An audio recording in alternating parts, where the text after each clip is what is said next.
in 1968. Kindaruma Dam is based on the Tana River and a 900-meter-long dam that is raised to hold back 123 million cubic meters of water, which is guided through turbines to an underground powerhouse.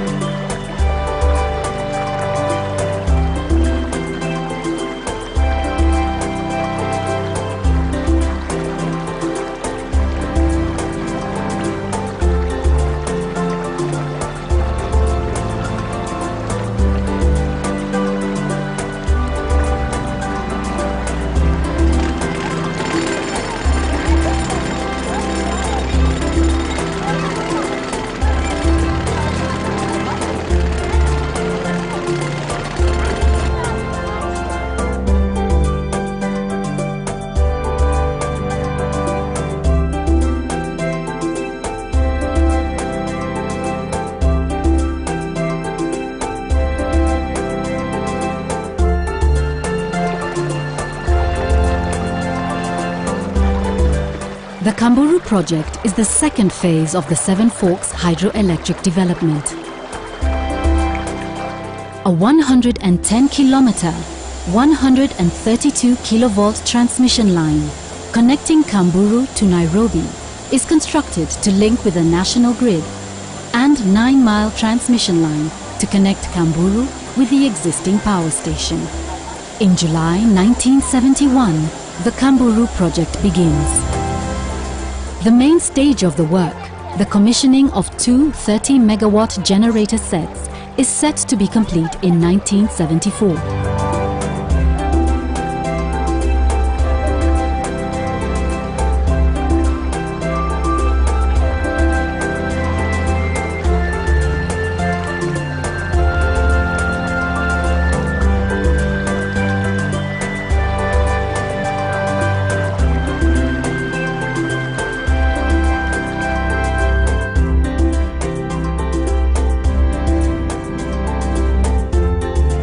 Gitaru Power Station is commissioned in 1978 with a 225 megawatt capacity.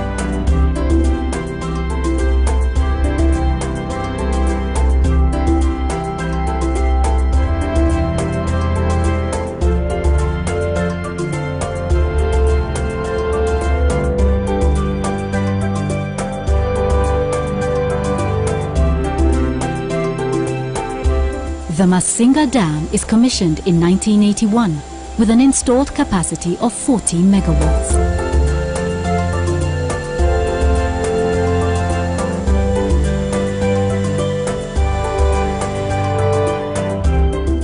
That marks the end of Chapter 2, the Tana.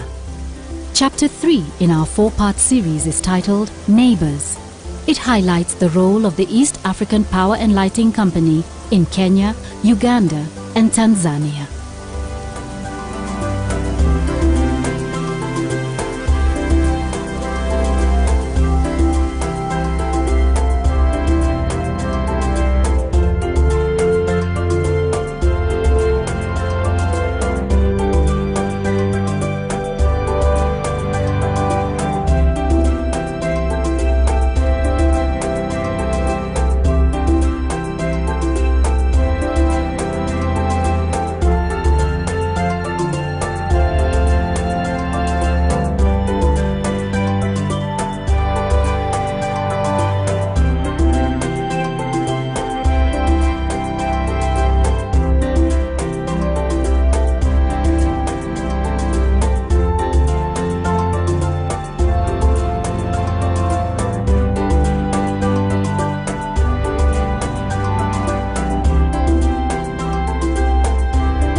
Chapter 3 of our 4-part series of The Coming of Light is titled Neighbours.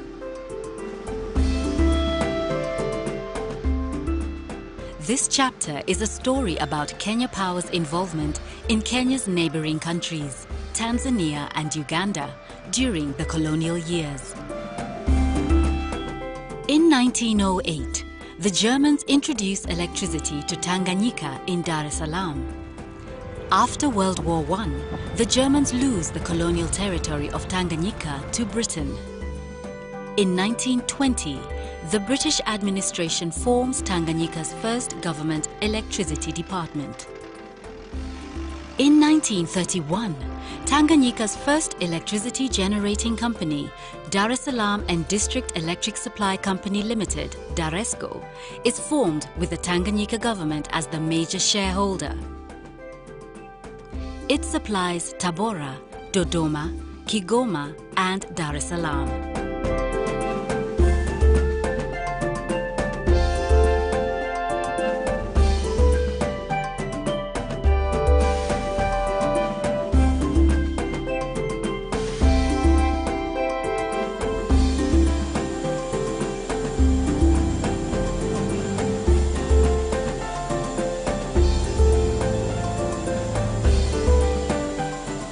In 1932, the East African Power and Lighting Company Limited extends its operations to Tanganyika after purchasing the privately owned Tanganyika Electricity Light Company Limited, also formed in 1931.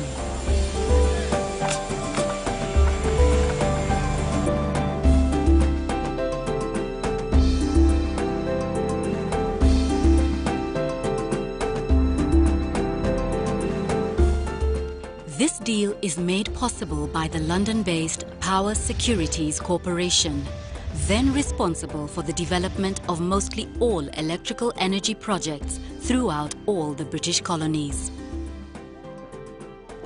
Construction of the Pangani Falls starts in 1934, 50 miles from Tanga, at a cost of £300,000 sterling. The surplus power produced by this plant is transmitted to Mombasa to supplement the local supply.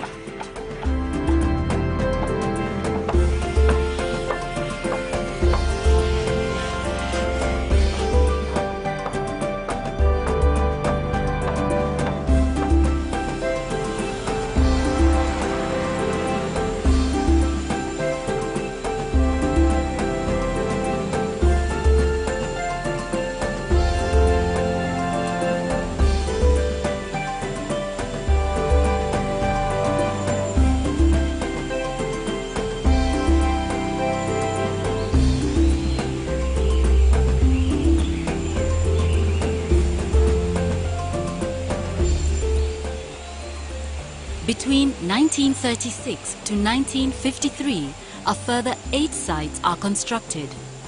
In 1936, Mwanza. In 1937, Moshi. 1943, Arusha. 1951 has Mbeya, Lindi, Iringa. And in 1952, Morogoro.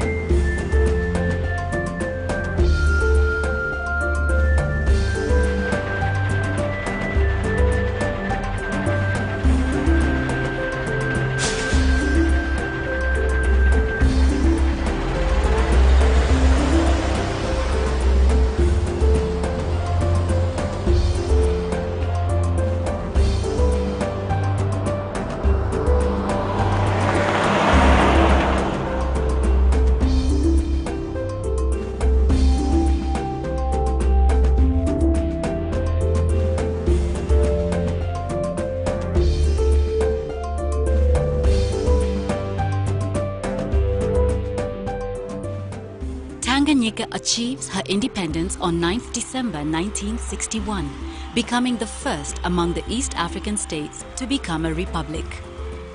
The new government, now called Tanzania, buys back EAPNL's entire holding of 2,955,000 ordinary stock units at par value.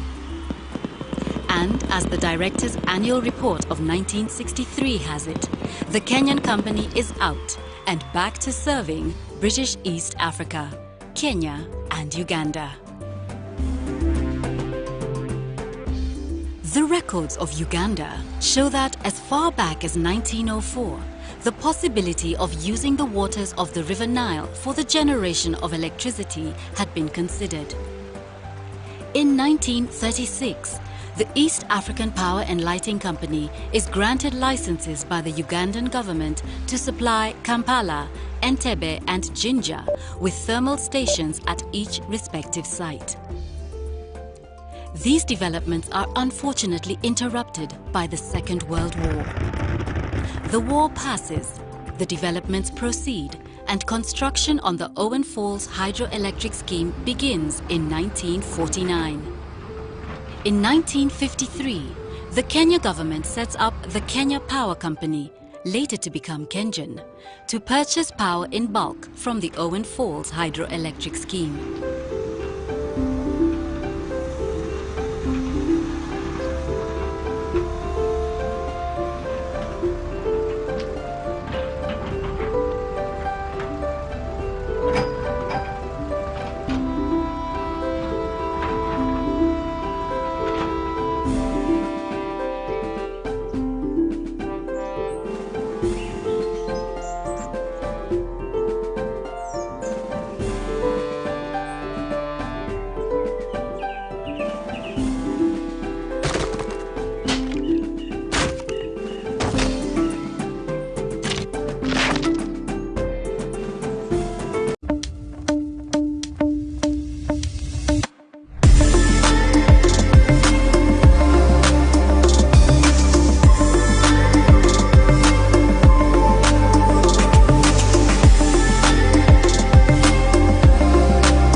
This Expo provides the Kenya energy sector and the region at large with a platform to apprise itself of cutting-edge solutions and bespoke solutions which will be driving improved efficiency, reducing costs, and above all, enhancing customer experience, while at the same time enabling KPLC to take advantage of emerging trends that are shaping the utilities of the future.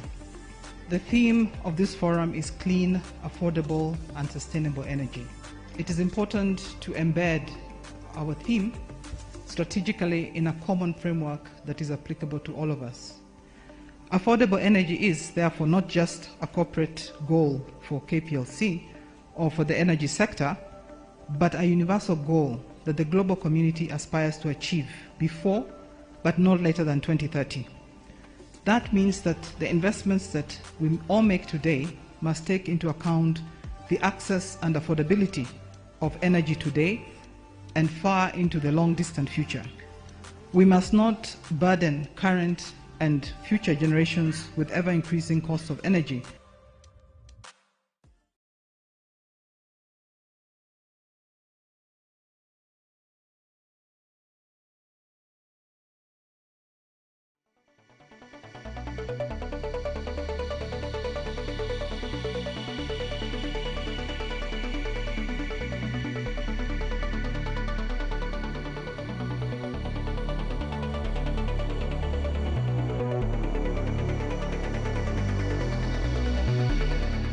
Road transportation consumes about 23% of the total energy in the US, and it contributes to about the same percentage in terms of greenhouse gas emissions. So in terms of impact, there's a potential of reducing the greenhouse gas emissions by 22%, which was quite large. what we've been working on is a way in which we can charge the electric vehicle while it is moving from the roadway. And that way, one, we certainly can reduce the amount of batteries we need to get whatever range we want. But also we can have indefinite range, because if we have charging ability on the road, then the vehicle can keep moving and doesn't need to either stop or doesn't need to have a really large battery to go a long range. It also saves time because now you don't have to stop to charge. So you would, in practice, have a charging lane where you'd have these charging pads on a repeated basis. And as the vehicle goes over one, it'll get charged, and then it goes over the next, it gets charged again. When I started looking at this approach, people had already started to work on magnetic field-based systems. In fact, you've probably seen these for your cell phone, for example. What we've been working on is the underlying technology. To get the full benefit, this technology has to be deployed. In the 1950s and 60s, when the interstates were built, that was a similar sort of infrastructure development. But interestingly, this is the right time to do it because the infrastructure in the US is already aging, both at the roadway level as well as the grid level. And this is an opportunity where sort of the new infrastructure can be developed, taking into account the new technologies that are available today, and really make it ready for the next 50 to 100 years.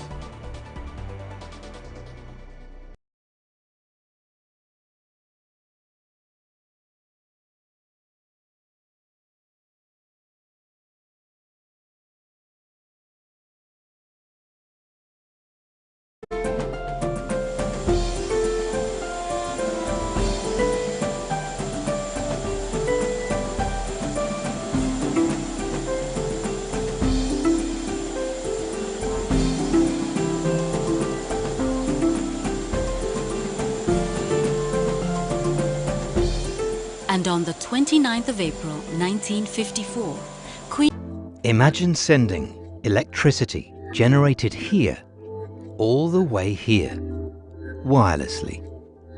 The world's first long-range wireless energy transmission technology, as seen and developed by space agencies like NASA, is here and available for commercial use. And it's brought to you by Emrod. With unique tele-energy technology, Emrod is opening up the world's access to sustainably generated power. Imagine powering hard-to-reach places without the cost of laying kilometers of cables, supplying backup energy for emergency and mission-critical services without outages or big generators, or one day flying to your next destination in an electrical plane without a fuel tank or a bulky battery. We are incredibly excited to bring technology that has traditionally been accessible only to militaries and space agencies and make it available for commercial use. The advancements in network resilience, supply continuity, and outage reduction this brings to market are huge. The technology works by transmitting energy using electromagnetic waves over long distances, using Emrod's proprietary beam shaping, metamaterials and rectenna technology. It's the first of its kind. Developing this technology, we had safety top of mind. The beams use the common ISM band that is used for things like Wi-Fi and Bluetooth. Point-to-point transmission means there's no energy spillage around the beam. And if for any reason something were to intersect the beam, like a bird, it immediately shuts down, meaning the bird never touches anything but clean air. Not only does it enable safer, reliable, and more cost-effective solutions to common distribution problems, it opens up whole new frontiers. The future of green energy can be wireless, with affordable, sustainable access to remote or offshore wind farms. And there will be no longer a need for power lines or underwater cables through natural reserves. Reliably powering delivery drones, autonomous vehicles, or even space payloads all become a realistic possibility. We are disrupting the way power is transmitted and changing the future of energy distribution for the better. Emrod. Power anywhere.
Kenya Power. Mwangaza wa Kenya.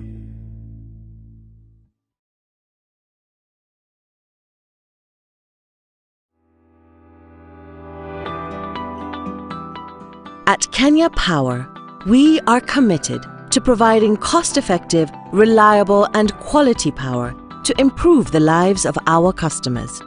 For this reason, we seek to help you understand your electricity bill. Your bill comprises of your electricity usage and other charges that include tax and levies, which Kenya Power collects on behalf of government agencies. Knowing what's on your bill will help you understand your electricity consumption. Here's how to read your bill.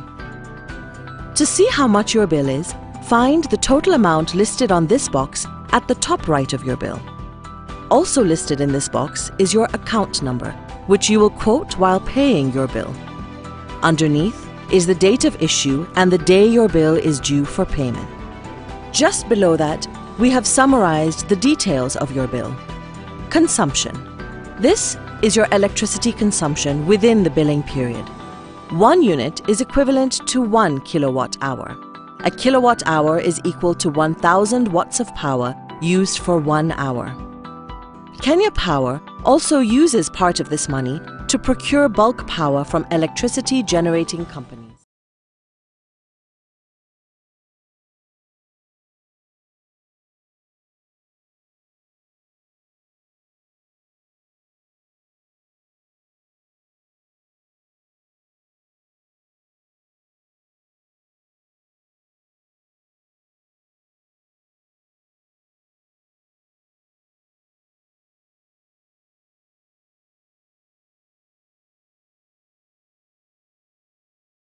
Which it retails to its consumers. Fuel cost charge. This money is collected by Kenya Power and all of it passed on directly to electricity generating companies, who in turn pay fuel suppliers. The money does not constitute any income to Kenya Power.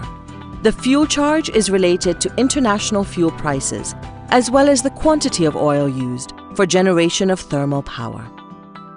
Forex adjustment. The foreign exchange component is related to the fluctuation of hard currencies against the Kenyan shilling for expenditure related to the power sector, such as project loan repayments. EPRA, ERC levy. This levy is passed on to the Energy and Petroleum Regulatory Authority, EPRA, the regulatory arm of the energy sector.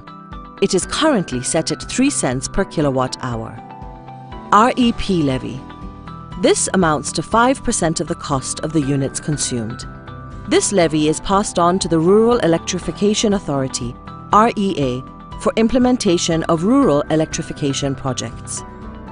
Water Resource Management Authority, WARMA.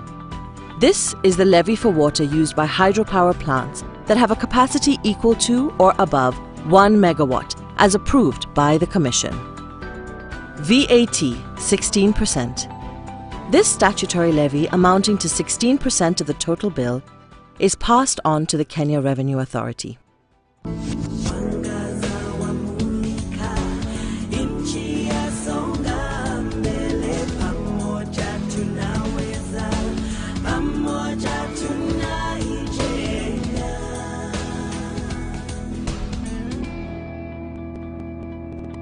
Kampuni ya Kenya Power.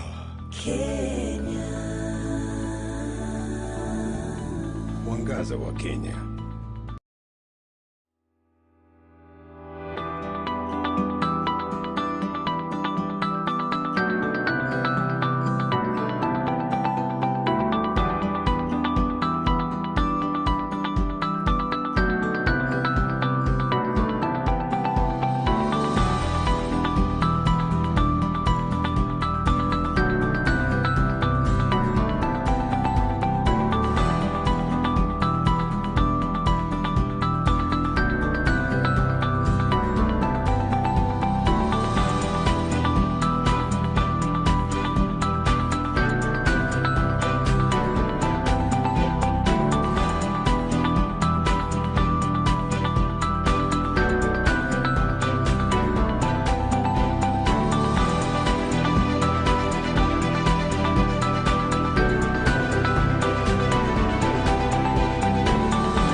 Kampuni ya Kenya Power. Mwangaza wa Kenya.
This Expo provides the Kenya energy sector and the region at large with a platform to apprise itself of cutting-edge solutions and bespoke solutions which will be driving improved efficiency, reducing costs, and above all, enhancing customer experience, while at the same time enabling KPLC to take advantage of emerging trends that are shaping the utilities of the future. The theme of this forum is clean, affordable, and sustainable energy. It is important to embed our theme strategically in a common framework that is applicable to all of us.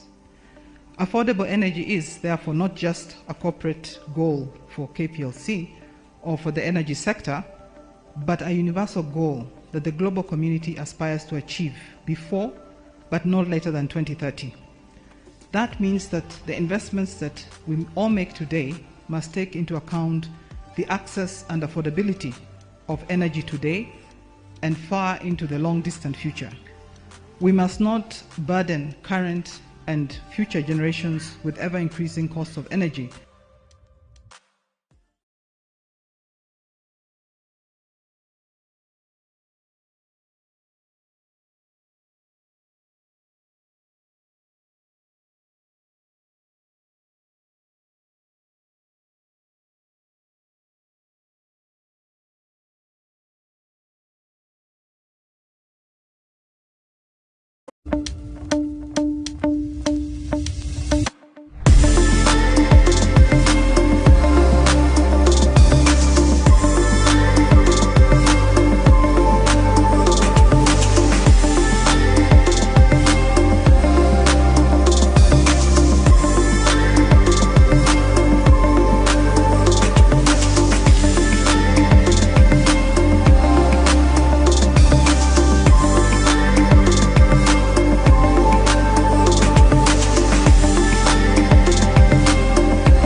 So, you ready?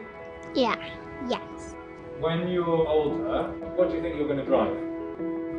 Probably an electric car. What do you want your future to be like? I think in the future, I want everyone to be happy. I want no air pollution, no pollution, lots of fresh air, really clean air, no pollution or anything. A clean, beautiful world. Yeah. Our future is important to us, but we have some questions. Number 1. Why are electric cars better than normal cars? Do many people drive EV cars? Will I be driving an electric car one day? Aren't they really expensive? What can EV cars actually do for us? Can EV cars actually change anything?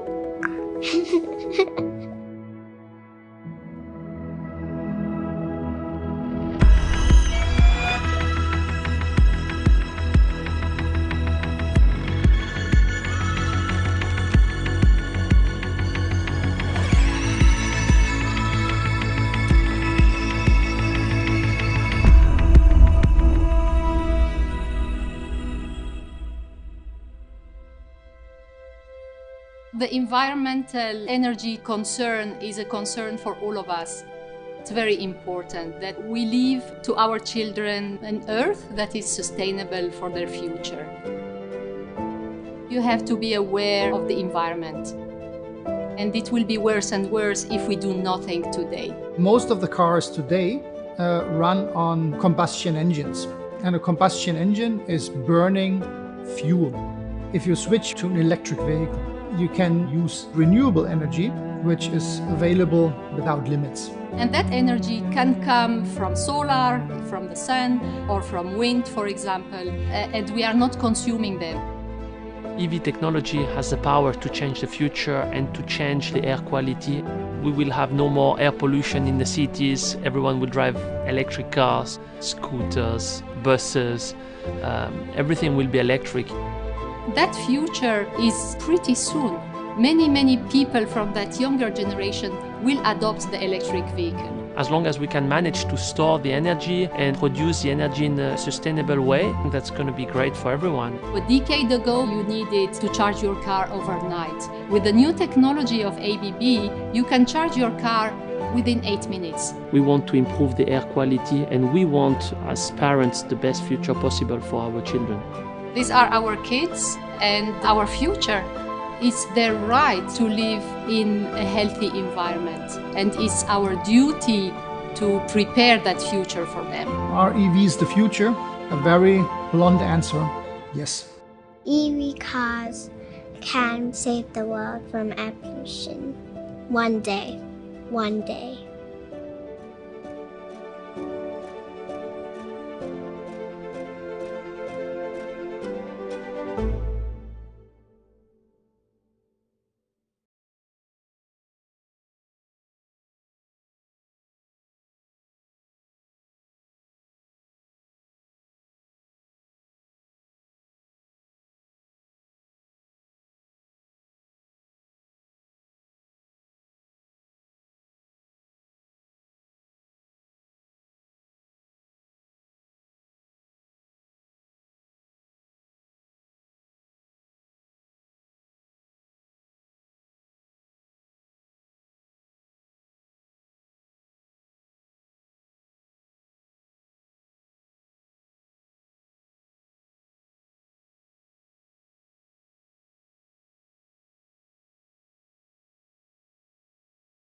Sana to the second day of the Kenya Power Manufacturers Technology and Innovation Expo.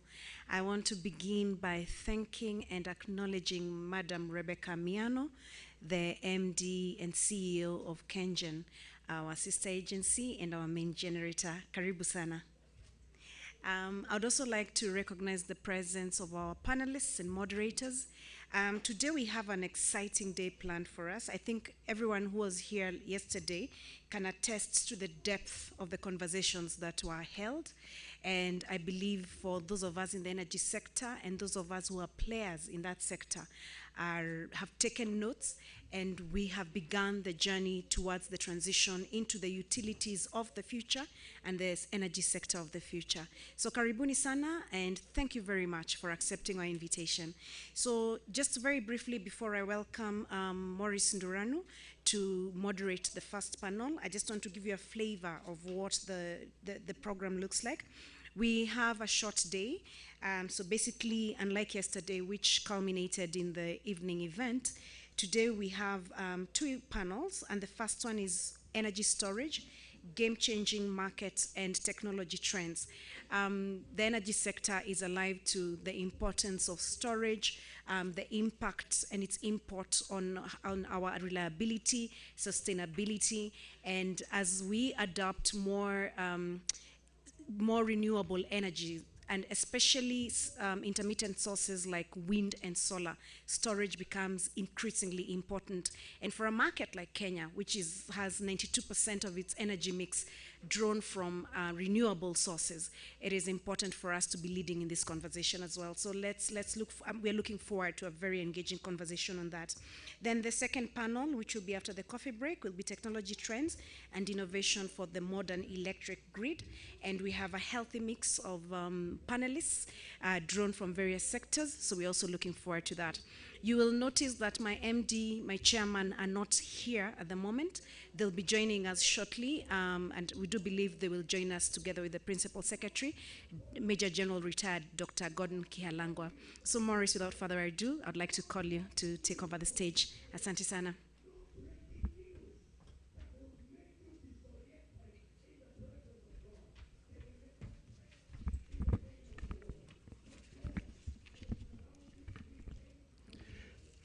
Good morning, everybody.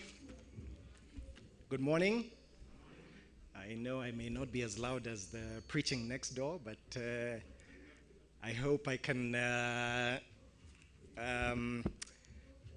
We can bring some interesting energy conversations to the room. I'm very delighted to be here this morning. Thank you very much to Kenya Power and the organizers of this conference. We're very excited about the panel discussion that we're going to have. As Anne has mentioned, my name is Maurice Nduranu. I'm a board member with Kengen. Before I invite our first, how we'll run the session is we'll have a couple of panelists just give brief presentations, and then we'll sit down and have a conversation about battery energy storage systems and what does that mean, for us as a sector, what are the evolution of the technologies and costs and price, what does that mean for us as consumers of power, what does that mean for for grid stability, and all those very interesting conversations. So we're looking forward to that. Before I invite our first speaker, I'm going to just tell you a very small story, just to help put things in perspective. So every innovation is triggered by a problem. You will agree that problems are important in fostering innovation. I want to share a story of innovation, a bet, and 30,000 homes. About 6-7 years ago, South Australia experienced a near total blackout after an apocalyptic storm involving 80,000 lightning strikes, and at least 2 tornadoes basically caused near blackouts. In the aftermath, the push for renewable energy was blamed for the extent of those blackouts, considering the accelerated development done on renewables, similar to what we have in our country.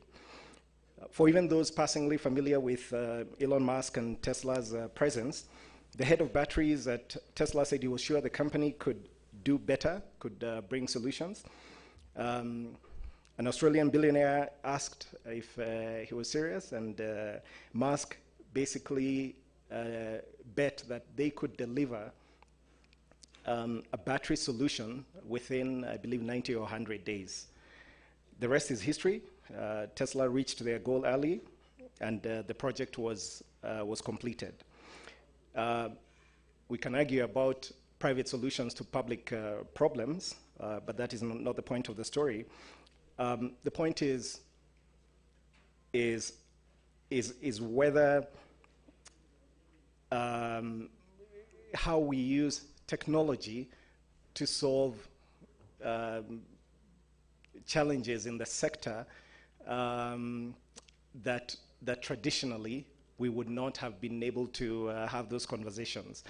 The issue of storage of power is something that, if we all recall from our high school electricity, we were told that power cannot be stored. But today, we're here having a conversation about battery energy storage. The Neoen-owned Hornsdale Power Reserve is literally a facility full of Tesla power packs that receives and stores energy from nearby wind and solar farms. And by storing up power to its capacity of 100 megawatts, or initially 100 megawatts, 130 megawatt hours, this battery can absorb blips in the grid, reduce outages, provide ancillary services in terms of frequency regulation and voltage stabilization, and easing a burden on businesses and facilities that lose money, product, and more during outages. And it also reduces the amount of fossil fuel that is used to power backup generators. So this was 6 years ago. Things have evolved. I believe the largest systems today are doing about over 1,000 megawatt hours. We're talking about 300 megawatt battery packs, and I know the cost has gone down. So we're looking forward to just understanding where the space has gone and what we can look forward to in the coming years. So without further ado, I'm going to invite Michael Cupid to speak to us briefly. Michael has over 25 years experience in the power sector. He's done everything from privatizing and corporatizing state-owned power companies, project financing, M&A, that's mergers and acquisitions. We will avoid acronyms today. Mergers and acquisitions, market and regulatory reform to running power stations. He has worked in the power sector in Africa since '98 and has worked in over 17 African countries. And since 2018, he has been the CEO of Energy Storage Africa, who are developing over 500 megawatts and 2,000 megawatt hours of battery energy storage systems in 4 countries. Previously, he spent over 15 years with Ernst & Young as a director and partner, and owned his own small financial and commercial advisory company. So, Michael, please welcome.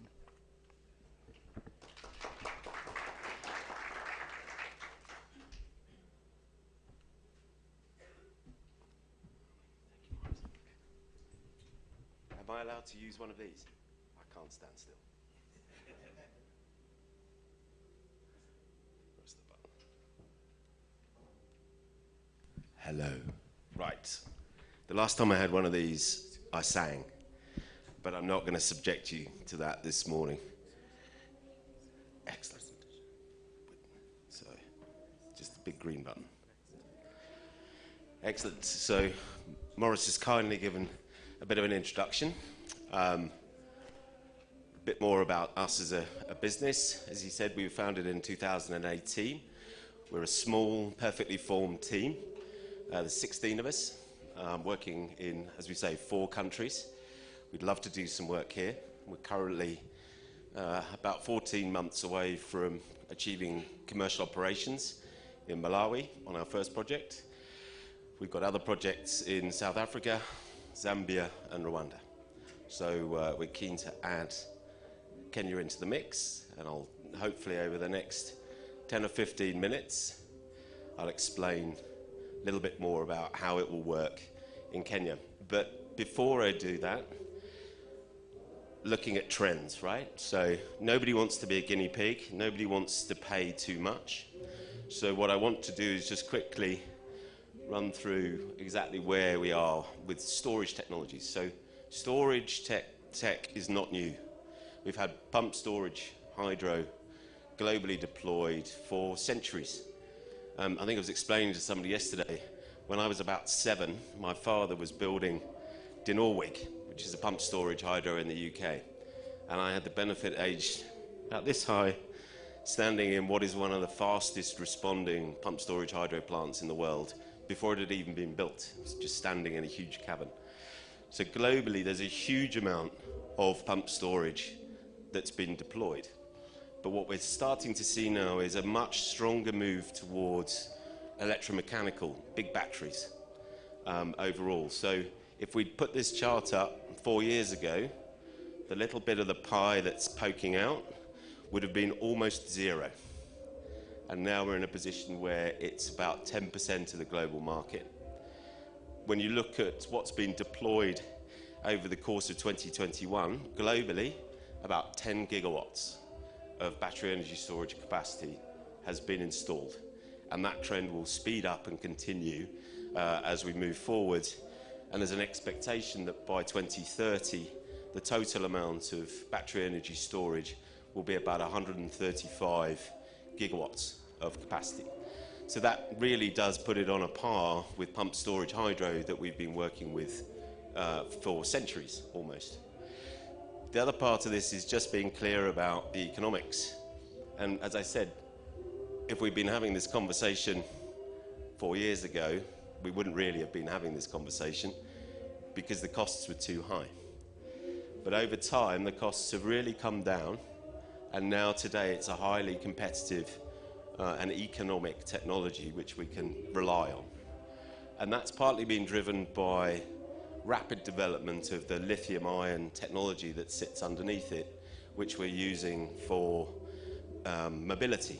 So most of it's down to Tesla and other electric car manufacturers who are now producing the lithium-ion battery cells that we need at scale, and that's pulling itself through into the power sector. As I say, look, nobody likes being a guinea pig. And again, 2-3 years ago, the largest plant, which Morris highlighted, was 130 megawatt hours. It's quite small compared to what we've got now. Plants being installed in the US, pretty much all of them are over 1,000 megawatt hours of storage capacity. And when you look forwards, quite a lot of those are going to go over 2,000 megawatt hours in one single facility. So you can see that it's a technology that's matured really rapidly. I'm sure there are lots of engineers in the room who like sigmoid curves, technology deployment curves. This one has gone almost vertical rather than spending a long time to actually mature. So how does it work? So very simply, nice simple diagram. In this example, the red line, it's very red on this screen, that's running across is just some hydro output. So this is our kind of theoretical hydro output through the course of the day. And in this example, we just have some solar. So you can see, I don't know, can I point?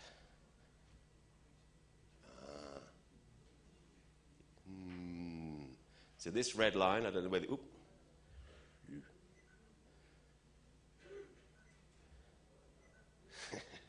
wrong button. So the red line running through the middle tells us how much we can produce, along with a bit of solar. There's a black line, which I think you can probably all tell, looks like a demand curve for each day. So the way our batteries work is that we charge up at night when power is available and usually cheap. We store it in our batteries. We discharge it, the yellow bit, in the morning peak. Everywhere in Africa has a bit of a morning peak.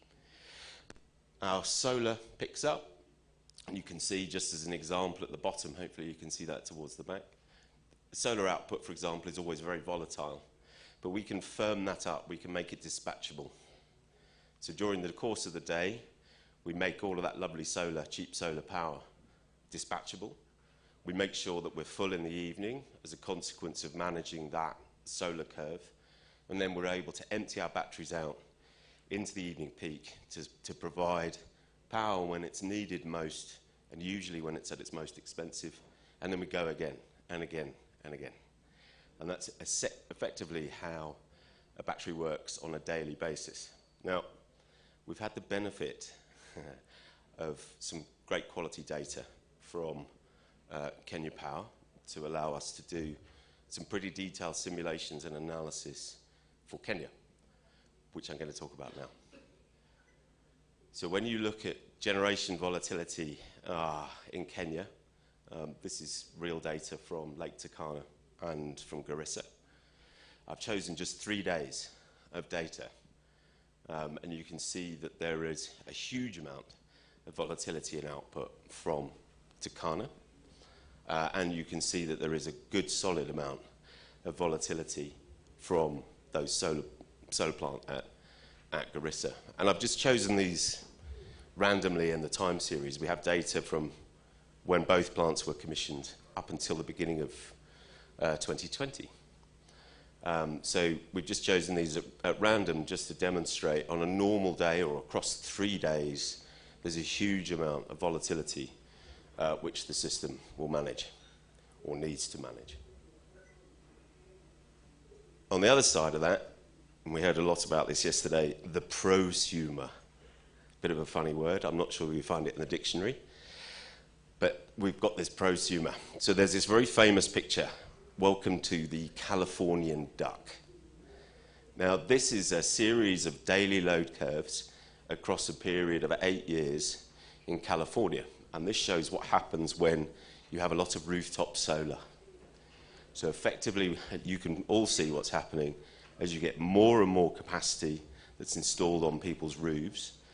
You end up with less and less demand during the course of the day.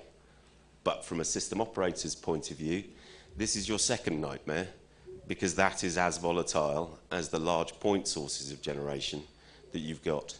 So you've got supply side and demand side volatility, and it gets bad.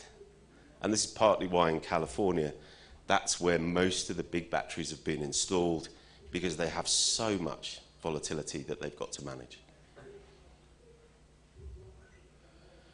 So again, when you come back to Kenya, when we look across the course of a day, so this is midnight to midnight, the grey line is actually the average output from Lake Turkana.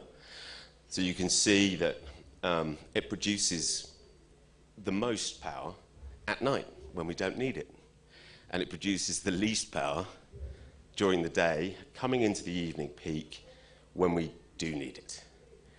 And what this means is, because Lake Turkana runs on a take or pay contract, it means that we have to switch the geothermal off, and that's not good. So the blue line shows how much geothermal on average, this is for 2019-20 data, how much curtailment was happening in the geothermal plant. And I'm sure folks and representatives from KenGen fully understand that. And then the last bit is we need more and more spinning reserve as we go through the day, because when you do an analysis of volatility for Turkana, it's actually at its most volatile as you come into the evening peak. So again, KenGen has to hold back quite a lot of hydro and other plant for the purposes of spinning reserve. Now a battery could or would charge up at night using the curtailed power. So we're banking cheap power that we can then use during the daytime. And most importantly, we can replace that spinning reserve line. So there's no need for KenGen to hold it in spinning reserve, for which they're not paid for. Okay?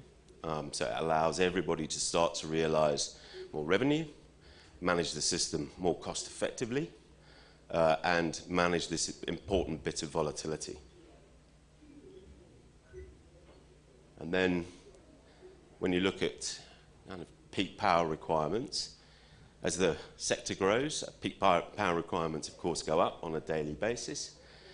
And when you look at what can actively support that on a daily basis, it's really kind of the heavy fuel oil plant from various IPPs. And as we all know, that's scheduled to be decommissioned over the next 15 years, 20 years. Okay? So we've also got a problem because what are we going to use for peak power? And as we just talked about, we can provide that peak power service.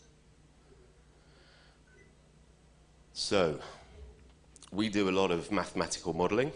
I must admit it's part of my education and training, and it's something I love doing. So we have a whole series of quite complex mathematical models that we use to run simulations about how a battery would work on a normal day in Kenya.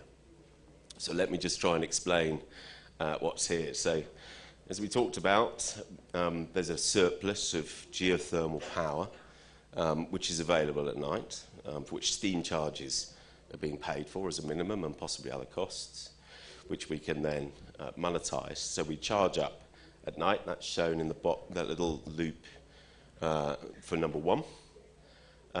We can then start to manage volatility from wind farms, from the solar farms, from fairly early on, up until kind of midday.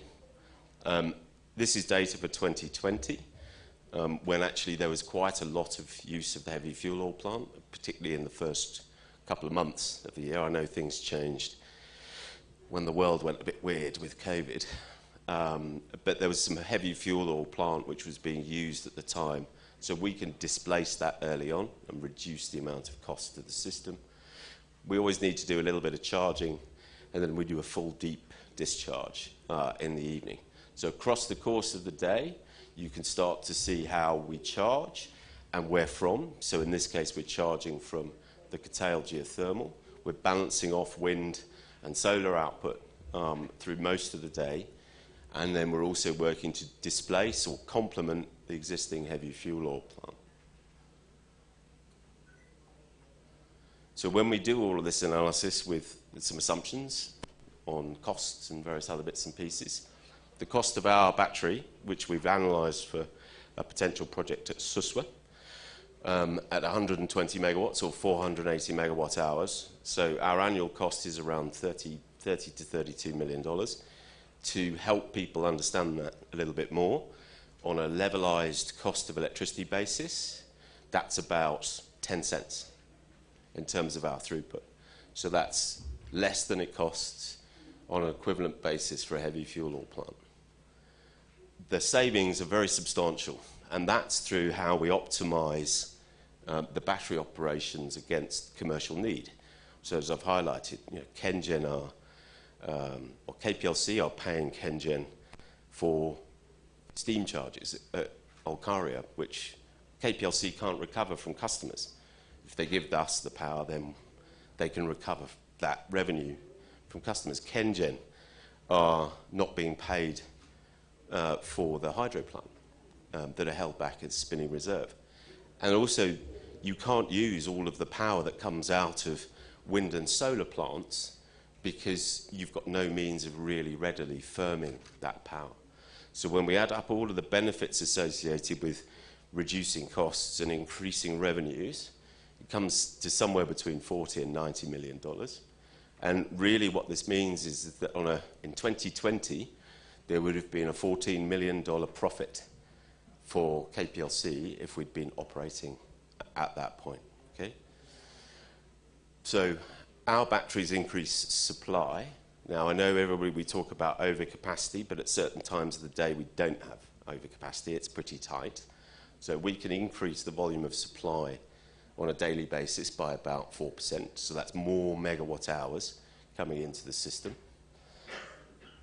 When you look at our savings as a percentage of KPLC's profit in 2021, it's about 110%. So we would have made a material difference to the financial stability.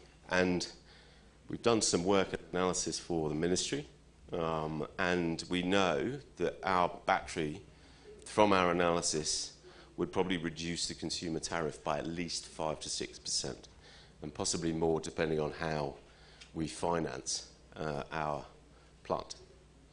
But most importantly, we heard a lot about this yesterday, just on decarbonisation. So there's also, of course, here we're just using more of the existing renewable green capacity with a green solution to continue that route towards decarbonisation. We've had the benefit of talking to and working with the Presidential Task Force quite a lot. We're convinced that this would really help, actually, in Kenya.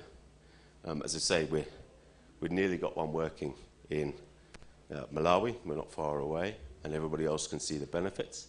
So we're keen to see what we can do with a project here in Kenya. Santi sana.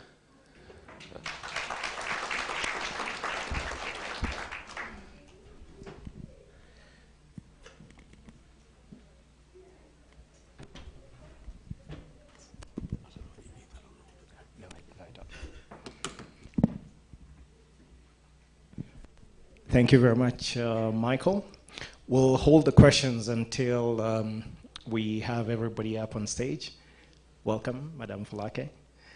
Our next speaker or presentation is Engineer Erastus Kiruja.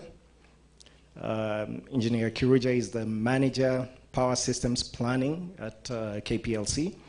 He's a professional electrical engineer and corporate member of IEK, studied electrical and electronics engineering at the University of Nairobi, and has had extensive experience in the sector.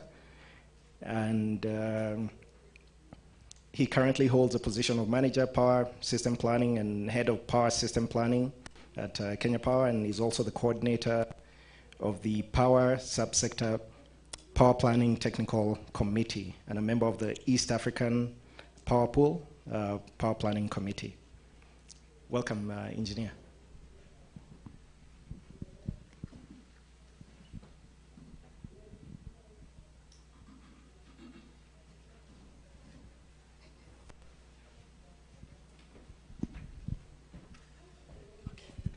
Thank you.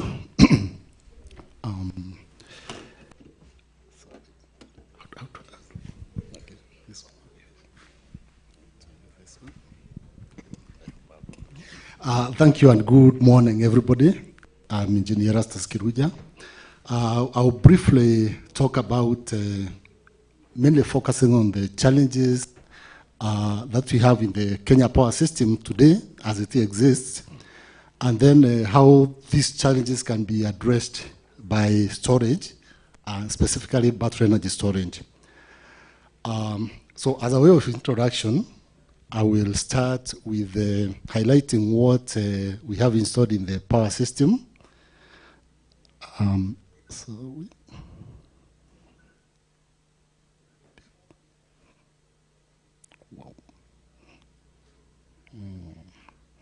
Sorry, I'm having challenges using this.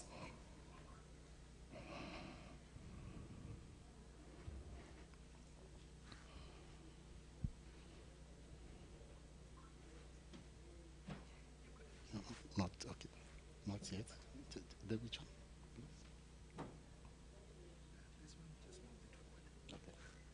Okay. Good. Thank you. Okay, thank you, Tom. So, as a way of introduction, that's how our power system, our current power system, looks like. The generation mix comprises of hydro, geothermal. We have significant thermal still. Then we have wind, biomass, and solar. You notice that we have increased our capacity for wind and solar quite significantly. In the system now it stands at around 21%. Now that has certain implications to the operations of the power system, as you heard in the previous presentation, and that's one key area where we're looking at improvement using battery storage. We also note that geothermal again, solar and wind, these are technologies that are must run. They are baseload technologies. So basically, our system comprises of a high percentage, again, of baseload technologies. And these technologies are required to run throughout the day so as to make economic sense.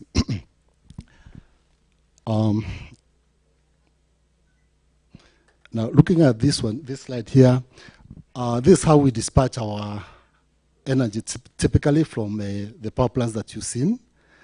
At the bottom there, we have geothermal. Geothermal being our key resource here. You know that although the installed capacity is just around the same much as hydro, we dispatch a lot of it, and the energy contributed now by geothermal in our system is the highest. Looking at the installed capacity of 800 megawatts, generally we would be running something above 600 on a typical day. But the way geothermal is run now throughout the day depends on how our load profile is. The first thing we start seeing here is that it's like we have excess geothermal capacity in the system, because if you look at that curve there, we are not running geothermal as we should. It should be run constantly throughout the day for it to be economical. Then we look at wind. On a typical good day, we have a lot of wind. The installed capacity around over 400 megawatts currently. But once again, on there's a day where wind is not available. It's an intermittent resource. We use it when it's available. So on a day where it's not available, then of course the profile will change. Then you're looking at solar. Currently, you don't have a lot of solar in the system. But we are looking at increasing a lot of solar in the near future. And then the hydro, once again, one of the key resources. We get a lot of energy from hydro. Then we have some imports, and then we have the thermal energy. So looking at this, first of all, what you notice that our demand curve, our demand pattern, leads us to use our energy sources or generation sources inefficiently. So that now we have to have an installed capacity of at least 2,000 for us to run this system, because we will have to call upon that capacity at one time or the other. But at off-peak, we are looking at something less than 1,000. So during that time, most of that capacity is idle. So how do we make it more efficient? We can look into battery storage to help us in that. So basically, the challenges that we are looking at in the system, we have inadequate flexible capacity. That's I said earlier that most of our capacity is base load, talking of geothermal, wind, solar, and even hydro. In some cases, it's not considered flexible because we have to generate in order to maintain, the way it's distributed in the system. We always have some generation being hydro at one time or the other. So we have inefficient capacity utilization due to our demand pattern. We have increasing proportion of renewable energies, which are intermittent. Issues of power quality, now frequency and voltage instability. Due to the intermittency of wind and solar, what happens is that the customers will always feel the impact. So when suddenly the wind is not there or solar is not there, then the frequency of the system goes down, and sometimes we have to manage the system by doing what we call load shedding in order to maintain the integrity of the system. Otherwise, if we don't do that, then we're likely to lose the system. So those frequent interruptions or changes in frequency lead to power quality issues.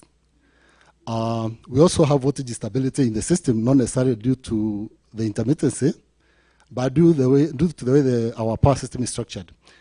We have generation concentrated in some areas of the system, like around the hydros, but you go to areas like West Kenya, there's not very much generation. Coast, we do have generation which is thermal, but we limit the way it operates due to cost. So there we have some voltage instability. Once again, that's something that can be addressed by battery storage. We do have transmission constraints. mainly in West Kenya. It has become, it takes a very long time to build a transmission line. It has taken too long actually to do like a line from Okaria to Lesos and then to Kisumu. The feasibility studies for that particular line were done in 2002, I think, but the project was realized in 2020, I think, but it's not fully integrated in the system. So we are not able to deliver energy to, especially South Nyanza effectively because of transmission constraints. Now, that's a candidate for, improvement with battery storage. The high energy costs,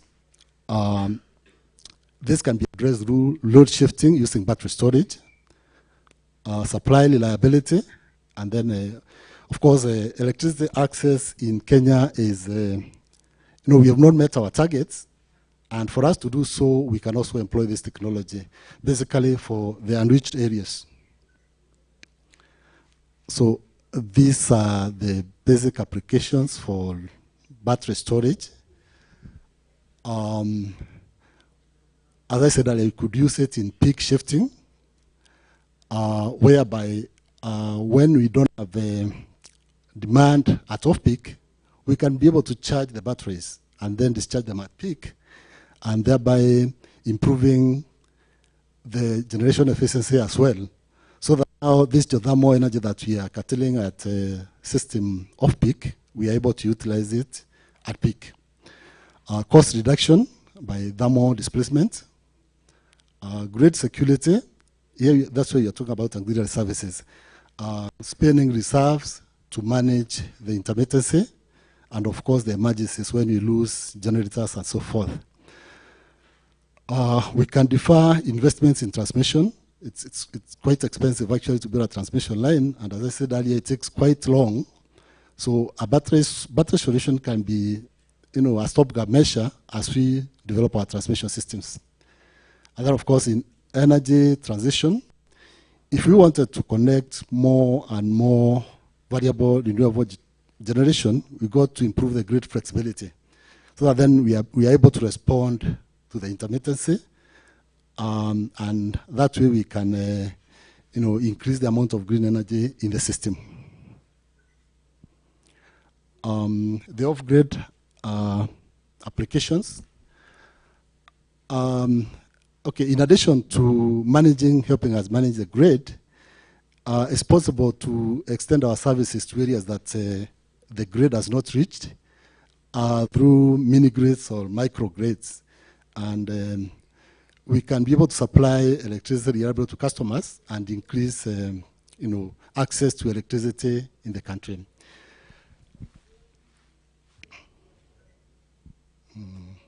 So then what are the opportunities for KPOC?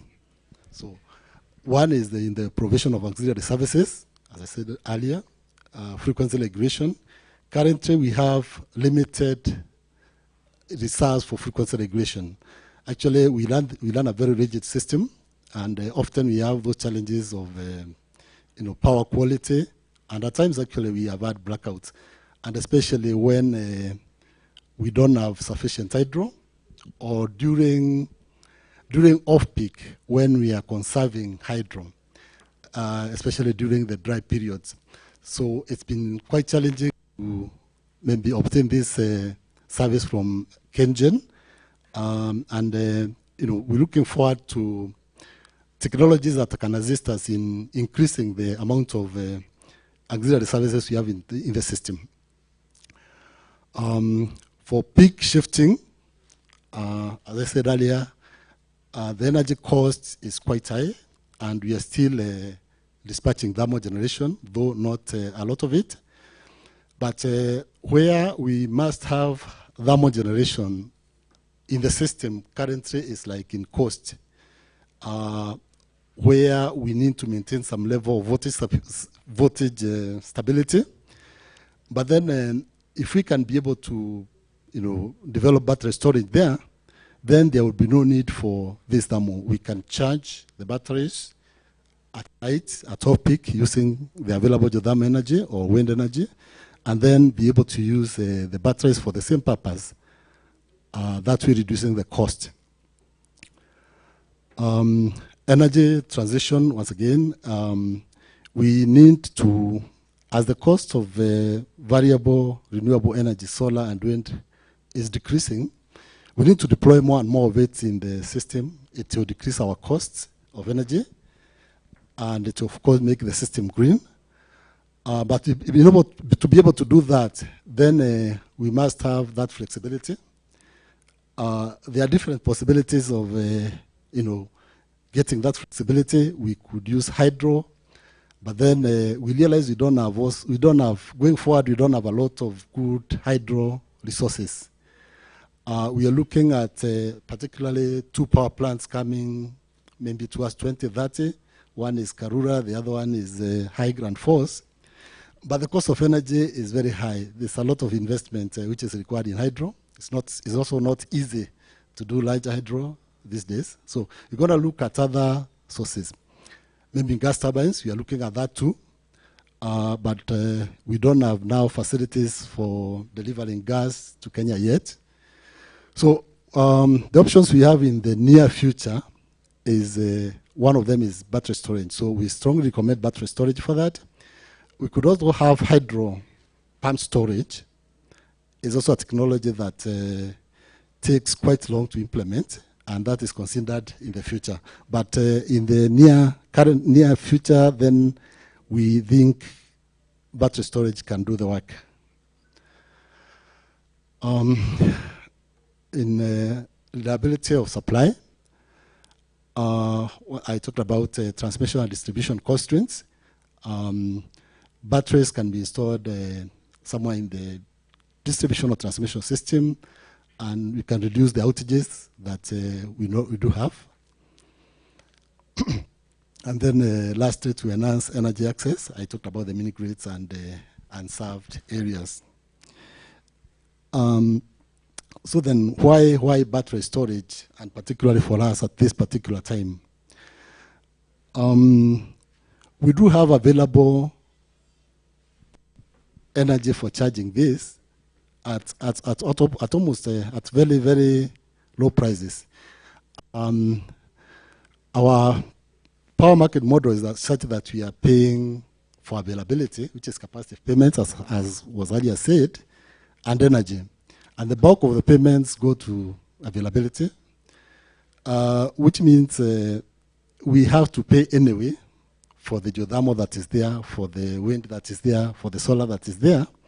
And when we don't have demand, then we are not using it. So that particular time when there's no demand, then we can be able to channel that into batteries and be able to use it later. So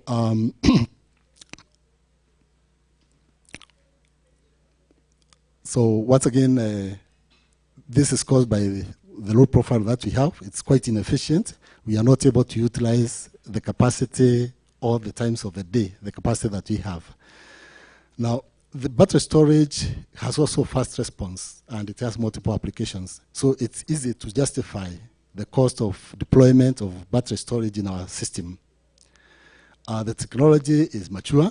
It has been, it's currently being used in many parts of the world, and also it has actually been used in Africa. So 3-4 years ago, it was a bit expensive, but the cost is coming down with more usage. So the costs are declining. Looking at that curve, over the first 3-4 years, the decline has been phenomenal. So looking into the future, then battery storage will be very much affordable. It has higher efficiency compared to other storage options. Look at hydro storage. I think you can't achieve more than 60% efficiency. If you look at green hydrogen, 30%, but battery storage can go up to 90% and beyond. It has short lead times. I believe you can install a battery within 12 to 18 months. Yeah. And then, of course, at a lower cost compared to like pump storage. Pump storage is quite expensive once again because we have to establish, the civil works are phenomenal, they are too much.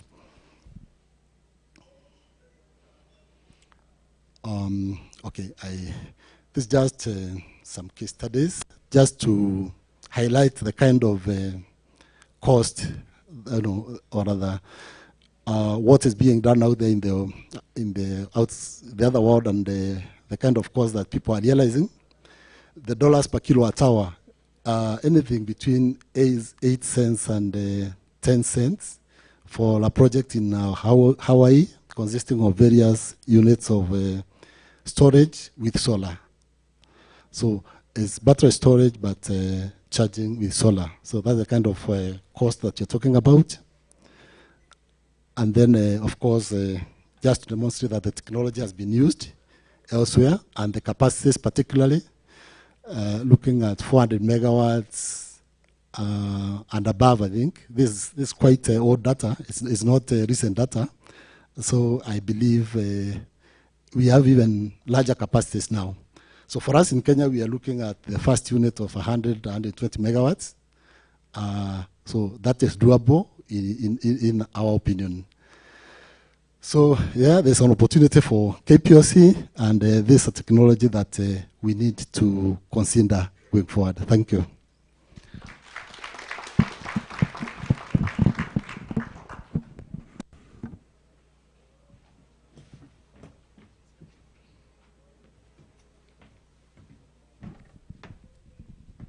Thank you very much, Engineer. I'd like to welcome my panelists on the stage now. All three of you. I'll introduce our third panelist as we sit.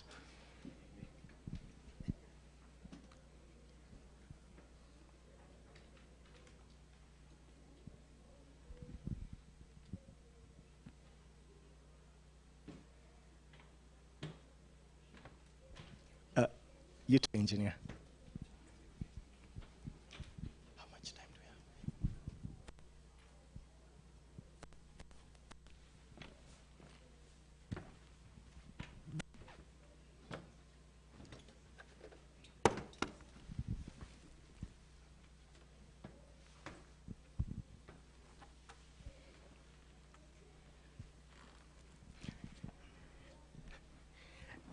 Very good. So let me introduce the gentleman we haven't met yet.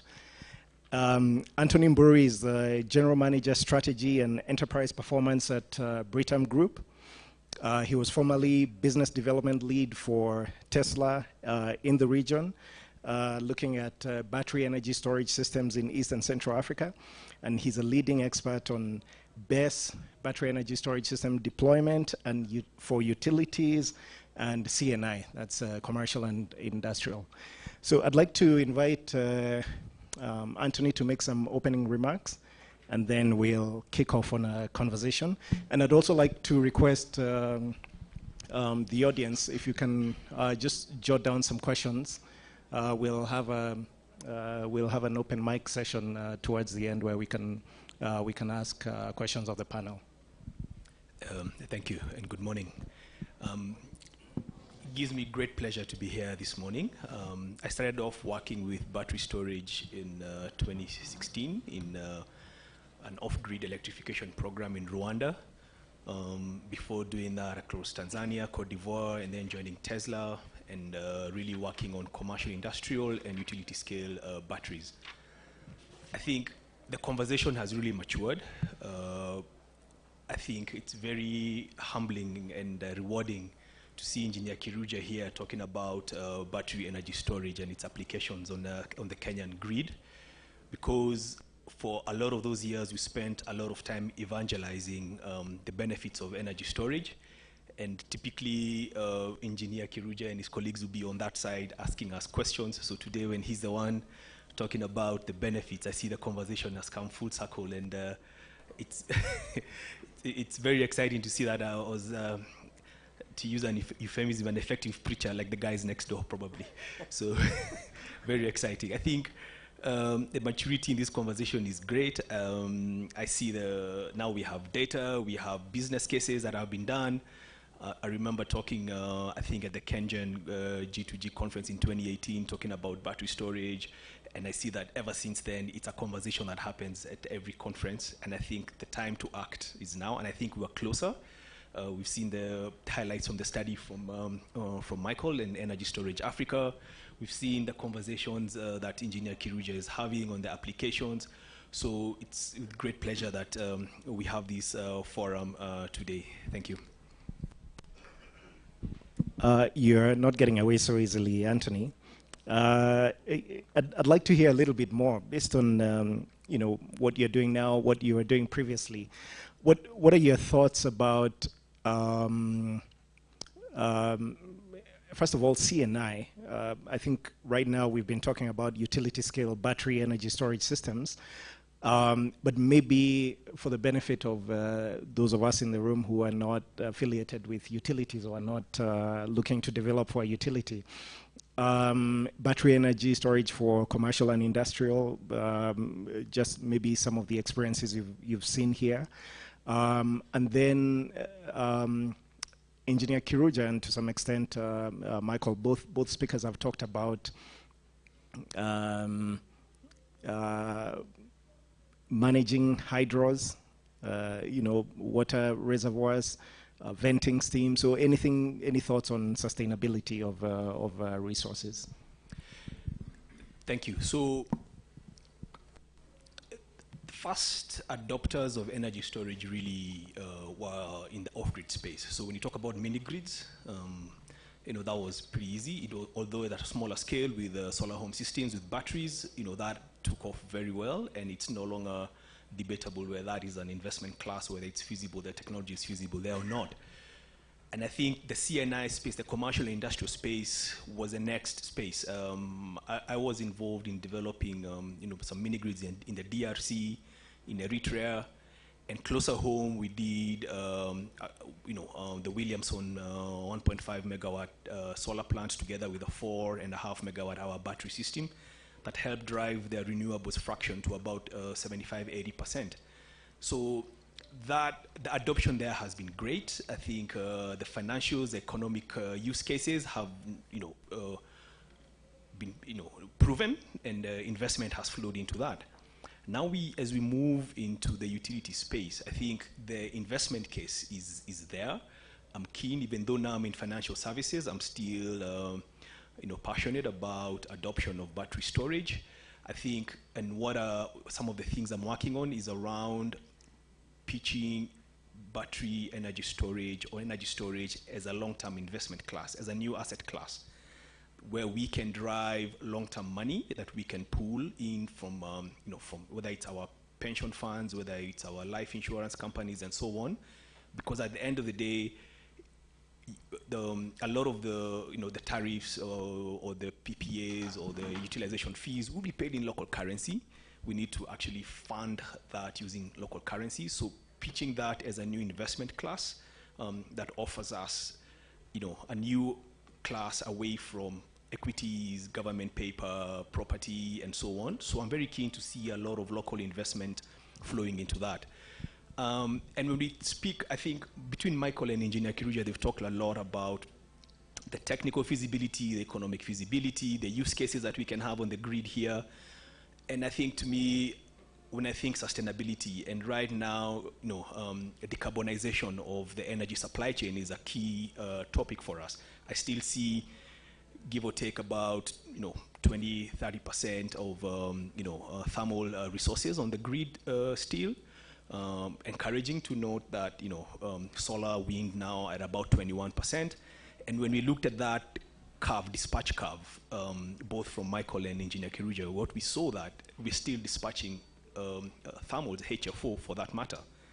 I think the Environmental Protection Agency has actually released statistics that show that 25% of greenhouse gas emissions globally actually come from the burning of fossil fuels to generate energy.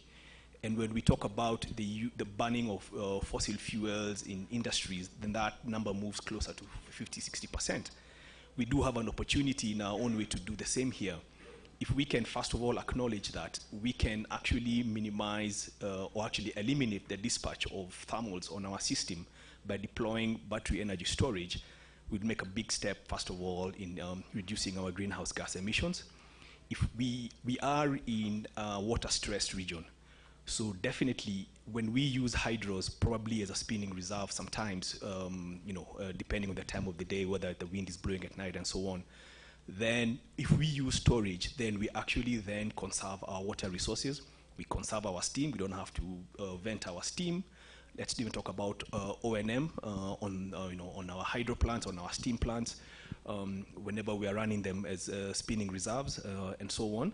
And then lastly, being able to manage the peaks, being able to also manage curtailment in our regime where we actually undertake or pay PPA regime. It means that the power, you saw the wind profile for Lake Turkana at night, a lot of that is being paid for but not being utilized. So being able to actually harness that in a battery storage system and to dispatch it the next day, I think it's black and white in terms of sustainability. So just leveraging a lot of that investment, because right now it's money down the drain for curtailed energy. And then lastly, in terms of being able to increase renewable energy fractions on our grid, we do have a lot of progress that has been made to bring our solar and wind up to 21%. It could go higher. It could go to 40%. It could go to 50%. And the key to that is actually battery energy storage systems. We have a lot of sun. We have a lot of wind. If we can harness that, farm it up, make it dispatchable, reduce the intermittency, then we can actually increase those fractions and actually drive more sustainability. And then lastly, around distributed generation, so avoiding costly environmental degradation or costly transmission lines to over long distances by deploying more distributed generation enhanced by battery storage. That again would have a very positive impact on greenhouse gas emissions and on decarbonization of our energy supply chain. Thank you. Anthony, you've really, there's a lot to unpack from what you've said. And I'll look to our other two panelists to just get a little bit more into some of the things you've talked about. In terms of distributed energy and using battery energy storage systems to help that and avoid the cost of transmission lines, and Engineer Kiruja talked about that. So from a system perspective, is it either or in terms of utility scale battery energy storage after the meter, or is it both where you have systems that that are tied to renewable generating plants, like some of the initial ones we've seen? So that's one question. So are we talking about having something at Suswa that serves the entire system, or are we talking about ensuring that as we move ahead, whatever intermittent sources we're bringing online, we're saying that has to be coupled with battery storage? So that's one question. Maybe that's more for engineer. But before we get there, Michael, technology and price. Can you just talk a little bit more about where we are today based on where we've come from in terms of the prices and what we expect to see over the next 5-6 years? I think, as I said at the beginning of the presentation, I think we wouldn't have been here talking about it 5 years ago. It was expensive at grid scale, and the technology between then and now has really accelerated. So you've got much higher power densities in the batteries themselves, improved chemistry, better, as I think we were referring to, better round-trip efficiencies, so they're now considerably over 90%. And that's all helped to kind of change the dynamics, change the economics of batteries. So we're now down at around 10 cents per kilowatt hour on a levelized cost basis. I think the challenge that we've got, particularly with batteries as we look forwards, is how much more is that going to accelerate? So I think we're all familiar with how solar PV panel prices dropped very quickly and considerably, and it started to plateau a little bit. I think we're not far off batteries, unfortunately, plateauing for a little while until such time as we can increase a bit more production capacity. Batteries, of course, use a lot of rare earth minerals. I think we had a little bit of a discussion about that late yesterday, which are going through a bit of a commodity super cycle at the moment. So the input commodities to the batteries are also going up in price. So what we're experiencing at the moment through EPC tenders that we're running is that the battery prices are kind of holding pretty flat compared to where they were 6 months ago. But also there are constraints in the supply chain, right? So at the moment we're placing orders for delivery late 23, early 24. So there are some issues, and that's helping just to support pricing right across the board. So I think there will be further changes. I think there will be further reductions in costs and in price. But ultimately, I don't think they're going to be quite as chunky, as large as we've seen over the last kind of 4 or 5 years. Thank you. Engineer, as you address that question, maybe you also talk a bit about ancillary services. When do we envision a regime where we can then have a payment for provision of those ancillary services in terms of spinning reserve, frequency regulation, grid stabilization, that the kind of services that would be offered by a battery? Thank you. Probably I start with the later question. It points again into sustainability of supplies. Like currently, KPOC does not pay for these auxiliary services, but they are being provided by the generators, who are increasingly finding it difficult and more expensive to do so. There's a study, ongoing study, I think it's been completed now, auxiliary services, market study. And in the future, actually, you're looking at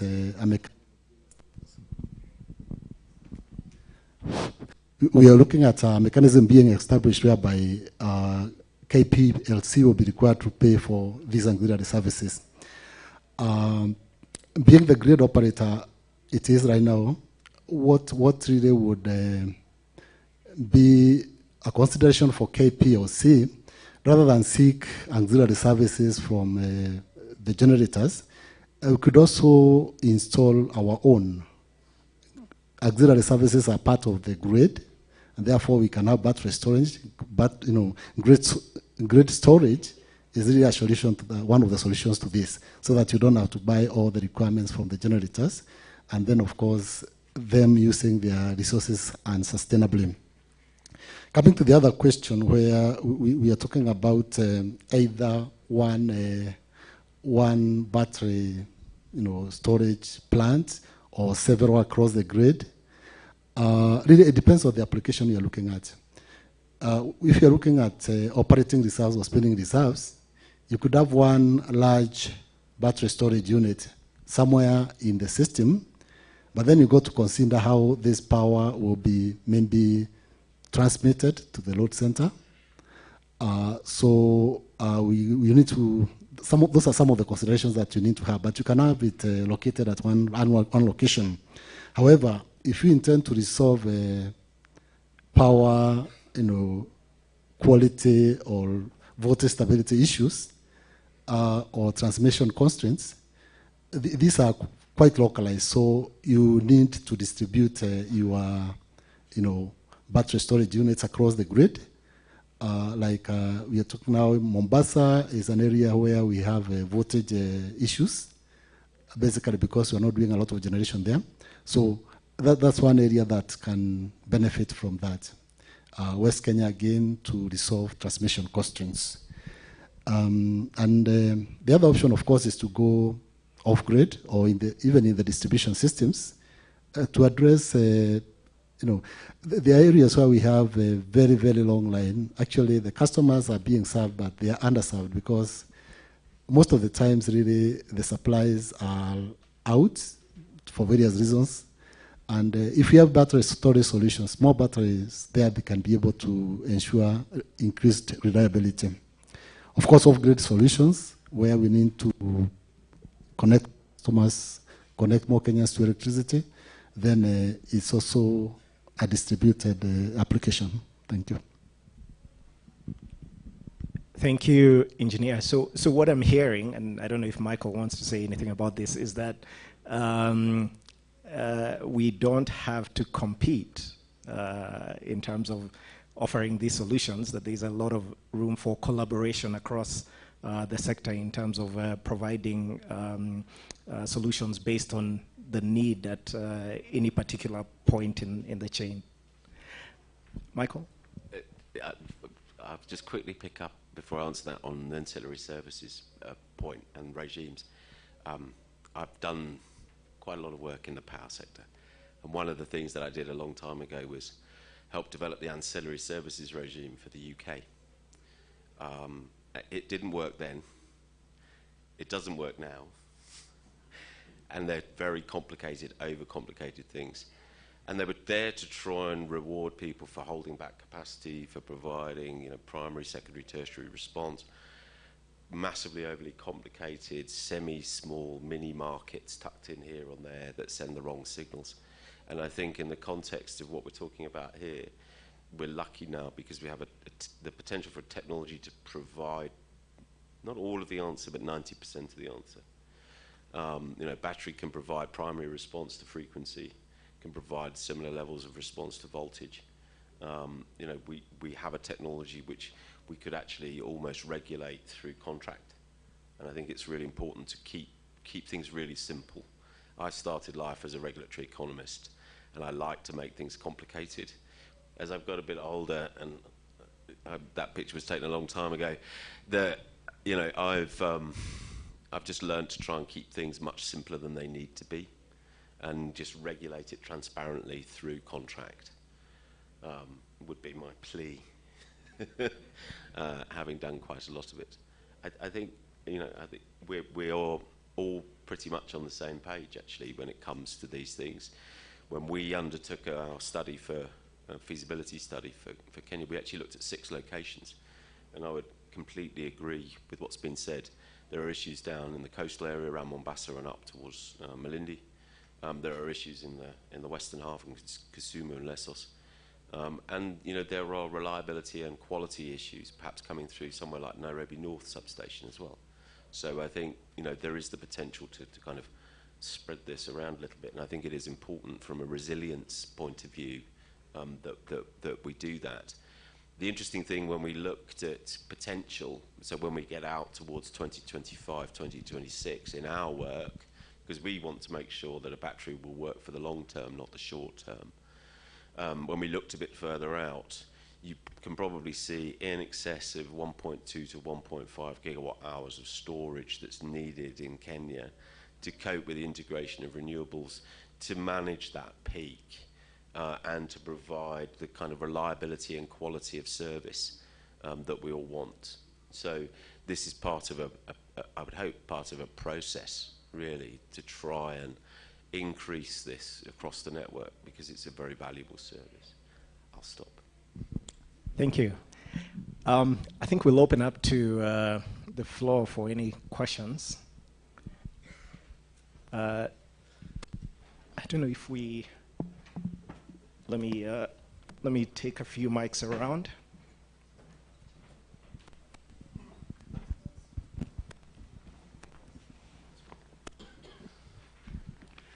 Yeah, thank you. I'm Professor Mayaka from Multimedia University.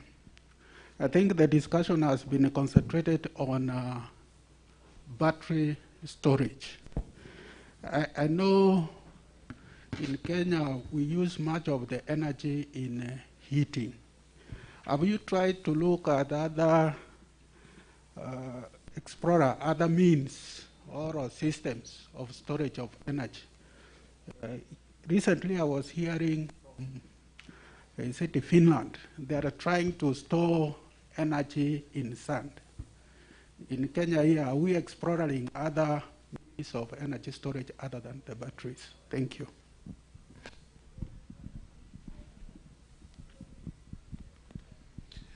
Good morning, ladies and gentlemen. To the panelists, speakers, thank you very much. That's very well presented.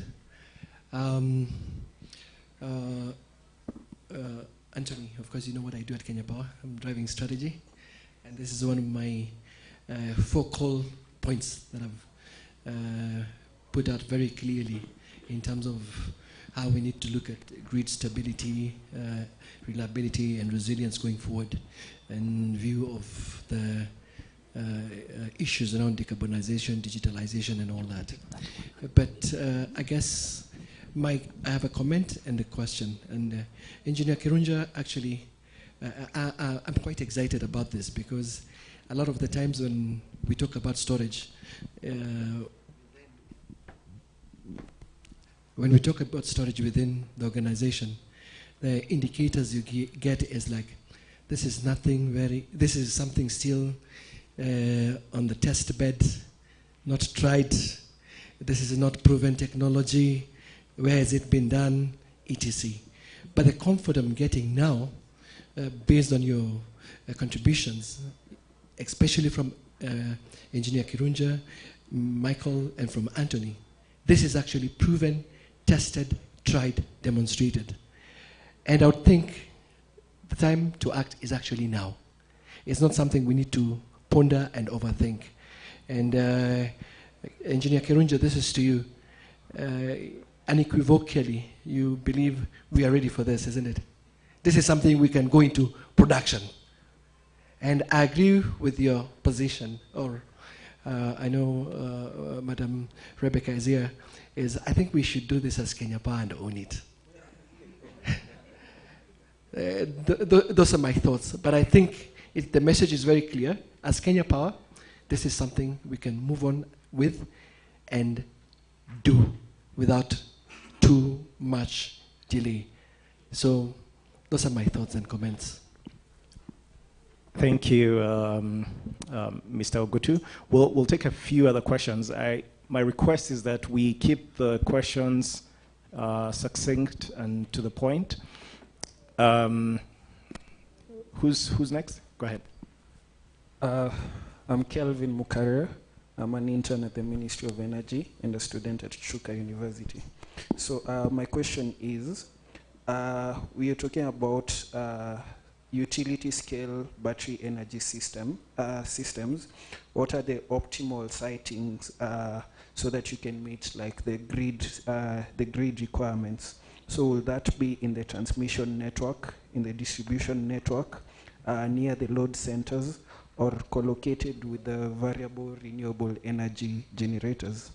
And then as well, what is the farm capacity, the amount of installed capacity that can be relied upon to meet demand during peak periods or other high-risk periods? Because you're talking about pairing the battery energy storage systems with the energy that is being co-generated as well. Thank you. Thank you, Kevin. And we're not doing very well meeting the constitutional requirement for gender, even on the panel. So can we get some questions from the ladies, please? Of course. Good morning. My name is Zaha Indumuli, Mount Kenya University. I have two questions, one to Engineer Kirunja and one to Mr. Michael. I'll start with Mr. Michael. You spoke of increasing the supply of electricity in around 4%, right? So I'd want to ask, considering the system of regulation we have here in Kenya, what would you speculate will give us a 4% increase here in Kenya according to your perspective in the analysis of the productives that you've done in your own encounters?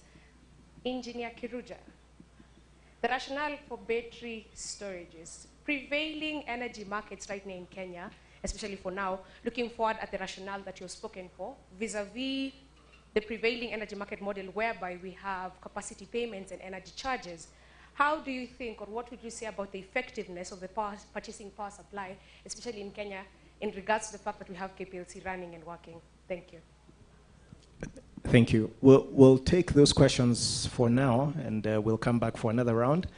And I will urge the non-Kenyans in the room to also ask questions. I notice we have West Africans, Italians, and people from the Asian continent. So let's be diverse. Gentlemen? Shall I start? Is that okay? So Kelvin, citing, where do you want it in the system? Batteries need to be dispatched reliably because they're there to provide that ancillary service. So you generally don't want them out on spurs. You don't want them out on long lines where there could be line faults and other issues. So you really want to put them in the middle of the network. Generally speaking, how a battery works is it has a control panel which you can link to a SCADA system, which you can then either auto-dispatch or proactively dispatch. 90% of the time, it runs just on a simple frequency signal. So for the engineers in the room, I'm sure you all understand that. As frequency goes up, the battery charges, takes power out of the system to bring the frequency back down. As frequency drops, it sends power out. So you really want a battery in the middle of the system that can read a nice, clean frequency signal so that you understand what is going on in the system rather than having it conflated or messed around by other things. And that then really comes back to this kind of co-location point. The way that we look at batteries is cycling them as hard as possible.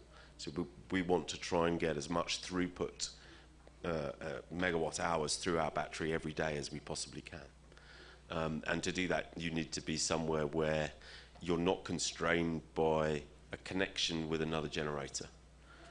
So again, we don't necessarily think it's a good idea to be co-located.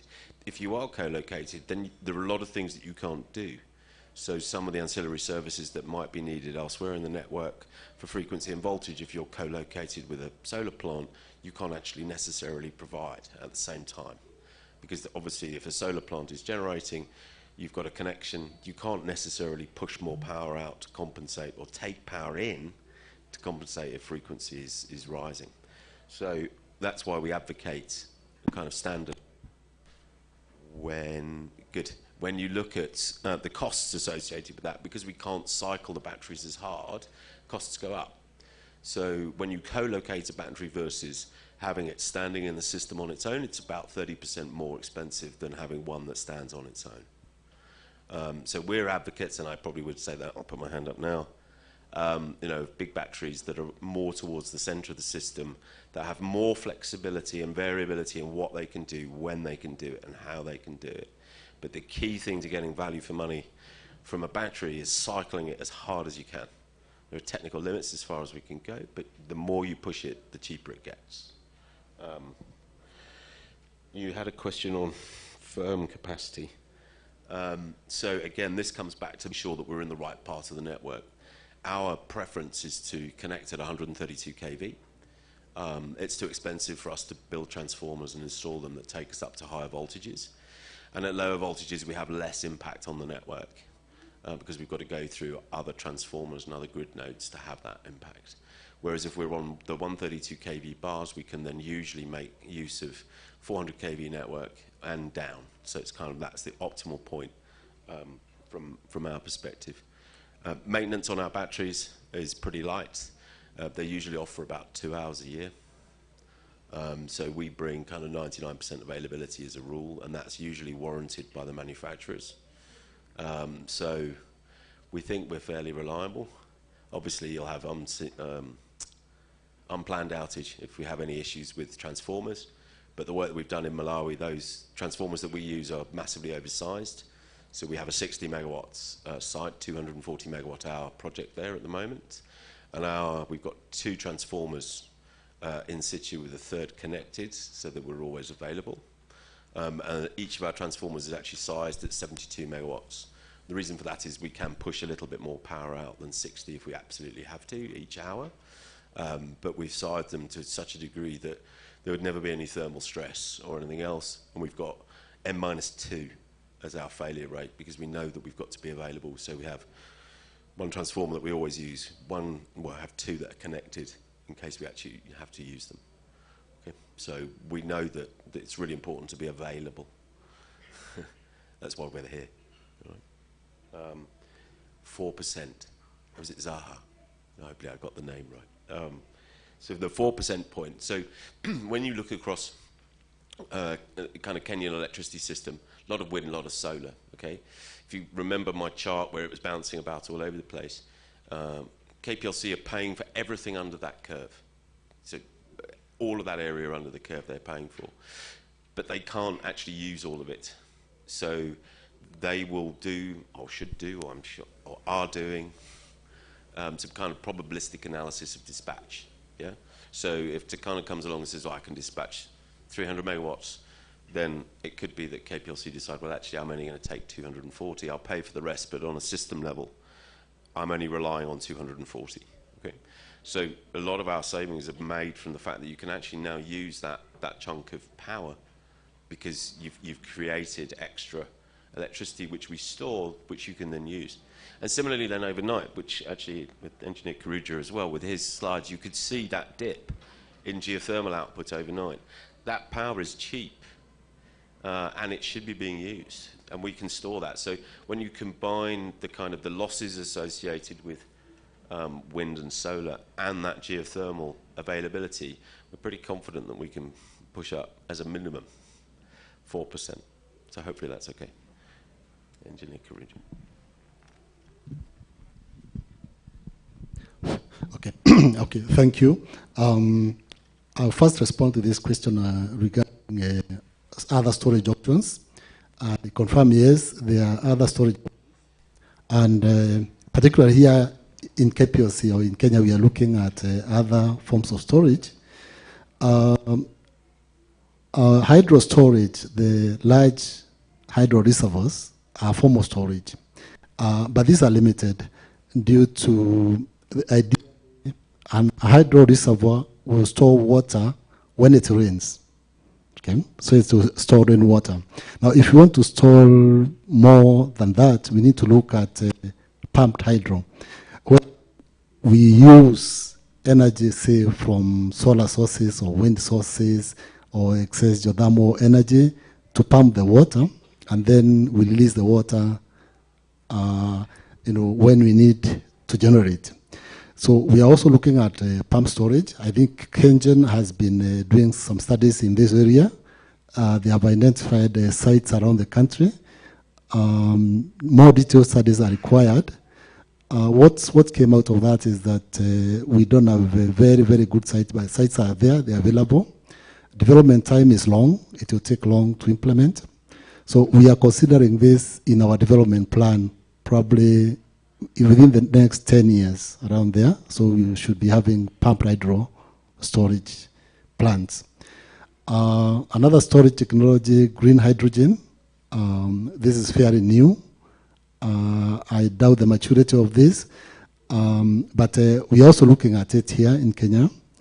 This is whereby we use electricity, green electricity, to electrolyze water, produce hydrogen, and then we can use hydrogen to generate power. Of course, there are other uses for hydrogen. Green hydrogen production is a technology that is mature, and actually we are considering it here in Kenya. As to whether we can store energy, efficiently with green hydrogen, that remains questionable. The other question is, okay, this is a confirmation to Tom that yes, we are ready. We are ready for battery storage. In our development plan, we've considered the first plant in 2024, 100 megawatts. The question is, do we have enough resources to meet that target? What's happening currently is that we have a feasibility study going on, financed by the World Bank, towards this. Probably that will give us a direction in terms of now the final details on how we are going to implement this. But that is the target. We needed it yesterday. We need to move on and implement that. Regarding siting for utility scale storage, the question was, do we site in the transmission or distribution systems, and what the capacities are? Initially, we are looking at grid storage in the transmission systems. That's where we are going to address most of the benefits. Like we said earlier, auxiliary services. These are grid services, so we are looking at the transmission grids. However, it's also very practical in distribution systems, and it depends on the application that you are looking at. We are looking at a capacity again of 100 megawatts initially, But in the medium term, we are looking up to 250 megawatts in the system. That should be able to address our requirements for the system. Of course, as we integrate more variable renewable energy, we're going to look at more storage sources, including pumped storage, so that it's not only battery storage, but a mixture of all the storages, probably hydro and battery storage. That's what we are looking at in the plan for now. Now, the rationale for battery storage. So, and the effectiveness of the current power market model that we have, take or pay. Now, this model comes about because of the need to finance power projects. The demand risk has usually traditionally been taken by the power system operator, and I don't see this changing, very, very in the near future in our market here, because basically the bankability of these projects, how do we attract financing for these projects?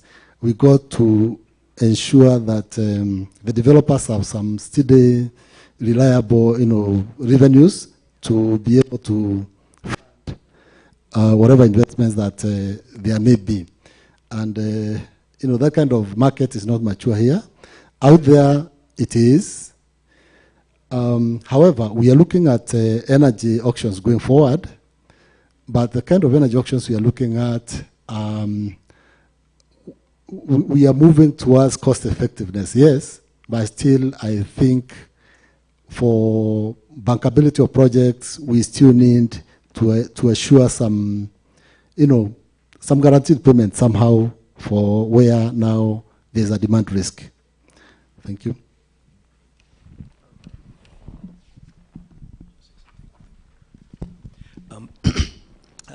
It's for you, Tom. I think now wearing my strategy hat, I think battery storage sits in both boxes of your opportunities and threats. And this ties in also to the question you're asking, who should actually invest? Should it be Kenya Power? Should it be KenGen? So I think there's a case for both, right? So if the market mechanism evolves such that, and I'm glad to hear there's a study that's looking at ancillary services and maybe a compensation model arises from that, then that could incentivize, KenGen or a generator to actually invest in storage. But again, it is an opportunity for Kenya Power again, because you saw the estimates of about $14 million per annum in terms of profit flowing down to the bottom line as a result. So I think where revenue protection, revenue maximization is a strategy for Kenya Power, then that makes sense also for Kenya Power to actually invest in that. And in terms of revenue protection, when I was developing a lot of the commercial and industrial projects, the biggest rationale for some of the big consumers for investing in storage was actually poor power quality. So whether it's voltage, low voltage experiences or frequency, going through the tolerances, and as a result, they were relying on a lot of generators and everything. So I think as a revenue maximization or protection strategy, then investing in battery energy storage is real. And when you look at the threat, you saw the numbers. Now we're talking about 8 cents to 10 cents per kilowatt hour on energy storage, levelized cost of storage. If you look at being able to generate solar PV at about 5 to 6 cents, then we're talking about 14 to 18 cents kilowatt hour all in for a CNI. So then that means us investing in storage, by us now I mean Kenya Power, which means we can get that 5-6% reduction in tariffs. Then you start to move that tipping point where now large consumers start to consider their own captive power plants. So I think as a revenue protection and revenue maximization strategy, I don't think you really have an option. Thank you. I think Anthony has articulated that very well. I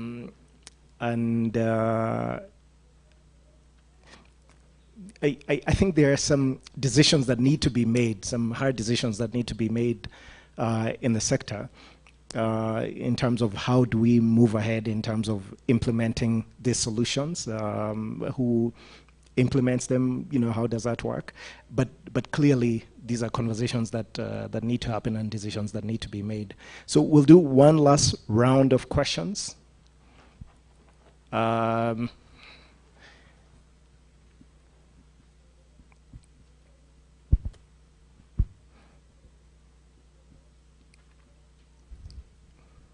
Yes, go ahead. Thank you. Thank you. I want first of all to appreciate the panelists. My name's Henry Pwani. I have two questions, but I think one has been responded to regarding the levelized cost of electricity. The second question was to go to Kirunja. Now we are talking about 21% penetration so far for the variable renewables. And looking at the pipeline in terms of implementation of especially solar and wind, we are likely to reach the 30% threshold, at which point the effects on the grid become so significant. So I'm just wondering, how safe are we going into the near future? We are talking about bringing in the battery storage, and we've clearly talked about the lead time, which is likely to take quite some long time. So how safe are we in when we look at the deployment or integration of renewable variable, that's wind and also solar? Thank you. We'll take the question from Mary. Yeah, thank you very much. My name is Mary Malu. I work with KenGen in the Regulatory Services Department. I have two questions, and I will direct them to Engineer Kirunja. One of them is, and first let me declare, I think the battery storage is a good idea, but I just want to find out to what extent is Kenya Power and the Ministry at large talking and working with other stakeholders on the demand side, demand creation, because definitely battery storage is going to increase the available power. So to what extent are we working, or is Kenya Power particularly, and the ministry working with other stakeholders, Ministry of Industrialization, and on the demand side to ensure we don't then solve a problem and at the end create another one of excess supply. My second question is, and this is in reference to one of the slides, you showed that, I think it is the one on the dispatch, and you did indicate that geothermal, though the installed capacity is about 800, 900, going to 900 megawatts, the dispatch is much lower at below 600. And the graph was very clear that the wind has to be dispatched because of the nature of the PPA. So my question is, looking back, would you still think take or pay PPAs, it's a good idea for intermittent power? And going forward, what should we expect? Yeah, thank you. Thank you, Mary. And if we have anyone from the regulator in the room, please feel free to also comment. Thank you. My name is Rono Kibet from Kenya Electricity Generating Company. Allow me to thank the panel for being very generous with information and very accurate. We really appreciate that. I have a comment and a challenge, and the comment actually follows up in what our general manager has just mentioned. As we are doing this talk of installing battery, it's really critical for us to think about demand so that we don't get caught up with having unnecessary fixed costs being passed down to the consumers. So we really need to walk hand in hand with that. Lastly is the challenge, and this is majorly to Michael, and now Anthony, since you left, I don't know whether you'll pass it forward to your people in Tesla, but think of battery storage being charged by lightning. And that would be a good solution for the coast and a good solution for Western Kenya. Thank you. Very, very interesting. We'll take a question from Lorenzo. Yes, good morning. As one of the Italians that Maurice called upon, I felt impelled to ask a question. And my question moves away from the potential that storage has for the grid management, which I think we all know is clear. And I wanted to ask about the potential for job creation and local manufacturing creation, not just in Kenya, but across all of Africa, because we know that rare metals are so crucial for batteries. Michael, you actually mentioned it yesterday. So given this potential, how do you see manufacturing of battery storage in Kenya, and also from any other example across the African continent? Thank you. One last question. Sorry. Good, yeah, go Maurice, you didn't see me there. So my name is Juliana Kainga from NL Green Power. I did present a bit about NL yesterday and some of the initiatives that we're doing in battery storage. And my question is to Engineer Kirunja and Michael as well. So I did sit in one of the sessions for the LCPDP plan that actually showed the 250 megawatts of battery storage that's planned for 2024. So my question, and something that Michael had mentioned, currently there's a multiplicity of events that's happening globally where we're going to see a sharp rise in costs when it comes to any technology, whether it's renewable energy or battery storage. So what's the plan in terms of how we are going to realize the real prices if we're going to deploy battery storage? And what I'm looking for is a confirmation that we are going to ensure that this process is competitive, and that's the way to go. Yeah. Thank you very much, Juliana. So I'll hand over to our panelists, but if there's anyone in the room who would like to respond to one of the questions, not ask another question, but add in terms of the feedback provided, please just raise your hand. Okay, thank you. The first question I'll address is regarding the stability of the grid in view of the increasing contribution of renewable energies. Yeah, it's true. Currently, we are actually experiencing grid issues already based on that 21% that is installed. So frequency stability is a challenge, as I said earlier. And going forward, that's why we are looking at increasing our auxiliary services sources, including battery storage and others. Now, the challenge here is that the implementation is not as fast as the rate at which we are increasing our variable renewables. Therefore, we need to consider limiting this or balancing out, because ultimately power system operation will be impacted by connecting or integrating too much renewable energies without addressing the question of grid stability. Now, this has been considered in the development plan, and that's why we have come up with these auxiliary service sources like battery energy storage, and we have also limited the incoming now capacity. All what is in the pipeline is being pushed forward until we are able to handle that intermittency in the system.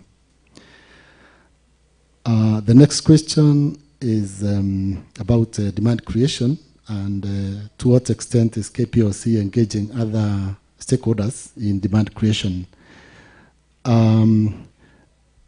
This is an activity that has been ongoing. Unfortunately, in the recent past, I think it has slowed down. We used to have a committee coordinated at the Ministry of Energy for all sector players in regard to this, and also involving industry players. I do agree activity has slowed down, but this is an area where we need to continue working on. But basically, for demand to grow, the economy also had to perform well. So once again, it's not just about KPLC or the energy sector, it's the entire productive sector. So, and okay, it's good news that you're talking about industrialization going into the future and all that. This really is going to spur demand, and that way we are going to be able to utilize the generation resources we have more efficiently. Regarding the thermal dispatch, the chart you saw, Mary, was not, I think, very much up to date. Currently, the installed capacity around 800, but I think when the chart was done, it wasn't that 800. However, it's recognized that it's not always that the 800 will be available. Actually, there's a time towards the end of last year when a lot of geothermal capacity was not available due to problems with machines and all that. Now, we don't curtail geothermal energy other periods of the day other than off-peak when the demand is low. So from that graph, if you notice, it was fairly flat. We ran all the available geothermal during the day and at evening peak. But then when it comes to off-peak, we have no option because we have to balance the demand and supply, and that's when the curtailment comes in. Of course, take-or-pay mechanisms for, VREs, the ones that we have currently are under that payment mechanism, and so are all the other power plants anyway, because the investment costs have to be met. Whereas it is not, of course, advisable to curtail geothermal and replace it with intermittent, power. Yet we need to find a way to compensate those developers. Now we are looking at energy auctions, and probably then what that would mean is that if the developers would take the demand risk, then they will ask for slightly higher charges for energy, and they will be dispatched and paid based on what they are produced. I think that's the most likely mechanism, because they have to pay for their investment anyway. Once again, it's not also desirable to, to curtail conventional generation plants and replace that with the intermittent sources because of the larger system security issues. Now, even as we bring in more renewables and then battery storage, we've got to look at the impact on the system inertia as well. So we have to strike a balance whereby the amount of VREs in the system versus the conventional generation in the system has to balance in a way to ensure that the system operates well, regardless of whether we have resolved the issue of intermittency, because the batteries and VREs and the way they are delivered, they don't have inertial value in the system. So that's another area to consider. Probably it could involve now higher costs being incurred by the VRE generators to be able to create, or rather to develop, to design systems that have that virtual inertia, so that now that can be done. So as we do that, then the cost of VREs or the green energy becomes more and more expensive. So naturally, there's a limit somewhere that we cannot have the grid 100% green. Theoretically, we can have, but it's quite expensive to do that. So looking at the cost parameters, then we strike a certain balance. And then lastly, the capacity of storage, battery storage in the LCPDP. Talking about 250 megawatts in 2024, no, that was revised. The realization here is that it was too ambitious. We need it, yes, but it's not practical to install 250 megawatts by 2024. So now we are looking at 100 megawatts, and subsequently we are increasing that in the medium term to hit the 250 mark. Still, it's an ambitious target, but as I said earlier, the detailed feasibility studies are ongoing. If financing is accessed, then this can be implemented actually within 1 year after the studies are completed. Thank you.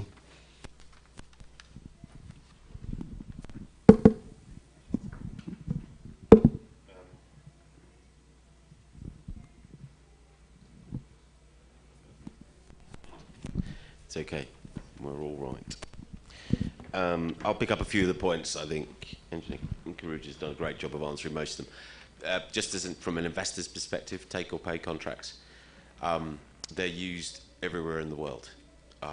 New renewable capacity in the UK has a guaranteed floor price and volume purchase to it, so it's effectively a take-or-pay contract, and that includes the 1 gigawatt offshore wind farms as well. All of the new fleet of nuclear power stations in the UK have guaranteed floor prices and guaranteed minimum takes.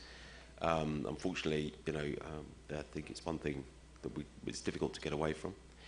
For me, I think that the interesting part is also, though, just to explore, particularly amongst new IPPs, how much of the PPAs we can shillingize, right? So South Africa pumps out and has done for the last 10 years RAND-based financing and requirements for offtake agreements. I think the time is right, personally. I've had the privilege of working in Kenya for a long time. I think the time's right. I think the economy is sufficiently robust. I think the sector is sufficiently solvent and has proved itself time and time again around payment to IPPs. I think the time is right to start to push the envelope, personally, a little bit, around how much of a PPA we can actually sign on a shilling basis. That would have an effect on consumer tariffs because it would take out the foreign exchange reserve requirements. And I think it would slowly but surely allow for the creation of the right kind of capital markets within Kenya to actually allow for funding, local funding and financing of some of these things, which would make a huge difference. So it's not necessarily just about take or pay, it's whatever else in financing can we be more innovative and cleverer to the benefit of everybody in this room and people beyond, okay? So that's kind of one point from me. Lightning charging, I'm not sure I'd want to be on site when we were trying to charge from a lightning bolt. Nice thought, though. That's good.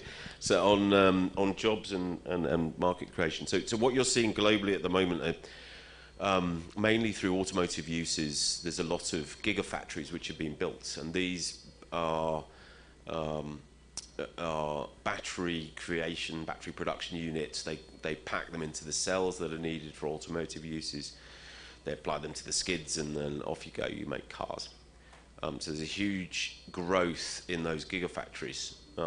Some that Tesla have built in the US, multiple ones there in Germany, China, and so on. Northvolt are building them in Scandinavia. You know, there are these gigafactories going up all over the world with the idea of producing battery cells for multiple uses. There isn't, I'm not aware of any plans to put a gigafactory per se in the African continent because you need to have a big demand for cars to make that work. You need to be throwing out 50 to 100,000 skids a year, chassis a year, to actually make it work. So there needs to be a good demand for e-mobility to make those things work. What we are seeing is, and this is again part of the South Africa renewable energy IPP process, is you're seeing now assembly. So that, you know, they're starting to set up facilities to put together the packs that you need to actually install, and that's probably the first step of many in terms of at least starting to bring it on. I personally, I don't think it's long in somewhere like Nairobi before we're going to have enough demand for e-mobility to actually probably start to see a gigafactory being located somewhere here. Good, dense, big population across the East Africa community, and I think it won't be long before somebody actually starts to think along those lines, which is good. Do you think that might be a warning it's time for coffee? I don't know. On Juliana, your point, right? A process, whatever it is, needs to be transparent. And you know, we've worked very well in Malawi on a very transparent process. They have access to all of our financial models. They sit in meetings with EPC contractors. They sit in meetings with financiers. Everybody sees the same thing. There's no hidden mirrors, but we're happy to do whatever. I agree with you. The key thing is getting the right deal for KPLC, for the people who are providing the kit, doing it in a transparent way that everybody's very happy with. We're going to be around and, you know, for a long time. Don't really want to upset anybody in the process. I think that's it. Any closing thoughts for you, Anthony? I'd say in the immediate term, probably manufacturing or employment opportunities in the battery manufacturing chain are limited. But picking up on the conversation yesterday around end of life usage, I think there's opportunity for recycling of existing or end of life batteries. I think there's a lot of lithium content available, be it laptops, be it solar home systems, and so on. So I think a value chain around that can easily start to develop. But in the long term, as battery storage specifically becomes more mainstream on the continent, I see opportunities for refinement of rare earths coming in from Africa. We know Africa has some interesting sources, but I think that's a slightly longer term opportunity. And I think electric mobility potentially will be one of the biggest drivers for that. And just to echo Michael's point, I think where we are now is that electric mobility is still way more attractive for battery manufacturers. And even for Tesla and other manufacturers, I think you see a lot of emphasis in that, whether it's LG Chem, whether it's Panasonic.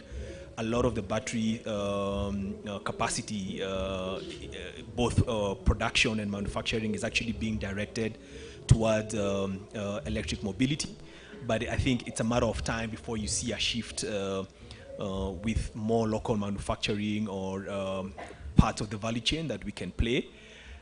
Technology transfer remains a constraint. I think, as we speak right now, exports of lithium or patents on technology on lithium extraction and so on are, classified or categorized as, as restricted, say in the US, and for example, so getting a lot of that technology transfer still remains a big constraint. But that being said, it's not all doom and gloom. I think there are low-hanging fruits. The assembly side, I've seen, especially on electric mobility, local engineers doing conversions or assembling cells for electric mobility, and that could pan out into more employment opportunities. Thank you. Thank you very much, Anthony, Michael, and Engineer Kiruja. I think we've come to, we've reached the end of our time. So please join me in giving a warm round of applause to our panelists for that very insightful session. And we look forward to seeing what happens with battery energy storage in the sector. So, Kevin? Let's appreciate the moderator, please. Thank you, Maurice. One clap also for Michael. Another one for Anthony Britam, yes. And then finally, Erastus Kiruja, please. Asanteni sana. So, yes, I think there was already a warning sign, as Mike was saying, that we need to go out for a small refreshment. But before we do so, I want us to watch for just 2 minutes a video clip, and then we'll go for a coffee break. Before we do that, as we do so, let me just recognize the presence of Folake Soitan, the CEO of Ikeja Electric. Let's appreciate her, please. So the video, please, and then we go out. Imagine sending electricity generated here, all the way here, wirelessly. The world's first long-range wireless energy transmission technology, as seen and developed by space agencies like NASA, is here and available for commercial use. And it's brought to you by Emrod.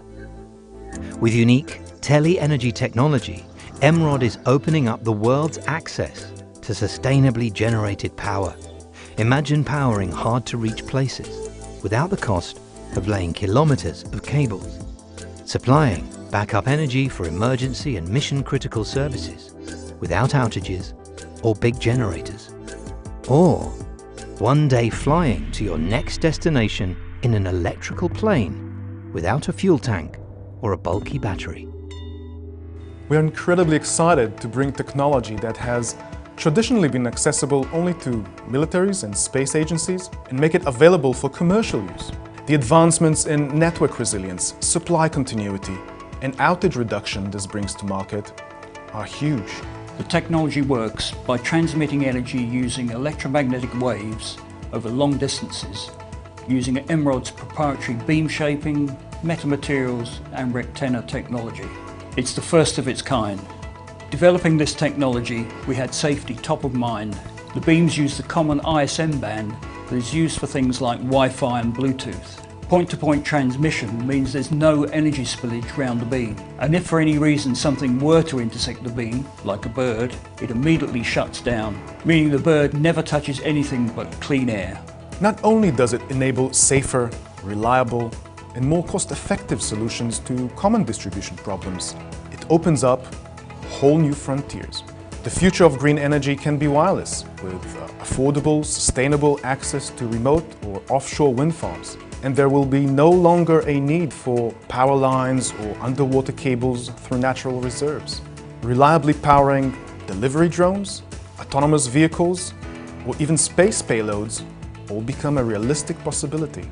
We are disrupting the way power is transmitted and changing the future of energy distribution for the better. Emrod. Power anywhere.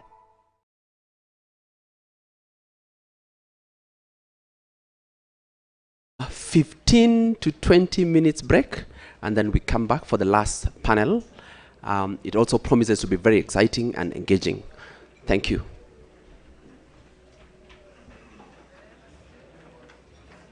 Imagine sending electricity generated here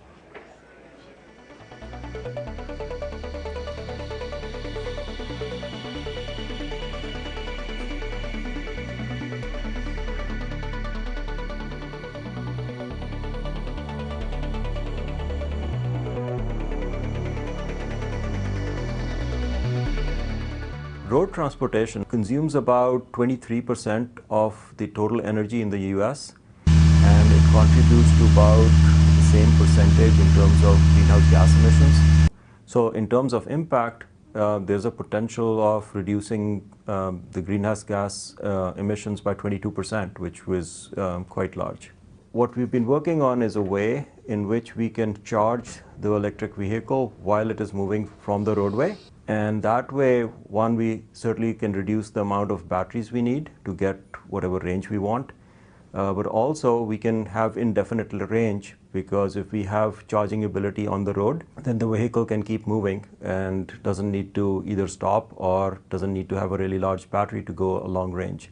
It also saves time, because now you don't have to stop to charge. So you would, in practice, have a charging lane where you'd have these charging pads on a repeated basis, and as the vehicle goes over one, it'll get charged, and then it goes over the next and gets charged again. When I started looking at this approach, people had already started to work on magnetic field-based systems. In fact, you've probably seen these for your cell phone, for example. What we've been working on is the underlying technology. To get the full benefit, this technology has to be deployed. In the 1950s and 60s, when the interstates were built, that was a similar sort of infrastructure development. But interestingly, this is the right time to do it, because the infrastructure in the US is already aging, both at the roadway level as well as the grid level. And this is an opportunity where sort of the new infrastructure can be developed, taking into account the new technologies that are available today, and really make it ready for the next 50 to 100 years.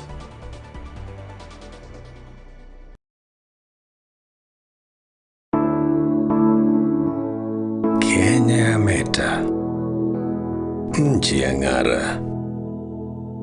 Kenya Meta, nchi kavu baharini. Kenya Meta, watoto wake. Kenya Meta, tunavuna jasho lake. Mwangaza wa mulika, nchi ya songa mbele, pamoja tunaweza, pamoja tunaijenga.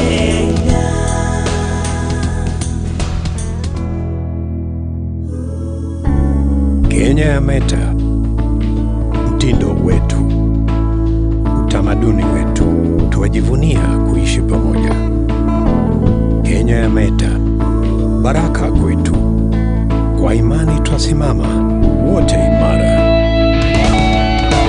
Mwangaza waelekeza njia ya kufuata, na nia zetu zote ni kuijenga Kenya.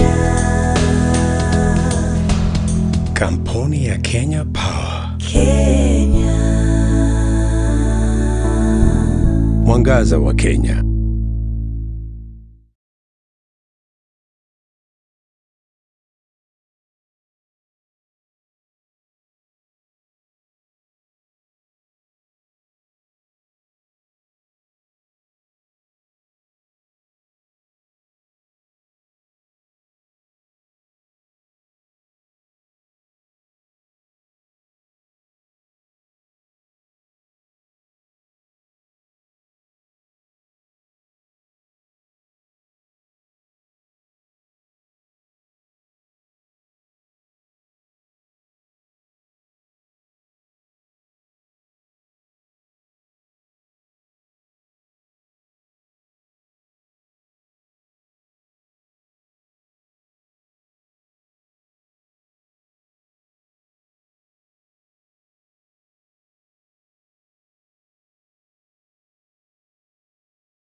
The pioneers. Festina lente. Make haste slowly.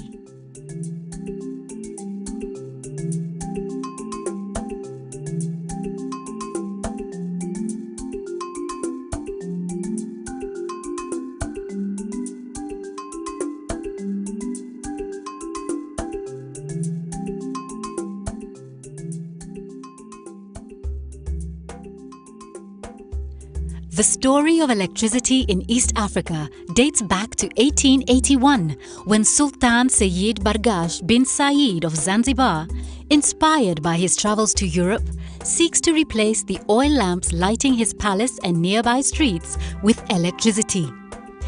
He installs a steam-driven electric generating plant imported from Europe, the first of its kind in Africa, and way ahead of the rest of the world on the Zanzibar waterfront.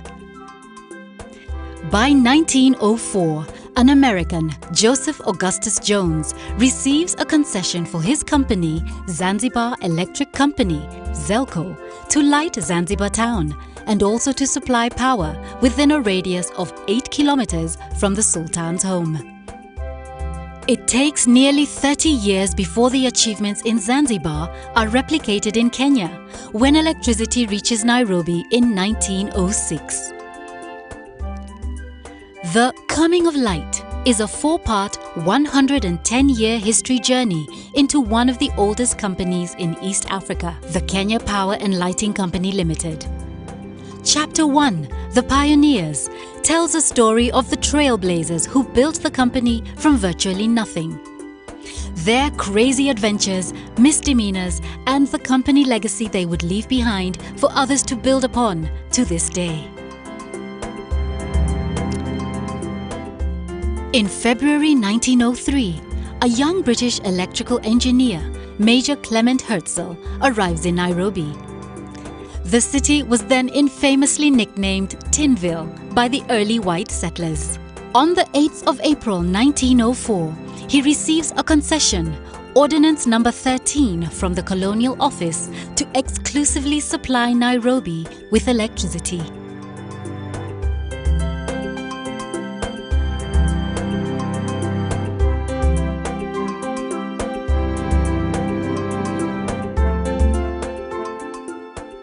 Almost immediately, Hertzl begins a layout of what he calls the Parklands Plot, which is pivotal to the Nairobi electric power and lighting distribution planning.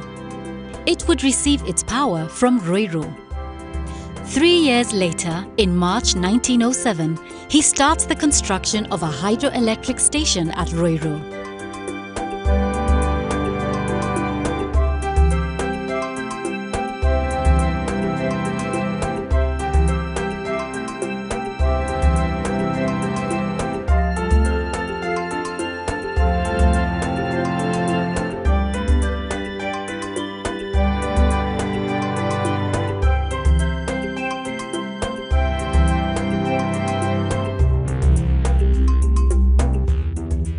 Once complete, the power is transmitted to the Parklands station by a single 10,000 volt line. Once at Parklands, the 3-phase transformers step down the 10,000 volts to 2,500 volts.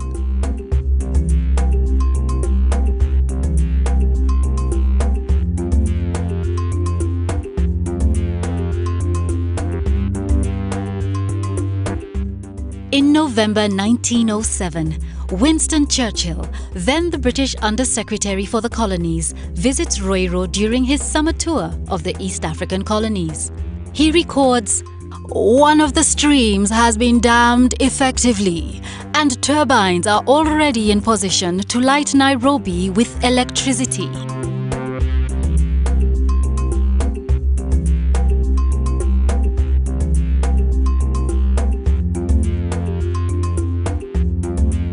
Come 1908, Hertzl almost puts Nairobi Electric into liquidation. He fails to fulfill a binding contract with Burstall and Monkhouse, a London firm of consulting engineers locally set up and tasked with a contract for final design of the Ruiru installations and for supply of electrical equipment. Consequently, he voluntarily forfeits his £5,000 sterling shareholding in order to salvage the company. In 1911, Herzl ventures into car salesmanship and sells the first Ford Model Ts in Kenya. He later goes on to serve as a major for the British Royal Flying Corps in the Second World War.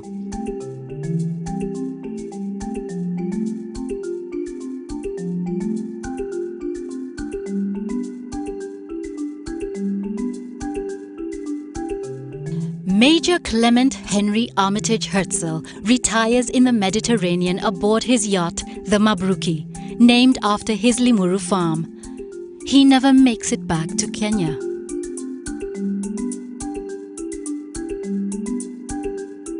Charles Udall joins the board in 1908 and later serves as the first mayor of Nairobi. In 1920, Udall meets Ernest Carr, a wealthy businessman, and proposes the need for Nairobi Electric to purchase the Mombasa Electric Light and Power Company Limited, owned by the Hassan Ali Jivanji family. Earlier, in 1908, Hassan Ali had purchased the Zanzibar Electric Company plant. Coincidentally, in the same year, Kassam Suleiman Megji formed the Mombasa Electric Light and Power Company Limited. The firm had been granted a 50-year concession by the governor to install a power station and light up Mombasa. In 1909, Hassan Ali sold the Zelco plant to the Mombasa Electric Light and Power Company Limited. Between the years of the First World War, 1914 to 1918, both Nairobi Electric and Mombasa Electric had struggled to stay profitable and satisfy the increase in demand for electricity. In 1921, Nairobi Electric's directors approached the directors of Mombasa Electric and conclude a deal that sees the Nairobi Power Company acquire the Mombasa Company and immediately merges all assets and infrastructure. The intention of this merger is to add just under 3,000 kilowatts to the 800 kilowatts Nairobi Electric already generates, so as to build enough capacity to satisfy the demand for electricity in Nairobi and cope with the demand in the next few years.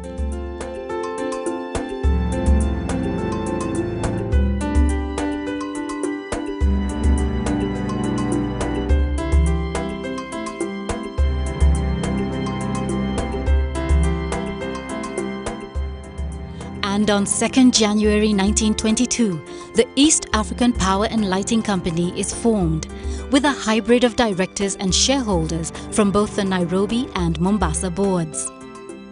And in 1924, the first project undertaken by the new company in Mombasa is the construction of a new power station at Shimanzi, off the Kilindini shore. The merger marks a new era of electric power and lighting in Kenya. In 1923, EAP&L unsuccessfully floats its company shares in the world market, following which John G.B. Stone in November 1924 initiates a move to appoint the Balfour Beatty Company as London managers so as to attract more financial capital.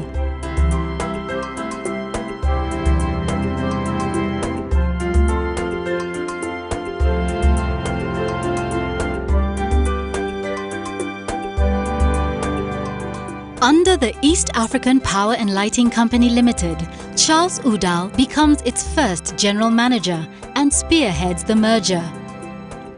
Previously, he was an electrical engineer working at the Roiro Power Station. In 1927, he resigns from the company after 19 years of service. He embarks on a new journey, supplying gravestones and Kapiti Plains marble. In May 1927, Dennis Finch Hatton is appointed a director of EAP&L. Infamous for skipping company board meetings, on 6th May 1931, he unexpectedly turns up for one, his first in over a year. Straight from it, he visits Karen Blixen and thereafter decides to fly solo to his place in Takaungu, Voi. The next morning, his plane crashes and he dies. The board records his death the same month.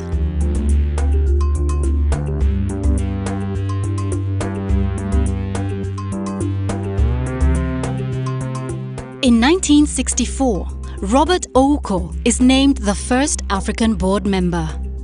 He fights for African representation within the board, and on 24th October 1966, under Articles 103 and 104, the company passes a resolution to delete a clause that reads, "Provided also that every director of the company shall be of European descent." He later serves as Kenya's foreign minister from 1979 to 1983 and 1988 to 1990. Isaac Lugonzo joins the board in 1966. Lugonzo is elected as Nairobi's first African mayor in 1967.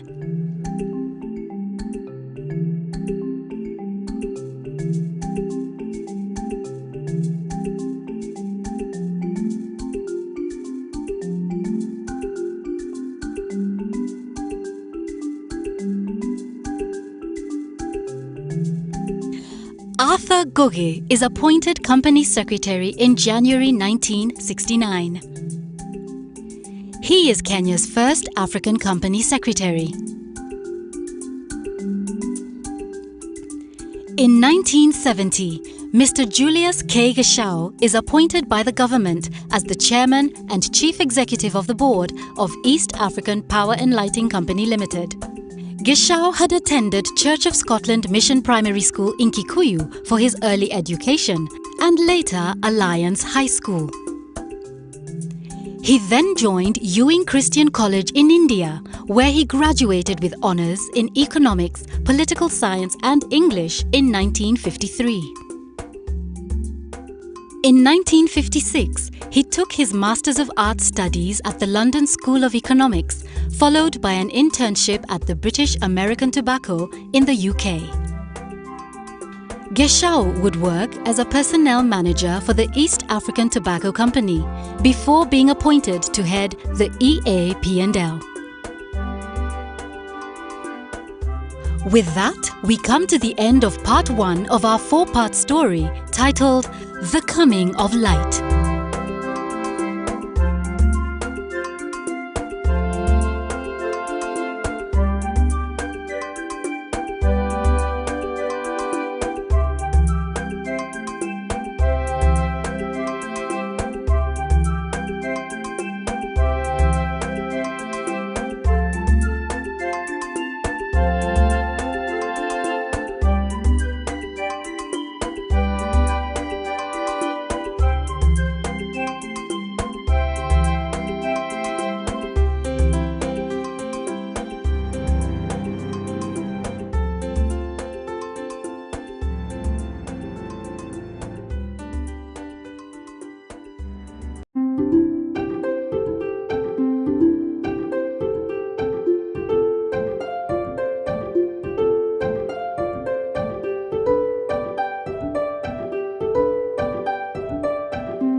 Chapter 3 of our 4-part series of The Coming of Light is titled Neighbours.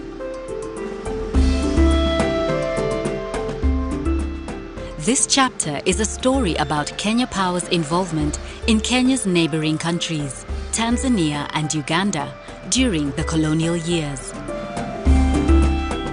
In 1908, the Germans introduced electricity to Tanganyika in Dar es Salaam. After World War I, the Germans lose the colonial territory of Tanganyika to Britain.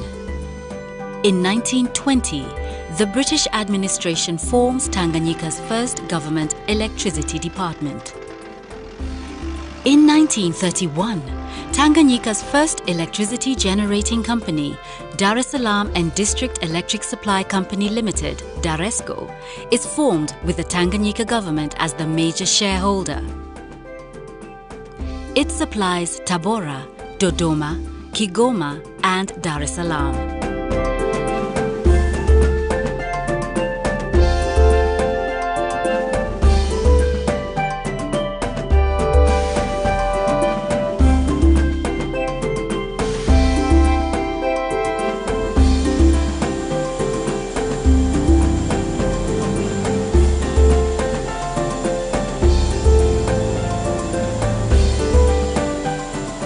In 1932, the East African Power and Lighting Company Limited extends its operations to Tanganyika after purchasing the privately owned Tanganyika Electricity Light Company Limited, also formed in 1931.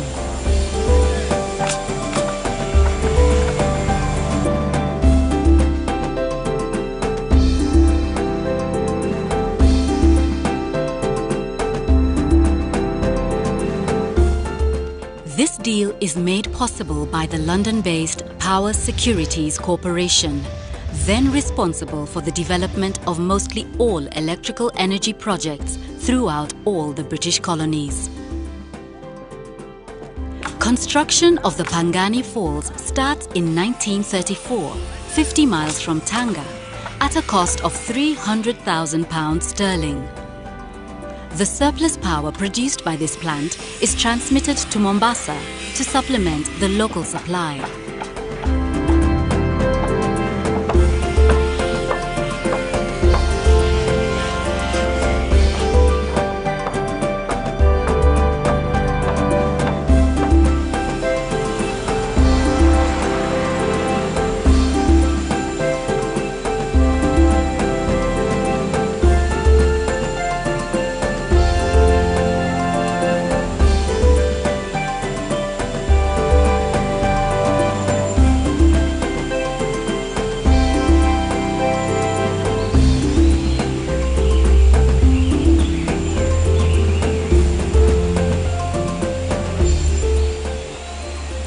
Between 1936 to 1953, a further 8 sites are constructed.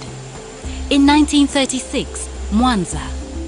In 1937, Moshi. 1943, Arusha. 1951 has Mbeya, Lindi, Iringa. And in 1952, Morogoro.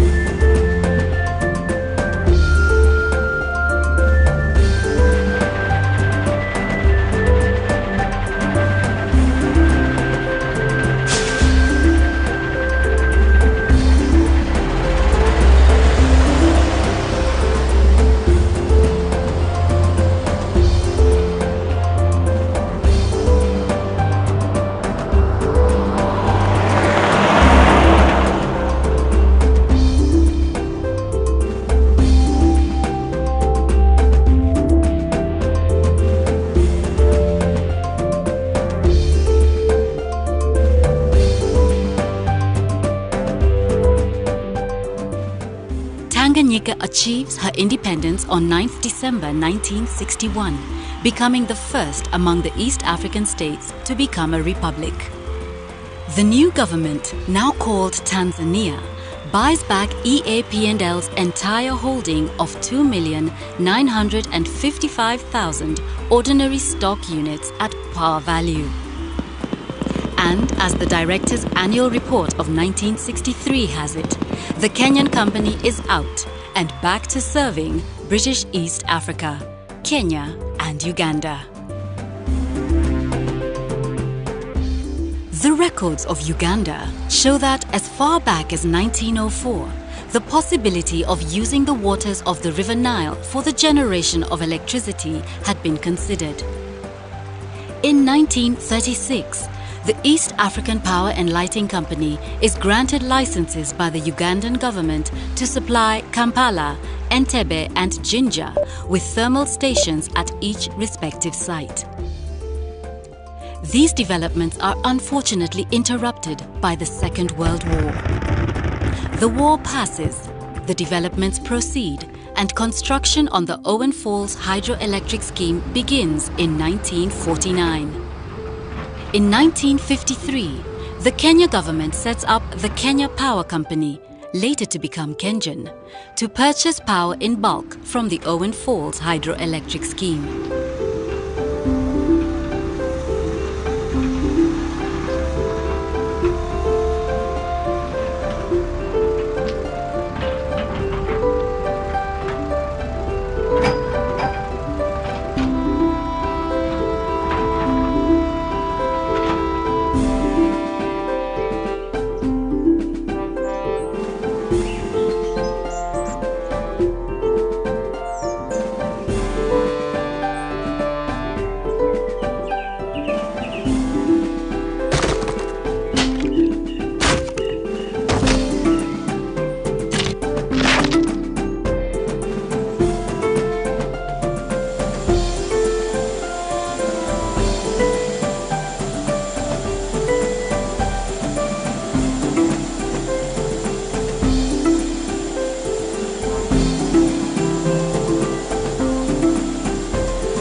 And on the 29th of April 1954, Queen Elizabeth II, along with the Duke of Edinburgh, Prince Philip,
ask the moderator on stage. Antonio, get ready.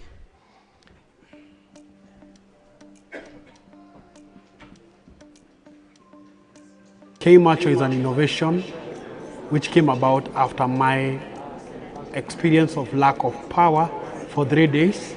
During Corona times, there was a ministerial directive that we should not socialize, and I was not able to access the meter box. I found a solution through innovation, whereby I work with a team of technical experts on communication. We wanted to see how blind persons like me are able to purchase token, you are able to save your power, you are able to know the remaining units. Our aim as KICC or Disability Sausage Media is to reduce ableism in order to include everyone in society. And through such a solution, it is not just for persons with abilities, but it will ensure everyone is able to access at your own comfort zone. Because everyone, everyone loves soft life.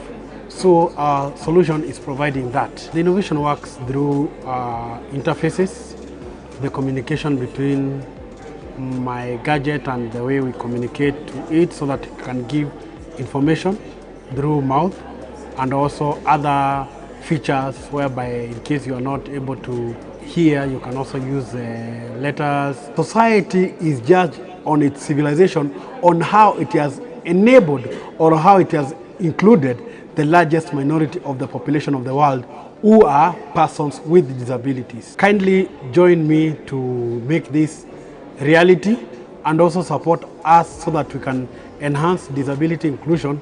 You can just Google Disability Sausage Media, you'll get to know the YouTube channel, which is also a content creation platform.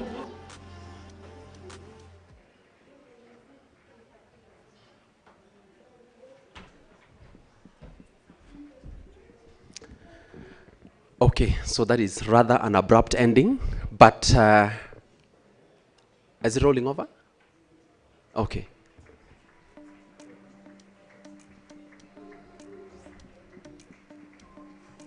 KICC is an innovation which came about after my experience of lack of power for 3 days during Corona. Okay, thank you very much. Sorry for that hiccup, but we'll proceed from there. But before we do so, I want to recognize the presence of our MD, Engineer Geoffrey Muli, who is in the room. Please, let's appreciate him. Thank you.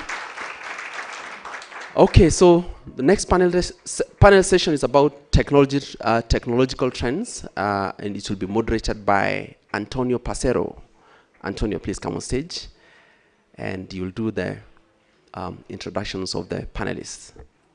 Can you appreciate him also as he comes?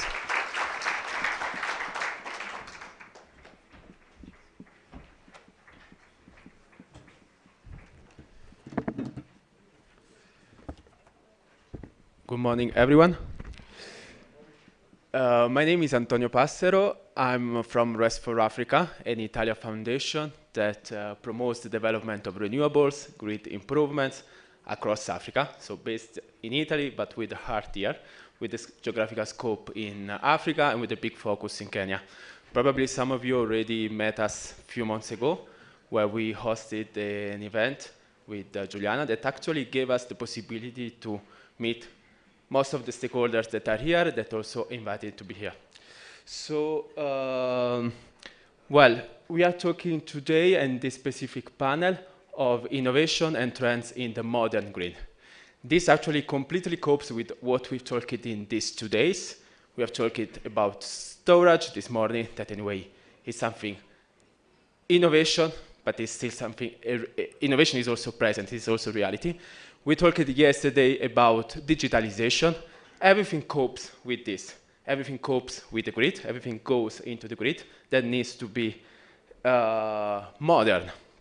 So I've been actually very recently asked to moderate this session. I was very happy that the topic is innovation. Because innovation actually is something that sometimes people argue that there is not really a need to consider innovation. There are more urgent things to be done in what is already in place.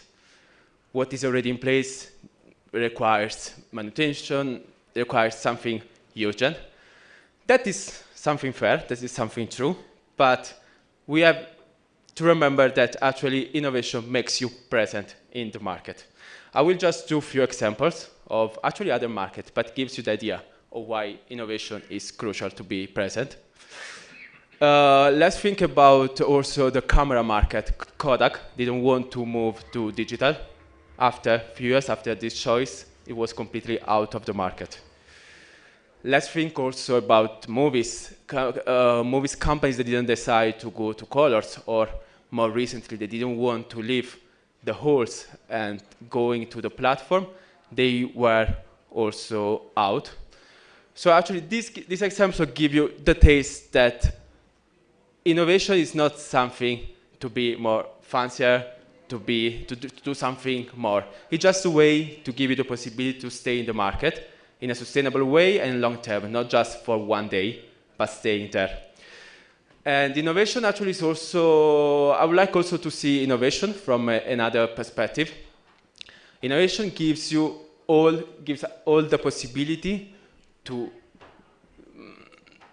actually do the best thing with less effort. You can reach the same result, but with a less cost, or probably paying even more, but having more result. This is what you probably know, like the theory of the ladder.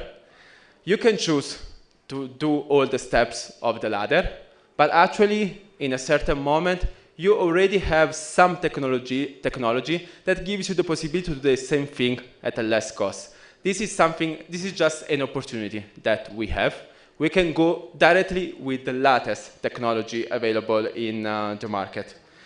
And this is actually what we will see in this panel.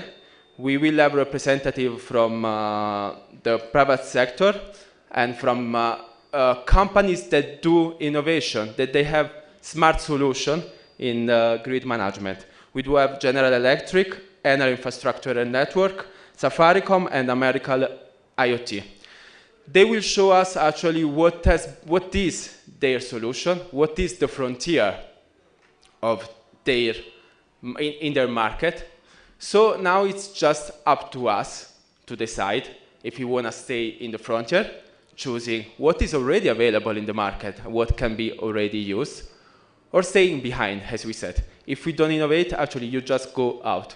So it's really a decision that has to be taken, but knowing that there is a possibility.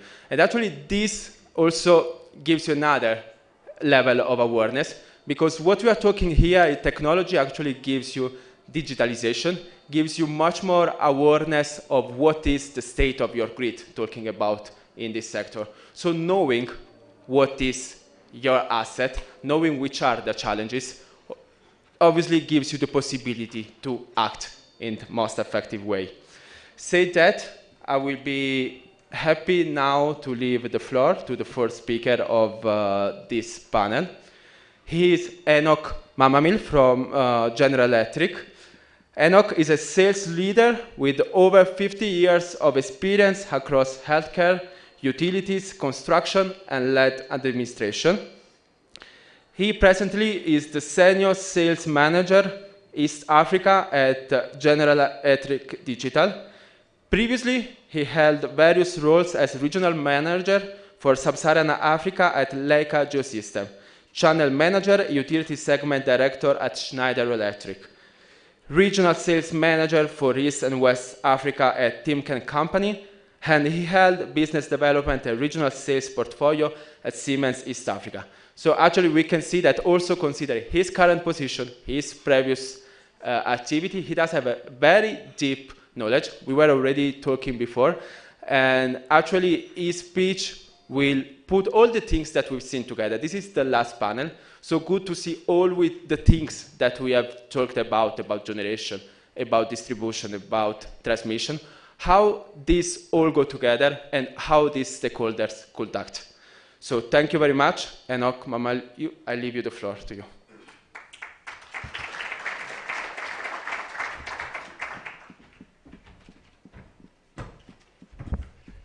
Thank you very much for the introduction. Good afternoon. My name is Enoch Momanyi. I'm responsible for General Electric business that is called Grid Software, but actually my preference would have been to call it utility software, because our solution cuts across several utilities. And when I mean several utilities, lately telecommunication is a utility, water is a utility, and also transport. So I'll take you through how we view the energy sector and how we fit into the energy transition looking into the future. So as we are being hosted by Kenya Power, our discussion will revolve around grid software, but then I'll able to demonstrate how we fit into the ecosystem that we have been discussing for the last 2 days. I hope I'll be able to. Sorry, let me go back. Can we go back? So, GE previously has been known to be a conglomerate with healthcare, aviation, and we had GE Power. But now GE Energy Company is going to consolidate all the 5 companies, and GE Digital, GE Renewable Energy, and GE Power will become one company called GE Energy Co-Company, that will be providing solutions within the supply chain, within what we have been discussing, all the way from generation, transmission, and distribution. And as you would probably note, our solutions in the grid software serve a third of the world's electricity, what we are able to serve as General Electric. That's an important statistics to demonstrate the trust our users have with us. Now, what is driving this energy transition? We live in a world where electrification is happening. You can see motor vehicle, bikes, we are going into industrialization, urbanization, and all those kind of megatrends, and then there is the element of decarbonization. And as you can see, electricity demand is increasing out of these megatrends. And so how prepared are we as a community? Because as you notice, as we go along, that this is an ecosystem of partners that we need to play to achieve some of the objectives we have set out in these initiatives.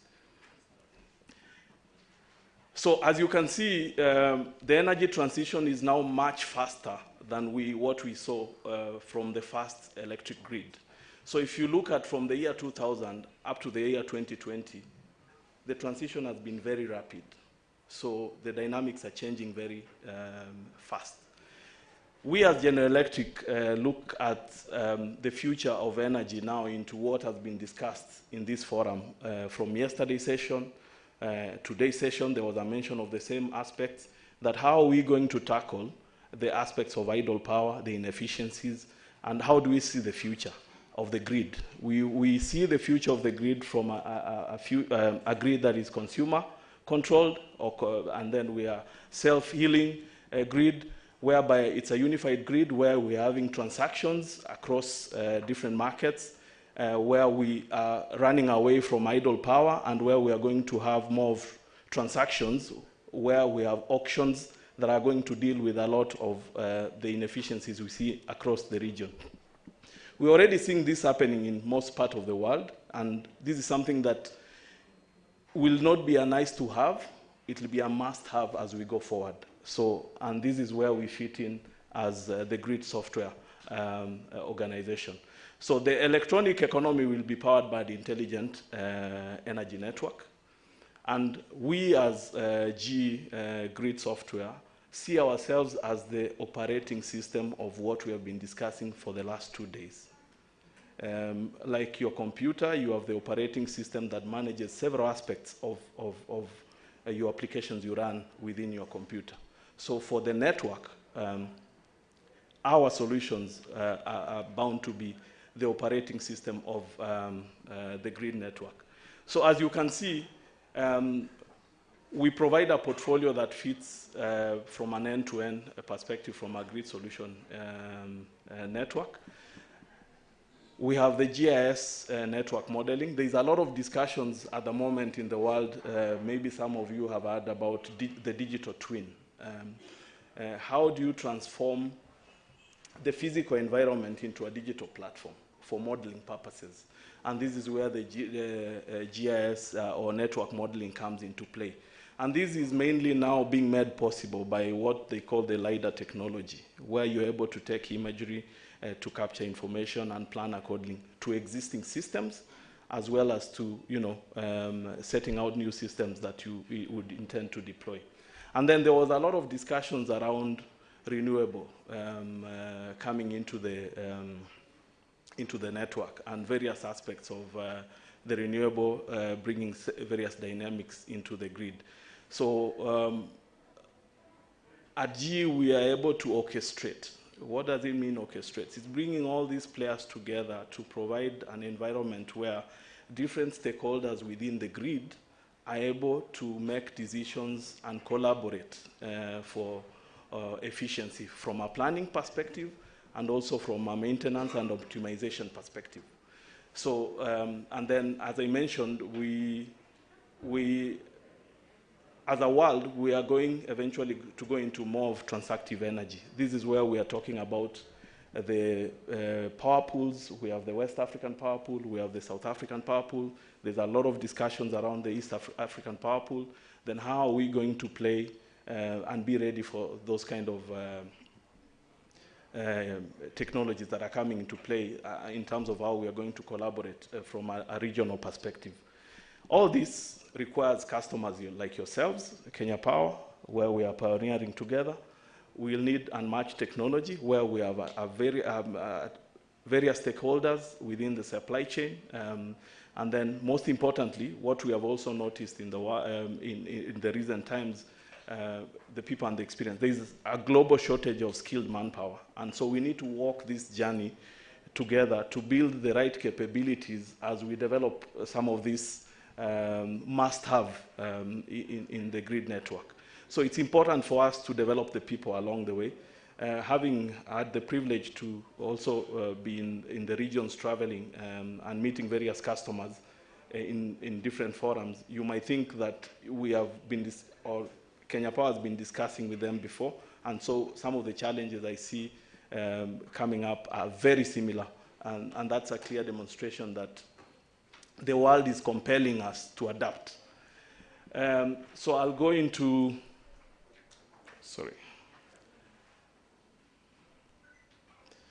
So how is General Electric becoming an operating system for the grid network? So as I mentioned, we have had various challenges coming into the grid with renewables. We have wind, we have solar, and then we have other technologies coming into the grid. How do we manage those dynamics using our solutions, which is the operating system? So GE recently acquired an organization called Opus One Solutions. This gives us the opportunity to orchestrate renewables into the network fairly easily. Engineer Kirunja this morning mentioned about the challenges of bringing in renewables into the grid and what that poses into the operations.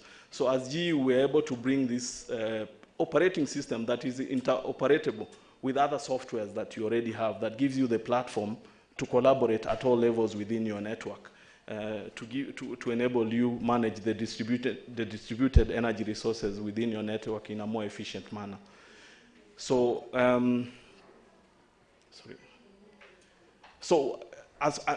during our innovations, we normally partner with various stakeholders that have different challenges to come up with innovations. As you can see in California, it's on that basis that we are developing the Opus One solution, where we have adapted into some of the solutions that we are deploying. In terms of the transactional, from a business model shift now from bilateral arrangements, from PPA models that are more rigid and very costly, as we have seen, to more of transactions that are open. It's more, the energy is traded in an open market. So we are learning all these aspects from various users to be able to integrate it into our operating system to provide you solutions to be able to collaborate at all levels. So part of our innovation is coming from lessons learned from users like Kenya Power to be able to provide solutions that are more relevant to the users. Again, we have a greater customer momentum. We are acquiring. We have a traditional install base, which we have been working on. Most importantly to note is now in East Africa, we have the Ethiopian utility, EEP and EEU, who we're already implementing with them some of these solutions that we'll be going into deep details to discuss. They're already ahead of the curve into implementing these solutions, and we are seeing some of the neighboring countries uptaking some of these solutions, not because they would want to have them or it's a nice to have, but it's a must have from a user perspective. Now, as GE Digital Energy Solutions, 40% of the electricity created globally is covered by our solutions. So that means we have a depth and breadth of knowledge to be able to serve the market better. And we have deployed the digital twins that I'm discussing about in 9,200 assets. It's inevitable that this is the way to go for us to be able to manage the grid even better. So research and development, very key. The expansive renewables and distributed energy portfolio capabilities is one of the key aspects that we are leveraging to bring more strength into our operating system. So as you can see, we have over 1,000 plus customers globally, which again, for us to be sustainable in the solutions we are deploying, it has to be profitable business for us. So what portfolio are we looking at when we talk about the operating system? As you can see from our GE portfolio, the one in blue, we have been covering all the way from the transmission network, distribution network, and also all the way to the last mile behind the meter. And as you can see on the extreme right, you have the distributed energy resources. How do you integrate them into the entire supply chain? So all these aspects have the GIS. GIS modeling is more of the geospatial information systems solutions that go into planning, optimization, and real-time control. So within the transmission and utilities, we have what we call the EMS. We have the DMS that mainly runs the distribution utility operations. Kenya Power is currently implementing an ADMS solution within the Nairobi city. So as you can see, urbanization as a mega trend is pushing the utility to adapt certain aspects of digitization and grid software to be able to manage the grid in a more efficient way, not only from an operations perspective, but also from an aspect of planning into the future. There's the aspect of managing outage, the duration of the outage, and also human resource planning for the maintenance of the network. So it's a very operational enabling tool that supports the distribution teams. So we are seeing this being adapted in various countries in the region. Tanzania is already implementing a DMS for Dar es Salaam. We are seeing Ethiopia, EEU, implementing a DMS for Addis Ababa. We are seeing Rwanda, EUCL, implementing a DMS for Kigali. So urbanization in itself is driving this initiative of having the operating system within your network to be able to manage the entire operations from one platform. And all the other systems feed into this to give management the business intelligence and also to give the operations team the intelligence to look at it from an operations perspective. On the transmission side, we are lagging behind because at the moment in Kenya, we are discussing about a national load dispatch center or a national control center. Other countries are ahead of this, and here GE plays a very key role in managing the transmission aspect on this side of the supply chain. The acquisition of Opus One brings on board the capability within this operating system to integrate the challenge which Kirunja was speaking in the morning on how do you bring the renewables into the grid without really bringing the complexities. So we are turning the challenges into opportunity by using this Opus One solution to integrate and orchestrate some of these dynamics into the grid. In this entire supply chain, there are several stakeholders, all the way from the secondary distribution, primary distribution, we are coming into transmission, and all this also integrate into the generation aspect of the utility space. And this is where we come in from a point of strength. And these software solutions, again, they look at it when we are speaking about auctions and market transactions. It's from a pricing perspective, where we are giving you the ability to view so that you know whether your network is resilient. It also gives you the opportunity to stabilize your network. There's the aspects of reliability.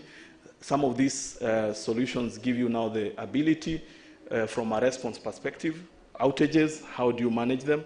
And also, they also give you an aspect of how do you manage your grid from a modeling perspective, where you know geographically how your network is structured, you know where your users are because your meters are your revenue, and how do you manage them.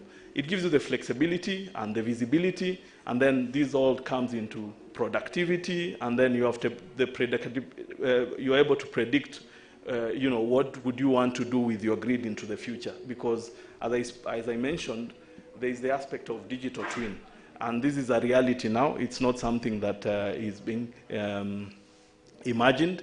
So this is already happening in other markets, and they're able to plan ahead, and they know their grid even much better.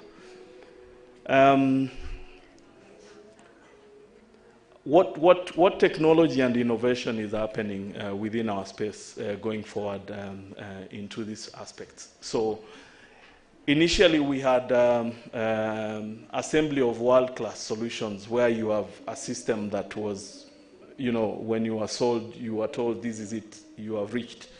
But now we are looking at going into the future, working on scalable solutions. We might come, for example, to a classic example we had is Zanzibar. Zanzibar does not generate its own power. Zanzibar has a very low demand for power because it's a touristic destination. And so they needed a solution that really fits their requirements to manage their grid that is not very expensive.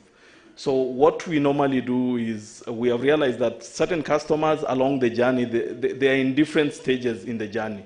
So the future is on scalable solutions, so that you have modular solutions that as you grow as you go along. It's a similar solution we're implementing for Rwanda. As you might know, Rwanda is also does not have a huge demand for power. So they would want to implement and grow their solution as they go along. And this is where we are going. So modular and,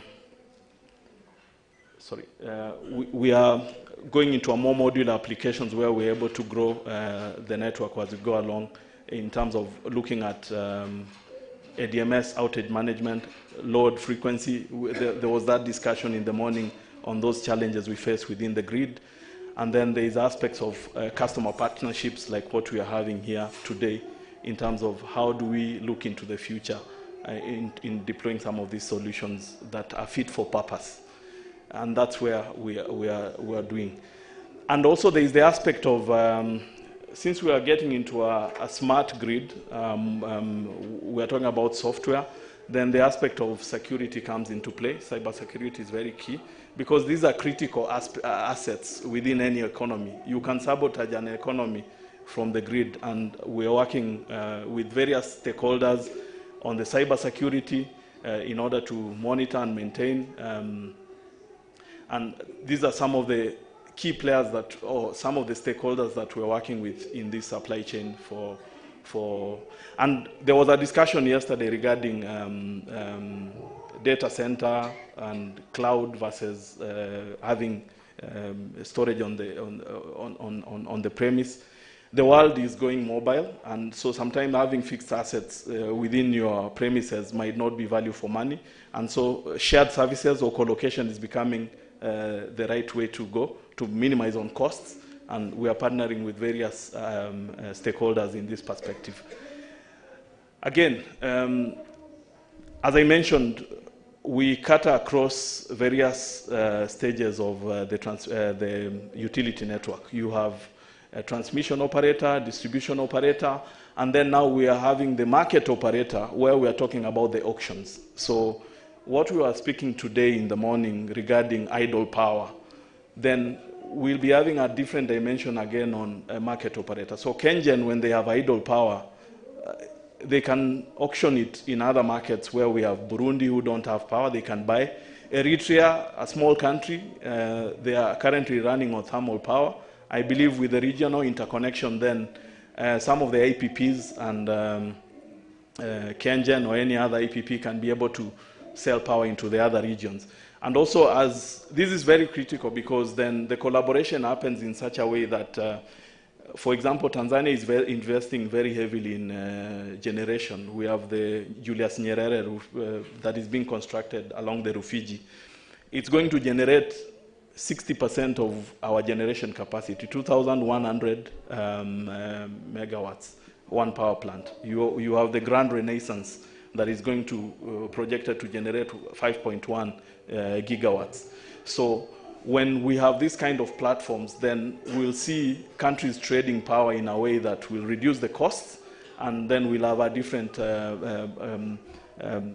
player who is auctioning power. Like, I believe it's the same case in Nigeria where power is auctioned by a different person, and different distribution organizations are able to buy from various sources. And this is the future of the grid network. So what then the other strength which we bring and the depth and breadth that we bring along this supply chain is the aspect of how do we integrate the renewables that are coming into the grid. And this we are factoring them in with this new acquisition that is able to have a modular way of integrating into the existing systems. And this is a strength which we feel that prepares us into the future when we are going into the market management systems where power is being auctioned. And it's a reality, as we can see it's happening in West Africa. It's currently happening in Southern Africa. And soon, I am sure in Kenya we'll be compelled to go into that direction, because at the moment we are having discussions on power purchase agreements that are very expensive, or we are paying for idle power, and this is the solution going forward. So this is basically a demonstration of how we plug into various aspects of the grid. So from all the way right from transmission, distribution, and then front of the meter. This is where we have also multiple key players coming in. I think it's very critical to note that the integrity of the grid at every point is very critical, and that's why some of the OEMs also going into the grid network needs to be up to date to be able to integrate some of these solutions we are talking about into the operating system that we are looking at. So what are the strategic initiatives? How do we see ourselves into the future, and what are our focus? We need to be accurate in terms of how we present ourselves into our customers in terms of asset management solutions. So this is where the digital twin aspects come into play. To be more precise, what the digital twin aspect means is I can come into this room using the LiDAR technology, scan this room using we have lately what we call laser scanners. Within 30 minutes, I'll be able to have an SLD, a single line diagram. Using this technology, it would have taken all the measurements, images of this room, so I'm able to map up all of you into this room. I'll be able to have all the dimensions of the room, and this is what the digital twin is able to provide, and that's very critical in the asset management aspect of it. We provide foundational operating systems, and this is where we would want to optimize the grid network. And And then we have the trading platforms that are going to enable the auctions that we speak about. But most importantly, our plan is on the reduction of this system from a time to value perspective. Sometimes some solutions take too long to implement. So when we look at some of our solutions that we speak about, the cycle time is less than 2 years. And as you probably noticed that, that way the customer is able to realize the benefit of this kind of solution in a better way. Because when you run a project for over 4 years, the dynamics of the grid change, and then you have challenges as you go along. So this is how we look into the future and how we plan ahead to deliver exceptional artificial intelligent systems that enable you to operate more efficiently. And to achieve this, again, how do we differentiate ourselves is how do we orchestrate between the distributed energy resources and the renewables into this entire space. And that's where we see our strength. Final thoughts. Again, the grid, the criticality of the grid is growing rapidly. We need to make continuous investments, both from an asset perspective, from a human resource perspective, because again, we have these needs, then we have to create the skills to be able to manage. And then there's the aspect of turning renewables and distributed energy resources. We are talking about battery, we are talking about wind, solar. How do we turn them from threats into an opportunity? Because as they were right now, the renewables coming into the grid is a threat because they are still destabilizing the grid. How do we make them an opportunity? And this is where we play in. And then we are partnering with the progressive customers like yourself to give the right solutions. And then there is the aspect of time to value, speed, which is very critical. And then the grid complexities actually demand more artificial intelligence and be able to adapt in terms of addressing the scale and urgency. So time to value is very critical. So thank you very much.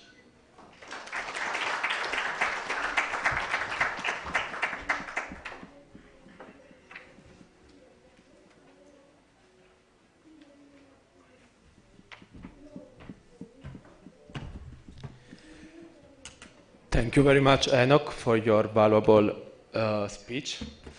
Actually, you made now the work very hard for the next speakers because everything has been said on how the grid can be managed in a smart way, in an innovative way. I would just like to take some points from your speech. Well, it was good to highlight that actually General Electric does have software solutions that cope with the entire energy system, from transmission, distribution, front of or behind the meter. And I really liked also the way, the word you were using, orchestrating the different actors of the market. I think this word is very, very powerful to understand that whatever we are talking in these 2 days actually needs a management, needs to go together. Nothing can go with, renewables cannot go with the grid that is not ready to host that capacity. And indeed, also yesterday we saw that actually grid can be the challenge for the renewables development. Renewable development is one of the main drivers also of decarbonization. That is something that is already there. It's a direction that we cannot choose. We know that the world is going to that place. It's what we were choosing before. Innovation is an option for you to be in the market. You can choose to go out. And now we know that the direction is going to decarbonize. Even speaking very concretely, banks are not able anymore to fund you if you are not taking that direction. So this is the direction that has to be taken. And all the things that we are discussing needs to be dealt together. And General Electric is offering this service. So thank you for your valuable speech. Let's go to the next speakers. That is Victor Molina from Enel Infrastructure and Network. He is currently a senior business developer for Africa and Asia. He is an electrical engineer with more than 10 years of experience in Enel Infrastructure and Network, where actually he led different departments. I'm sure that today he will talk us and will show us what Enel has done in the world in order to improve the quality of the grid, to improve the quality of the service, to reduce losses. That is the topic we are talking also in these days, and how also is their commitment in making the world more sustainable and decarbonized. So Victor, we are also here now using a little bit of technology, easier. So Victor is virtually present here. Thank you, Victor. The floor is yours. Good morning, Antonio. Thank you so much for the presentation. I don't know if you can hear me well. Yes, perfectly. Okay, just because I have some issues with Zoom meeting, so maybe I switch off my camera if you don't mind, in order to speed up the connection so you can understand my presentation clearly. Okay? So I can assure you that we can hear you perfectly, but I don't know if you probably can mute ourselves for him. But anyway, we can hear you, but so you can go on. Okay, I will switch. Okay. So good morning, everyone, and thank you so much for giving me the opportunity to be here with you today, even if virtually.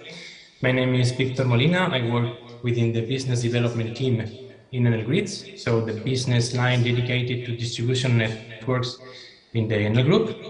And today I would like to share with you how Enel is operating and managing its networks around the world with a sustainable and innovative approach.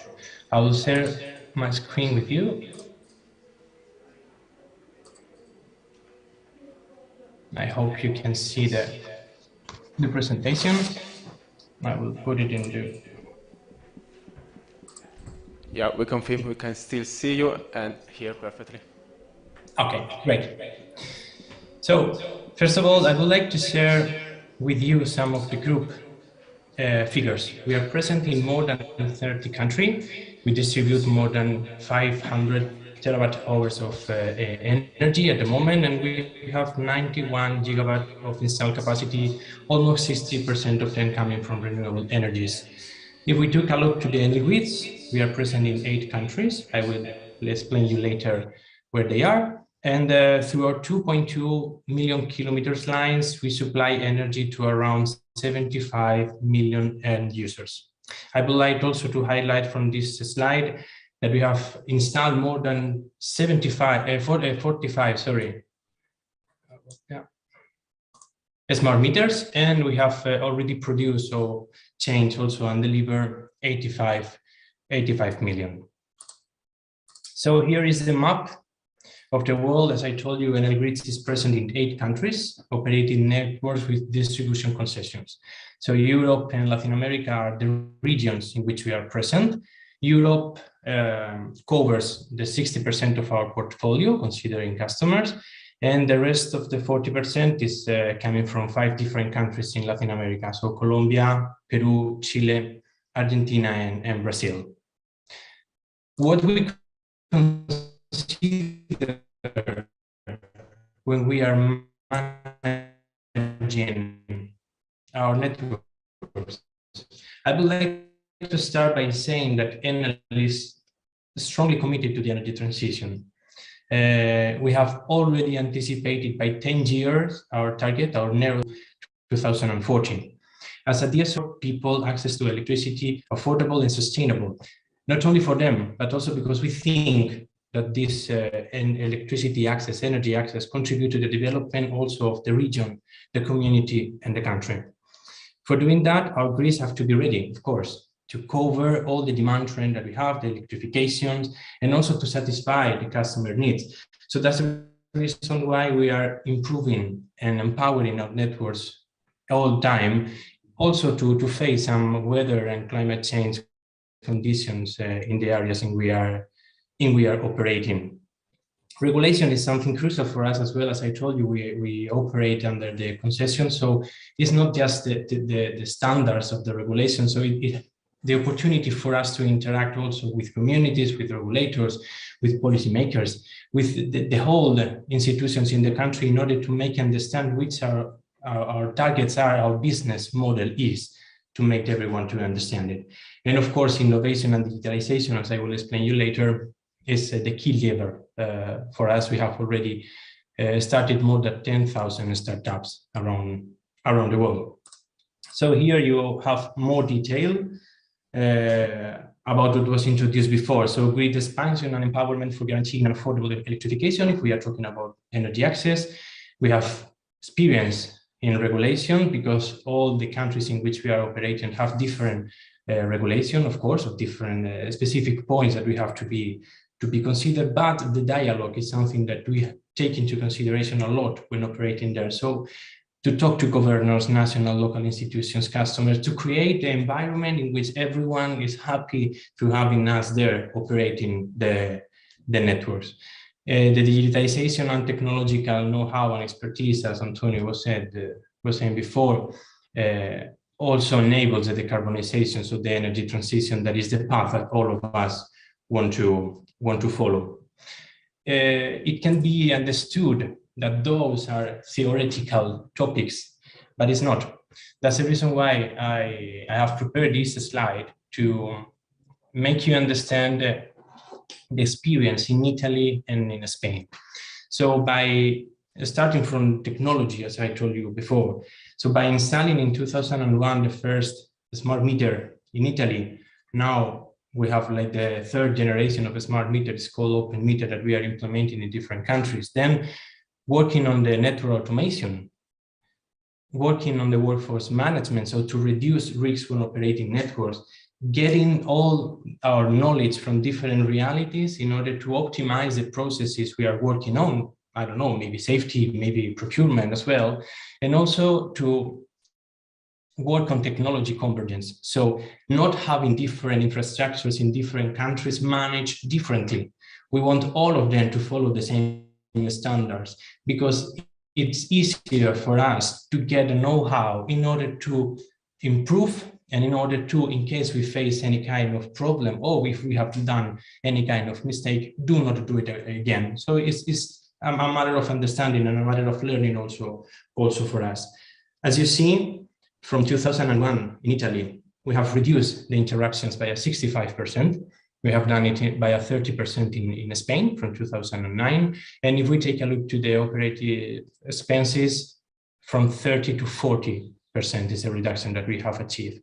So more technology, more quality, more efficiency has allowed us to serve or to supply our customers with a better service and with a lower OPEX.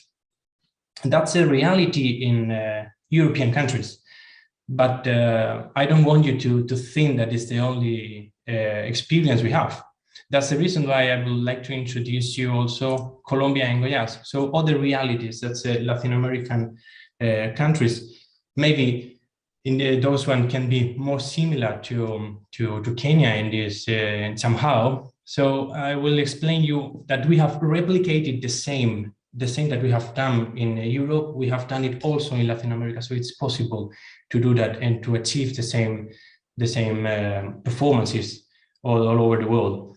In Bogota, we are managing 3.6 million customers. We are doing that by a public-private collaboration with the municipality of Bogota. It's the capital of the city. And then we are managing more than 3 million customers in Goiás. It's a rural area close to the capital of Brazil. As you see, we have increased our investments. Considering Brazil, we have tripled the public investment budget that it was done before. But even incrementing investment, we have reduced tariffs. So we have get benefits, we have get efficiencies from doing that, and we are below the average of the other DSOs from Brazil. There is another important point that I would like to talk to you is the health and safety. For us, safety first is like a dogma. So it's something that we follow all day because for us, all workers, all people working on field, on our networks, it doesn't matter if they are NL people, but also our suppliers, all our collaborators have to come back home safe. When we started working in Latin America, we realized that there were highest rates of accidents and death. And by reviewing the operating procedures, by implementing a health and safety awareness and a culture within those companies, we have achieved the reductions that you see over there. So a 75% and an 87% is something that we are quite proud of. Of course, losses is another important topic. Antonio was mentioning it as well. working strongly also with local authorities in inspection plan, also implementing the technology with the smart meters. We have also reduced losses significantly, and also the quality of service. As you see, Saidi, so the duration of the interactions that we have been reduced by 57% in Colombia and 20% in Brazil, and also the frequency, so the number of times that we have to go on field to resolve something or to do it remotely in case we have the automotion. So this is again the same graph that you have seen before from Spain and Italy. You have it here replicated for Goya, so the rural area that I was talking about. We have reduced by 60% the interruptions, and we have reduced the 60% of OPEX. So again, more technology, more quality, more efficiency. And this is Sao Paulo. I just wanted to let you know that the graph it seems a copy paste, but it's not. We have done the analysis for these specific DSOs.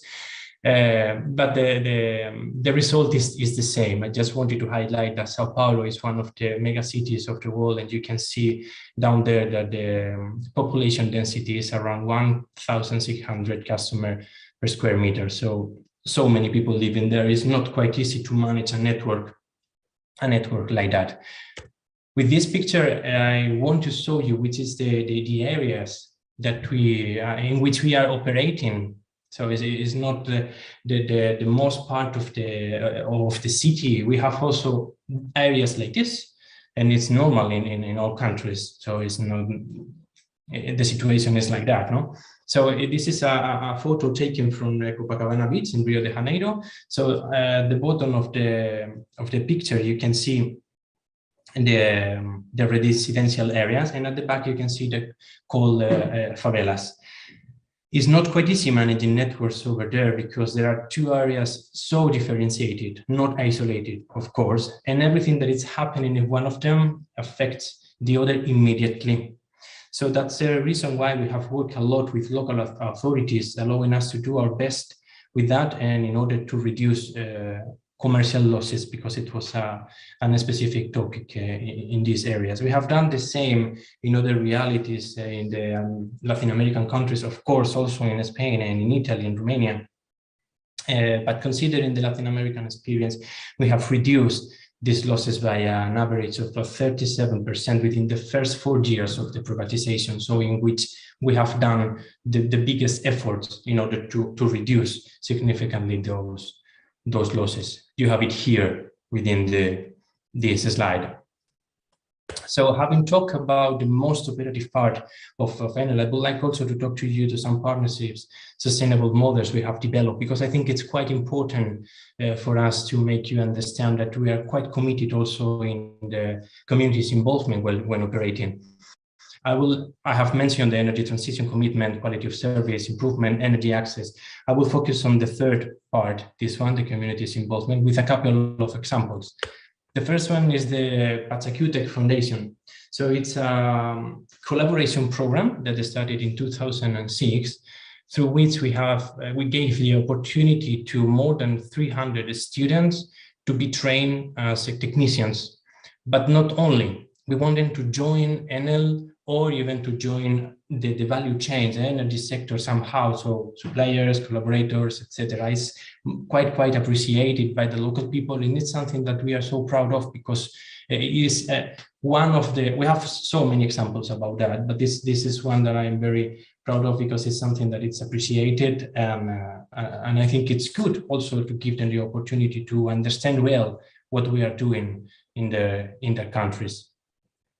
And this is the second one. This is Huertos en Redes. It's an initiative developed in Brazil, in which we have redesigned assets, enable land collective management through horticultural development. So again, giving people the possibility to use the land that it was used, let's say, before by distribution network, involving them in our experiences. So given all this information, I would like to sum up everything that has been said so far.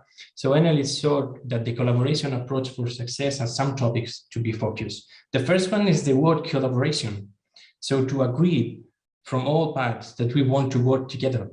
Of course, when we are operating networks and increasing in countries, we manage a whole value chain. So all the processes as a concession. So for us also the regulation is something quite important to guarantee stability. When we decide, I would like to highlight that when we decide to invest in a country that also want us as an investor, of course, we are not thinking about a short-term investment. We are thinking about being there, to being a sustainable industrial operator. So to analyze well which is the situation of the country, to analyze well where the investment should be done, what are the main topics and the main necessities that has to be developed and resolved. So, and also involving all stakeholders over there. So we want local partners to be part of our work. We want local producers, local collaborators, local people to work within our companies. By doing that, we think that the 4 topics that you see at the bottom of the slide, so the energy access, quality of service, losses reduction, affordable energy, and efficient tariffs, is the winning road to follow. Anyway, so far I've showed you the way in which we are operating networks around the world. So under a concession, so we are operating the fully distribution sector, let's say.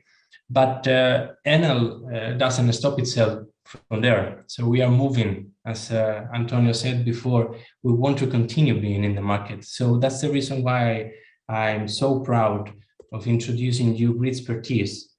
So Gridspertise is an Enel subsidiary that it's working from 1.5 years, more or less, that consolidates all the 20 years of experience and know-how of Enel, putting everything together and to be ready to collaborate, maybe without the operation of the network, but with technology and with innovation, with the different DSOs around the world. So, as I told you, you can see here, so we have concentrated all the expertise from Enel. So far, Enel has invested more than 20 billion euro in digitalization from 2010. So we are a pioneer in grid digitalization, because everything that we are offering here in Gridspertise is something that we have already tested, as I have explained to you before. So the idea is to offer this technology in order to help in accelerating the grid upgrade and the energy transition, the digitalization and the innovation to different DSOs. And why we think it's something that has to be done? Because we don't think the DSO is anymore just the connector from transmission to customers. We see the DSO as a platform in which everyone that has something to do with the energy sector has to interact. So from renewables energy, so ensure that the grid is ready to integrate the renewables energy, also the transmission, also the other services, electrical services like the electric vehicle, distributed storage. So everything at the end has something to do and has to be communicated within this platform that we think is the new role for the DSO. Also considering that the electrification trend, it's increasing a lot, not only in European countries, but also in Africa, and specifically in Kenya, because people is demanding more service, more electrical services. They want to access to them. I will go quickly to the different end-to-end solutions that Gridspertise has in its portfolio. There are so many things to talk about, but I don't want to go into detail because it will take me a lot of time to explain it. But there are like 3 different pillars. The first one is the metering digitalization. You have it here. It's obvious because we have started with the smart meter. We have the experience with the smart meter, so this is one of the pillars. The second one is the grid infrastructure digitalization. You can see it here. So it's how we operate networks. The GWET is one of the latest devices that we have developed. It gives us the possibility to reduce some of the assets that we put in the networks, the router, the RGDM, RTU, etc., and to manage integrally and just with one device that it's installed physically, of course, but then it's operated, upgraded remotely. So it gives us the opportunity to reduce the maintenance activities we have to do on field. And also it gives us the opportunity to identify and to resolve faults on field quicker. This is more specifically done for the medium voltage, but we are working, and it's something that I would like to highlight also, the low voltage cases. With the smart street box, we are starting the automation of the low voltage. So also getting information, knowing from the smart meters if something is going wrong, in order to go there as quickly as we can to solve the problem. The latest part, so on the left of the slide, is the field operation digitalization. We are using virtual reality not just for training our people in spite of going on field and do it directly, but also for planning our maintenance activities due to different sensors that can give us information about weather and different data management. One of the most important projects that we are developed is a network digital twin. So we are replicated the network, and in real time we can access the network to see which is the current status of it. So it gives us the possibility again to plan better our maintenance plan, our maintenance activities, to focus our strategy also in investments. And it's something quite specifically talking about Brazil, something quite useful over there in other regions of Latin America, because vegetation changed a lot.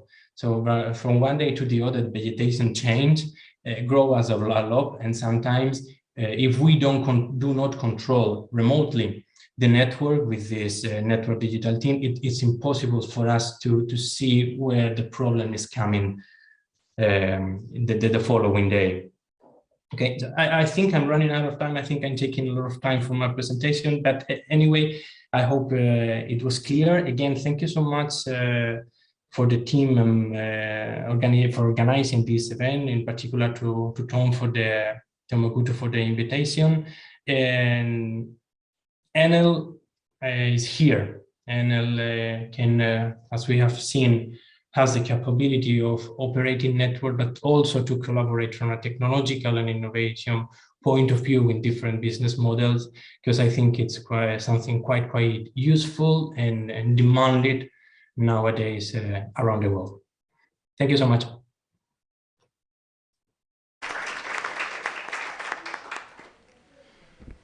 Thank you, Victor, for your rich presentation. Let me take again, just once again, some insight from his speech. Again, we see that we are all going in the same direction. You said that digitalization and technical know-how are the instruments to decarbonize, and actually the grid act as a platform for all the actors and for all the other instruments that are present in the energy market. Thank you actually also to share all the experience that you had in Italy, in Spain, in Latin America, showing actually how technology, smart meters, reduces losses, actually reduces the costs. We saw very big drop in the OPEX, so I will reserve for you a question later. So be prepared on this.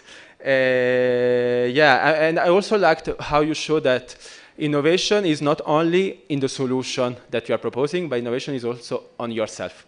So also Enel, it was very worth to show that it's not only operating as a concession, still doing this, but it's also going behind. It just collected what was its experience, and now it's giving this experience as a service to other operators of concession. This was the last part to expertise. So really thank you to share this presentation. We will see later for the Q&A. And we will now move to the next speaker. It's nice to see that actually the two next speakers, they don't come specifically from the power sector. And this is another aspect of the innovation, because you can see that the innovation, digitalization, they bring something that can be used even broader, what was your initial objective. So yeah, I'm happy now to ask to join me on the floor, Jory Teka, that is leading the IoT department at Safaricom. He does have an experience of more than 10 years in the telecommunication industry. And he says about himself that during his several experience in the public and the private sector, he was arrived to result, meaning increasing revenues, reducing costs, and improving the customer experience. So I will be happy, and I think all of you will be now want to know how this also can be applied to the energy sector.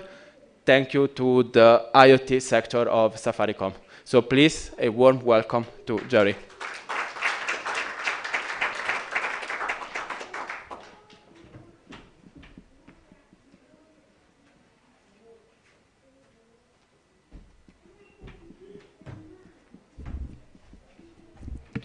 Good afternoon.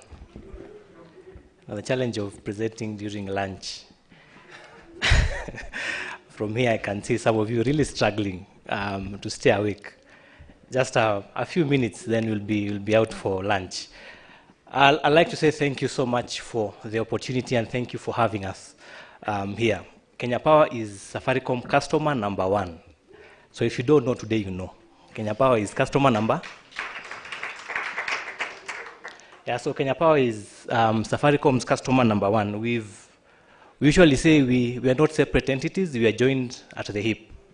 Kenya Power's customer is our customer, and Safaricom's customer is Kenya Power's customer. If we have a network outage today, you will suffer greatly, and if power is out, we suffer greatly. So we've developed collaboration across very different facets of our organization, and we have very tight relationships between the two organizations with the purpose of serving that one customer, who is our customer number 1. So I want to shift this conversation a little bit. As you said, we are not power experts. We are coming from a telco background and transitioning into a technology company. So the challenges of success is you have to find ways of reinventing yourself to ensure that you continue to stay relevant in your market, and that you continue to grow and sustain that success. So as an organization, we're in the process of transitioning into a technology company from a telco, as you mostly know us.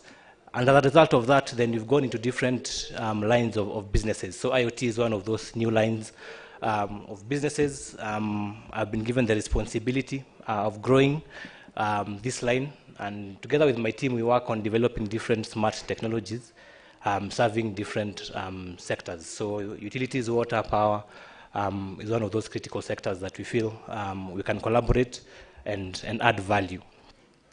So I'll shift this conversation, and I want us to have a business conversation. So at the end of this conference, some of the outcomes must be discussed somewhere in a boardroom, and business decisions must be made on some of the key takeouts and some of the decisions that we need to move forward. So that is what I will focus my conversation on. So a lot of discussions yesterday, today, around modernizing the grid. I'll focus on 3 key things. What is it that is working for us in terms of what is driving that adoption of smart technology, number 1. Number 2, as we discuss different proposals that you guys receive almost daily, what are some of the fundamental questions that we need to ask ourselves? What are some of the critical things that we need to look at, even as we make these decisions of buying from vendor A, vendor B, and changing strategy from A to C?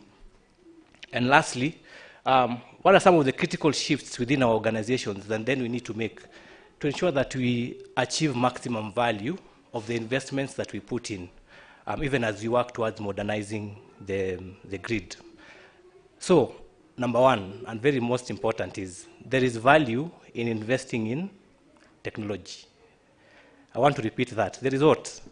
There is value in investing in technology. So look at those stats. We are looking at it from a global perspective, and then you come down to Kenya. So by 2020, $1.3 trillion was the value that was generated in investing in smart technology. It is projected that by 2030, that value will move to $12.6 trillion. Now, what is driving that value? 41% of that value is being driven by operation optimization. So that is a business outcome that is driving that value. Notice I've not said smart meters or cloud solutions or storage solutions. What have I said? Operations what? Optimization. So it's a business outcome driving that value.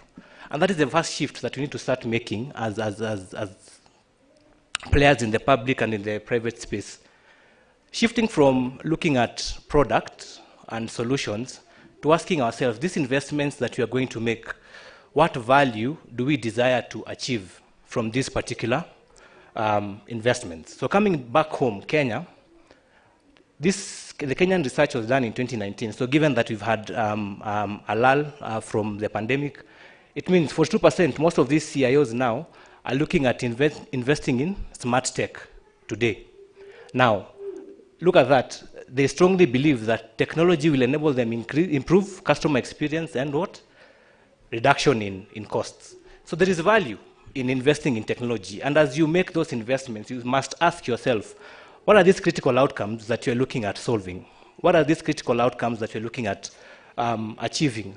What is the number attached to that outcome?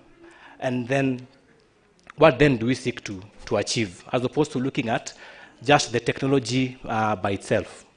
Number two, I think yesterday, today, my colleagues who've come ahead of me have really spoken a lot about technology. In this particular area of expertise, grid technology, which means today technology favors us. We have no excuse of not evolving. You know, there is no reason why we should have meters that are dumb in the market today. Sensors now are available, acoustic and sound. Compute today is amazing. You can do anything today. You don't have to invest in physical servers, as Momanyi said. You don't have to build huge data centers to run your tech today. Compute storage is available in the cloud. It's elastic. You don't need to be worried that my server is running out of space, so I need to put in an order.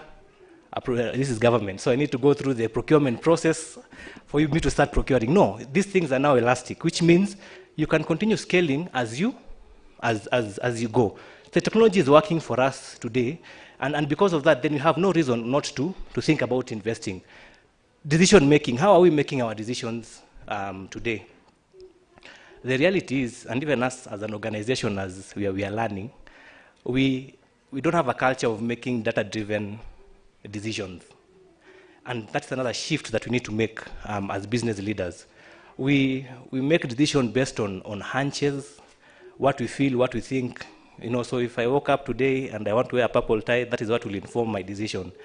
If I see Tom and I don't like how the suit is worn today, I will not listen to whatever it is that is coming to tell me. So we need to shift to make data-driven decisions. And tech today works for us. The smart meters that you're deploying today as you modernize your grid, if you layer artificial intelligence, machine learning, they can start talking back to you. Not just the meter readings, but they can start telling you stuff about your customers, stuff about different patterns, different trends. Today you can be able to know, for example, who is stealing power. If in my estate the average consumption is 20,000, and there's a Kenyan there who's paying 3, that machine learning can tell you this number, this address. Go and check. There's a problem. So we need to start adopting this tech and moving into data-driven decision making. Then number 3, as you modernize your grid, a critical component of smart tech is the ability of your technology, whatever you're putting out there in your market, to speak back to you. That is the essence of smart technology. If it cannot speak back to you, it is not smart. If you can't speak to it and it can't speak back to you, it is not smart.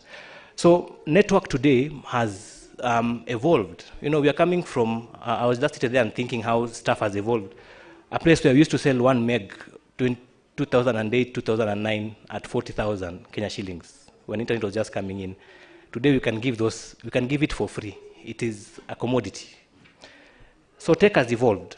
Networks. Today there is nowhere in this country that you can't have, but you can't at least get 2G network. 99% of Kenya today is covered by 2G. from all the three telcos. 94, 3G, 77% of our network is 4G and growing very fast. And now that you're getting into smart technology, the network is also evolving to what you see there, narrowband IoT, NB-IoT. What does that do for you? As you get into smart tech, one thing you need to know that as those meters communicate back and forth to you, what happens? You're draining battery. For those that are battery powered, we drain battery. So as telcos then, we need to also evolve our networks to ensure that we support this smart technology for longer battery life. And that is what NB-IoT today does, narrowband IoT. So it enables low power wide area networks. And then 5G. Now that is where that is the next big thing that everybody is talking about. We are testing we have 5 sites right now that you're testing on 5G. But that is where the world is going to. You can imagine what you can do with that kind of speed, the amount of data you can get with that kind of speed. So the question is, are we ready to receive that data? Are you ready to move as tech is evolving? So the case for adopting smart technology is there. Number one, there is value. Number two, the technology today allows you to do that and at a very efficient cost. And number three, there is nowhere today that you can't find a network that can communicate to you. So then as you see it, what then do we need to look out for in terms of, when the guy was pressing this and then it was not moving, I was praying it will not be me. It is a green one, but now it is me. Thank you, my brother. So what are the critical questions that now we need to ask as business leaders? Number one, interoperability. There is no reason in this time and era why systems should not talk to each other.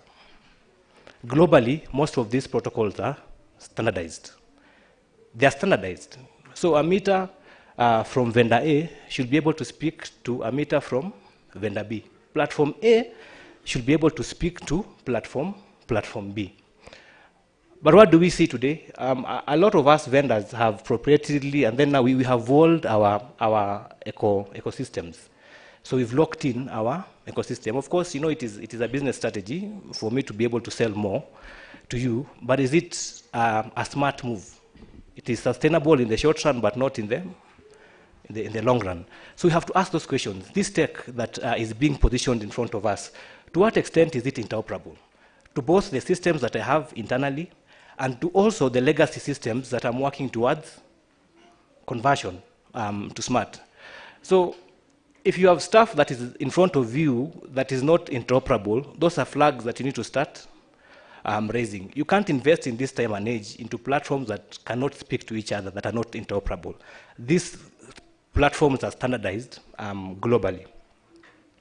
Installation and configuration. Now, a lot of cost when you are moving to smart technology is derived from that, installation and configuration. It's expensive. So we need to look at, from an install and configuration perspective, how easy is this thing for me to install and to configure? To what extent am I depending on my vendors? And is that dependency sustainable in the long run? So we have to challenge the people coming to speak to us to ensure that their stuff is easy to install and to configure as it can get. Again, within our organizations, it is also a revenue stream, because what will happen, I'll keep coming back to you every time you need to add a new element into the network, and I'll keep charging you. Is that sustainable in the long run? And at the scale, as Kenya Power is scaling, and the type of network you run today, it is not. It's quite costly. So we have to challenge vendors and like ourselves to ensure that the stuff we are selling to you is as easy as it can get to install and to configure. Ideally today, you should be able to upgrade all your meters over there. You don't need to call me back. I send somebody in the field to run an upgrade of firmware, for example. CyberSec. Now we are speaking about modernizing the grid, which is work in progress. But what does that also do? It exposes your grids to everybody in the world.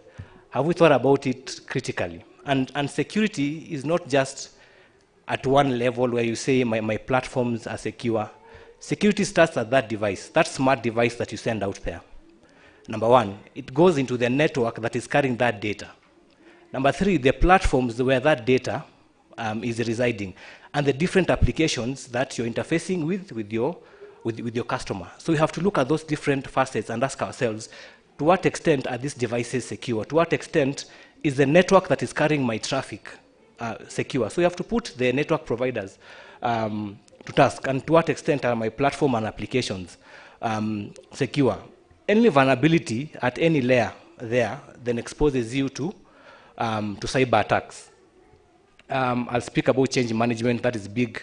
Talent. As we move into modernizing our grid and adopting smart technology, we also have to upskill ourselves, and I think he mentioned it.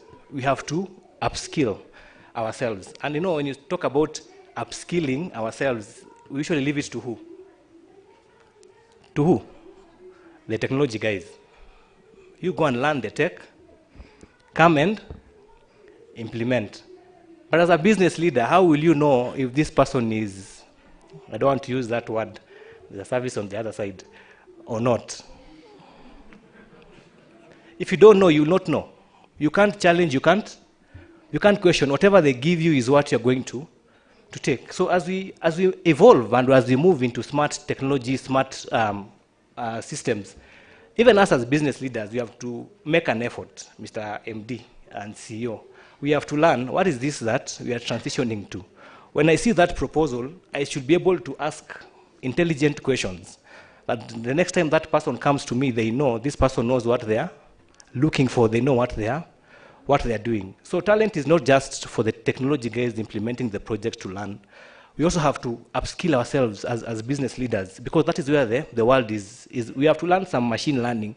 We have to learn some artificial intelligence for you to ask intelligent questions.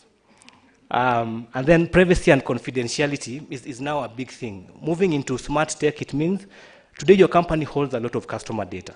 A lot. You know where I live today. You have my ID or passport number. To some extent, based on my bill, you can tell my economic, you can profile me, basically, today.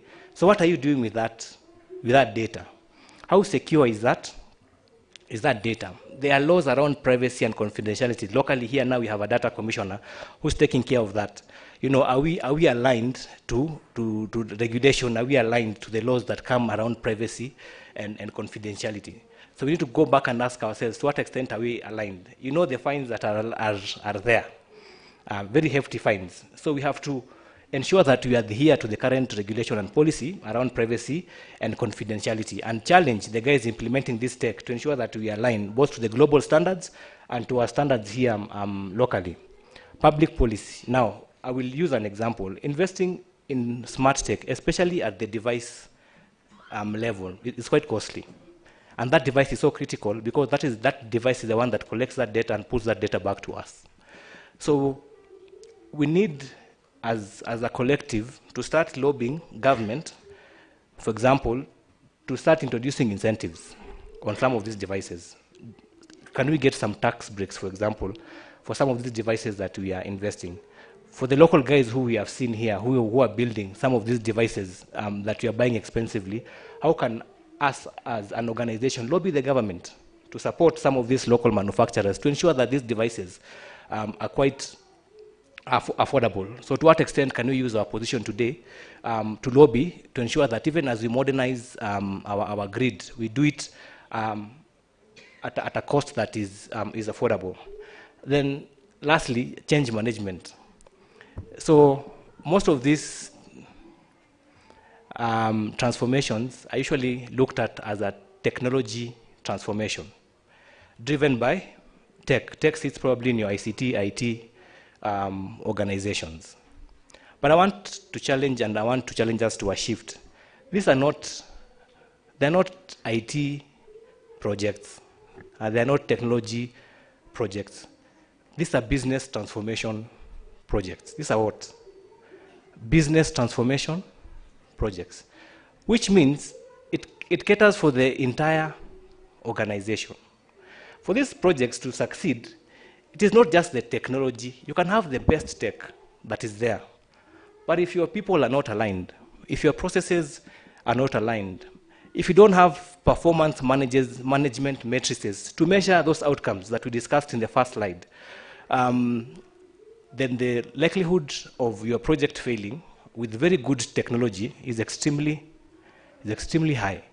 So these are not technology projects. As business leaders, we have to drive these projects because they are business transformation projects. They change the way we run our businesses. They change the way we engage with our customers. They change the way we look and manage our businesses. So you have to ask yourself, as we get into these projects, to what extent are our people prepared for this transformation? What do we need to do to prepare our people for these changes? To what extent is our culture today right and ready for this transformation? Because the truth is, if your culture is off and it is not ready, the likelihood of these projects failing are extremely high with very good technology. And number three, have we put in place the right performance management matrices to measure whether your project is off track or on track? And remember, project management matrices is not that the devices is high availability 24 hours. What is the impact of that high availability in 24 hours to your business today? What outcome is that you set before you began these projects to ensure that you can be able to track them and track them at the different facets of the organization? So, as I conclude, I think we are at a very good place as a country and Kenya Power as a company, and we are ripe to change the way we do things and to offer great customer experience downstream. But we must participate in this transformation holistically as an organization. This transformation must be led right from the top. If there is no buy-in at that level and that drive at that level to make sure that things are moving and critical shifts need to happen, then the likelihood of you investing heavily and not getting the return of your investment is extremely high. So as leaders in business, in public, and in private, I hope then we understand what we need to do even as we transition into this ecosystem of smart. Thank you.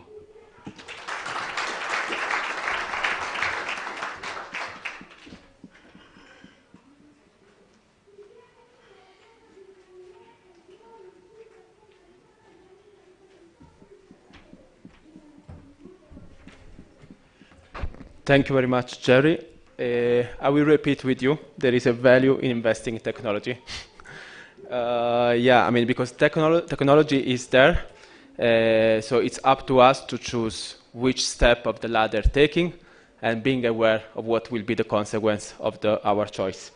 I would actually just take an important point from your speech that was also taken before regarding the upskill and specifically on the change management skill.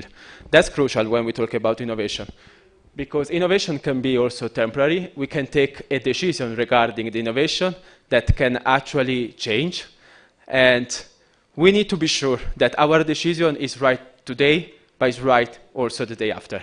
And the day after, we have to be brave enough also to change direction in case the decision the day before is changing its impact. We have to be aware what is the consequence. It's not that we need to follow others, but we need to ensure that the direction is the right one. To drive that you are going in a direction where you are not isolated with this. And this actually is a path that you need to consider anytime you take a decision on innovation, even in the past. You have to be sure that that decision is consistent during time. So yeah, very important to talk about change management when we talk about innovation. To save time now, we will go directly to the next and actually also last but not least speaker, Maurice Mbesa, CEO and founder of Inaugural IoT. He has over 14 years of experience in innovation and technology. He's an electronic design, Inaugural IoT is an electronic design and manufacturing company which specializes in the research, development, and production of smart electronic devices in Kenya. The production plant is located in Salanite Godowans, Nairobi, Kenya. So a warm welcome to Maurice.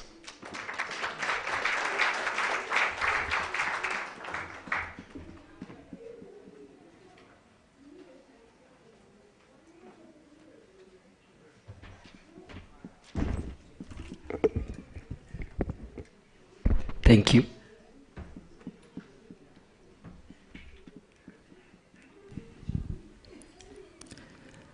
So my name is Maurice Mbeta. I'm the founder and CEO of Numeral IoT. And what Numeral IoT does, we design, prototype, and mass produce low-cost IoT devices for the African market.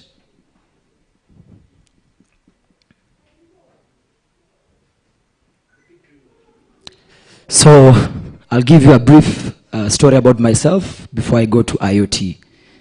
So I lived in this house for 18 years. That's where I grew up, that's where I was born. And why am I talking about this house? Because living here has contributed to the kind of person I am today, and as well greatly contributed to what I do on day-to-day basis. As you can see, there's no any cables, so no Kenya Power there. And so I started designing electronics when I was very young, and I believe technology will help me elevate me and actually drive a good car, live in a nice place, like all that. So living here, I had to invent everything. So number one, I started inventing power because we didn't have electricity. So the first thing, I took a bicycle dynamo, installed a small turbine, I generated my own power. But then I had another problem. I had power, but I needed a way to store that power because sometimes there's no wind. So again, I had to invent my own battery because I didn't have the money to buy the batteries. Another problem, I have battery now, I have the power stored, but I want light. So I had to invent my own way of making my own bulb because I didn't have the money to buy the bulb. So again, for me to make a bulb, there's a process, there's equipment. I did not have the equipment. So I had to also invent the equipment to make the bulb. So you have to invent the product, you have to invent the process, you also have to invent the equipment to be able to enable me to consume the power that I had, I would say, like invented somehow. So, but then from here I learned that technology will actually be able to help me to do almost everything, almost solve each and every problem that I've encountered. This is back in 2008, whereby one of my friends would carjack, because growing up I used to do everything, every single challenge that I went through, I used to go to technology. I remember one day I was 8 years old. So my locker was broken, and then my books were stolen. So after like 3 days, I went to technology and asked myself, what can I do with technology to prevent anybody else from touching my locker again? I took a small transformer, small batteries, did a small oscillator. Then the next time somebody touched my locker, it was almost a police case. So then after I cleared high school, one of my friends was carjacked. That's the first time I came to Nairobi. And again, I went to technology. I asked myself, what can I do to be able to help carjackings? So that's when I invented the first device where I was able to control vehicles using a mobile phone. I can see somebody's whispering the outfit. Things have changed now. At least I can afford a nice, a nice suit. And it is through the same, like 4 years ago, I invented the first passenger drone because I was looking at the transport sector, whereby people are talking about the future of transportation is drones, but nobody was talking about bringing these drones in Africa. The first place who were testing the drones was in Dubai. So I asked myself, in Africa, that's why we have the bad roads. Why would they not start testing the drones in Africa? I said, I'm not going to wait. I'll build mine. Don't ask me who is the person flying the drone. So it is through the same challenges that when I formed Numeral IoT. And so basically, with the challenges that I went through growing up, that's what drove me to start Numeral IoT, whereby we design, manufacture low-cost IoT devices, and we manage that by controlling the entire process from the design to the manufacturing. So what is IoT? So because I know there are people who are watching at home, so I will use very simple language for them to understand. So basically, IoT is giving voice to the voiceless. Devices that never used to communicate, now using IoT, you are able to give them the voice to communicate. I'll give a realistic example. So you have a daughter that you have educated, you have raised, that you love so much, and the daughter is married now. So the husband is every day is beating your daughter, but there is no way of your daughter communicating to you. So kila siku anakula kichapo, lakini there's no way of communicating. So basically what IoT is whereby now you're giving that voice to this device, that voice to this equipment, whereby in real time you're able to get real-time information so that it can enable you to make informative decisions. Informative decision. So example of devices, you have smart air condition, gates, smart meters, smart lights, smart tracking devices, and as well security systems whereby they are able to communicate to you in real time. So why IoT? And why do we need this information? So I'll give a very simple example. Not long ago, when you wanted to take a loan, you will go, you will apply. Let's say you just need $50. It will take a long time for them to do the processing. And I'm happy Jerry is here from Safaricom, whereby now if you want Fuliza, immediately within a minute, they'll be able to profile you, they'll be able to check the records and be able to know that you are actually able to pay the $50 and instantly you're given the loan. It's because of the information that they have collected, it's the information that they have, real time they are able to do all this processing. So what IoT brings to us now is whereby it brings all this information, takes it to our servers, using AI, we are able to process very fast the information and make informative decision. So again, other applications for IoT, you can have smart buildings, home automation, whereby you are able to control your devices. When you've left your home, you are able to turn off your lights. When you've left at home, sometimes like in Nairobi, we have water problems. Sometimes water is there, but you're not at home. You cannot turn on your water pump. So using IoT, you are able to be from your phone to check if there's water in your pipe, if your water pump is on, the level of the water in your tank. Using your phone, you can be able to turn on your pump, turn off your pump when you have enough water pumped in your tank. Energy resource management, you need to know the amount of battery you have. Is your solar on? Did the solar charge your battery well? You don't have power, maybe you have a generator. Do you have enough fuel? For example, like in Nigeria, you need to know like how much fuel do you have remaining in your generator. Again, environmental monitoring, medical and healthcare. So imagine if you go to hospital today, the doctor doesn't touch you. They'll just ask you questions. What's your temperature? Like all that information. They don't touch you. So imagine using IoT, that doctor sitting in a place, let's say in Nairobi. Using IoT, a single doctor is able to attend to patients countrywide because all they need to know is like a way of capturing the information, capturing the temperature, and they are able to give prescription to this patient. Smart transportation and smart manufacturing, whereby you using devices, using sensors, you're able to do real-time, you capture real-time data from your equipments, from your machines, from your vehicles, and you're able to make informative decisions. So what are the challenges that are faced in IoT? So number one, you have power issues. And with power, as Jerry has mentioned, that we have NB-IoT now. So NB-IoT, it's a technology whereby devices can communicate using very low energy. And with advancement of battery technology, we have devices that can run up to 10 years without being having to be connected to main power source. Then, so that's I wouldn't say it's a challenge now. We have connectivity. So initially, when utility companies like Kenya Power would want to do automation, would want to introduce smart meters, they will have to invest also in the infrastructure. But now we have readily available networks that have been set by the telcos. I would say telcos have done a very good job. So you have NB-IoT, you have Sigfox, like in Kenya we have also Sigfox. We have 2G. Again, there are countries that are shifting from 2G to 4G, but then there's 4G Cat 1, which now is being used widely on IoT devices. And before, it used to be very expensive, But now you have packages that are less than $0.2 a month for you to be able to communicate to your device in real time. And then you have data complexity because devices communicate in different languages, hex, text, but then you have APIs that you're able to connect and be able to decode all this information that is sent from the devices. And many devices support different platforms. Again, I wouldn't say that it's a much of a challenge now. And then data volume. So because these devices transmit, sometimes they transmit every 5 seconds.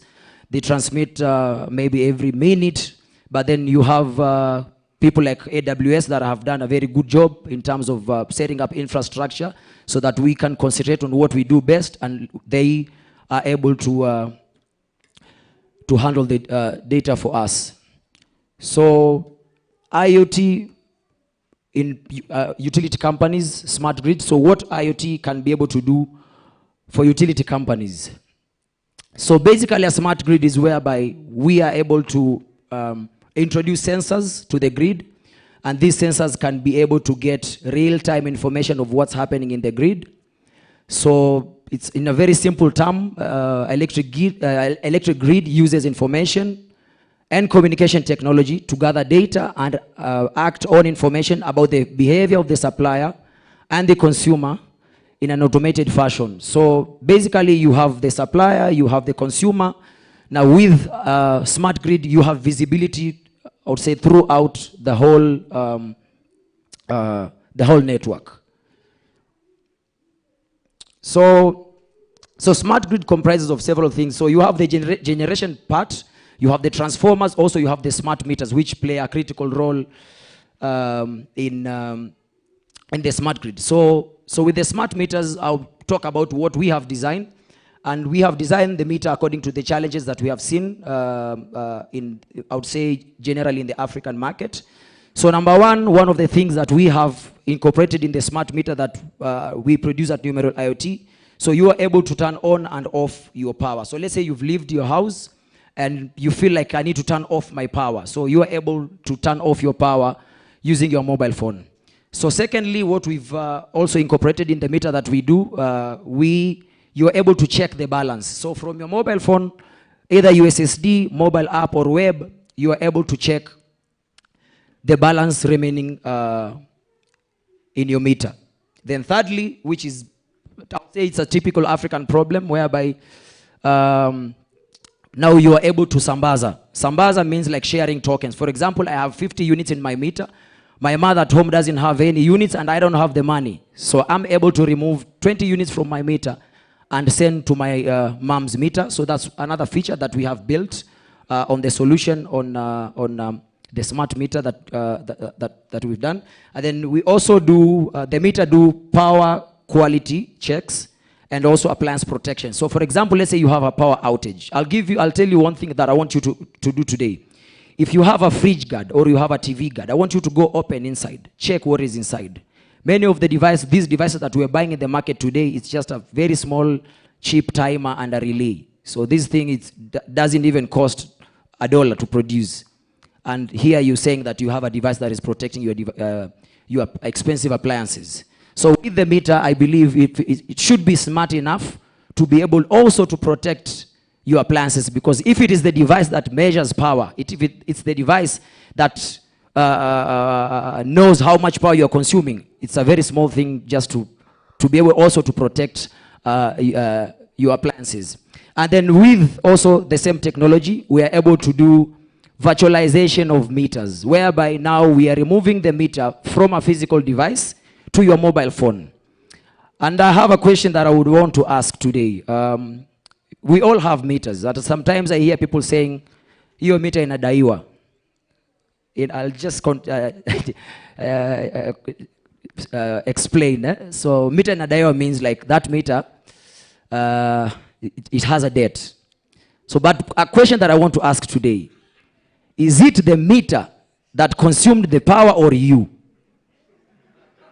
Today, if you take your phone and you take a loan from Fuliza, is it the phone that has taken the loan or it is you? But then because of the technology, we are blaming on the meter, that it's the meter that has actually taken this money from, example, Kenya Power. One thing I'll say, if today these meters will be given a voice to talk. Many of us will be cast. Because we are blaming on an innocent device, and we know who is supposed to pay that money. Now, with IoT and with meter virtualization, whereby, let's say I live in house X, and I have 50 units. I can be able to move with my units to another house. That means the meter now ceases from being a physical device, it becomes a virtual device that is attached to you. And with this technology, if you are supposed to pay maybe 50,000 shillings or 20,000 shillings, wherever you go, you'll carry your, yes. Because now we have to set the meter free. The meter has to be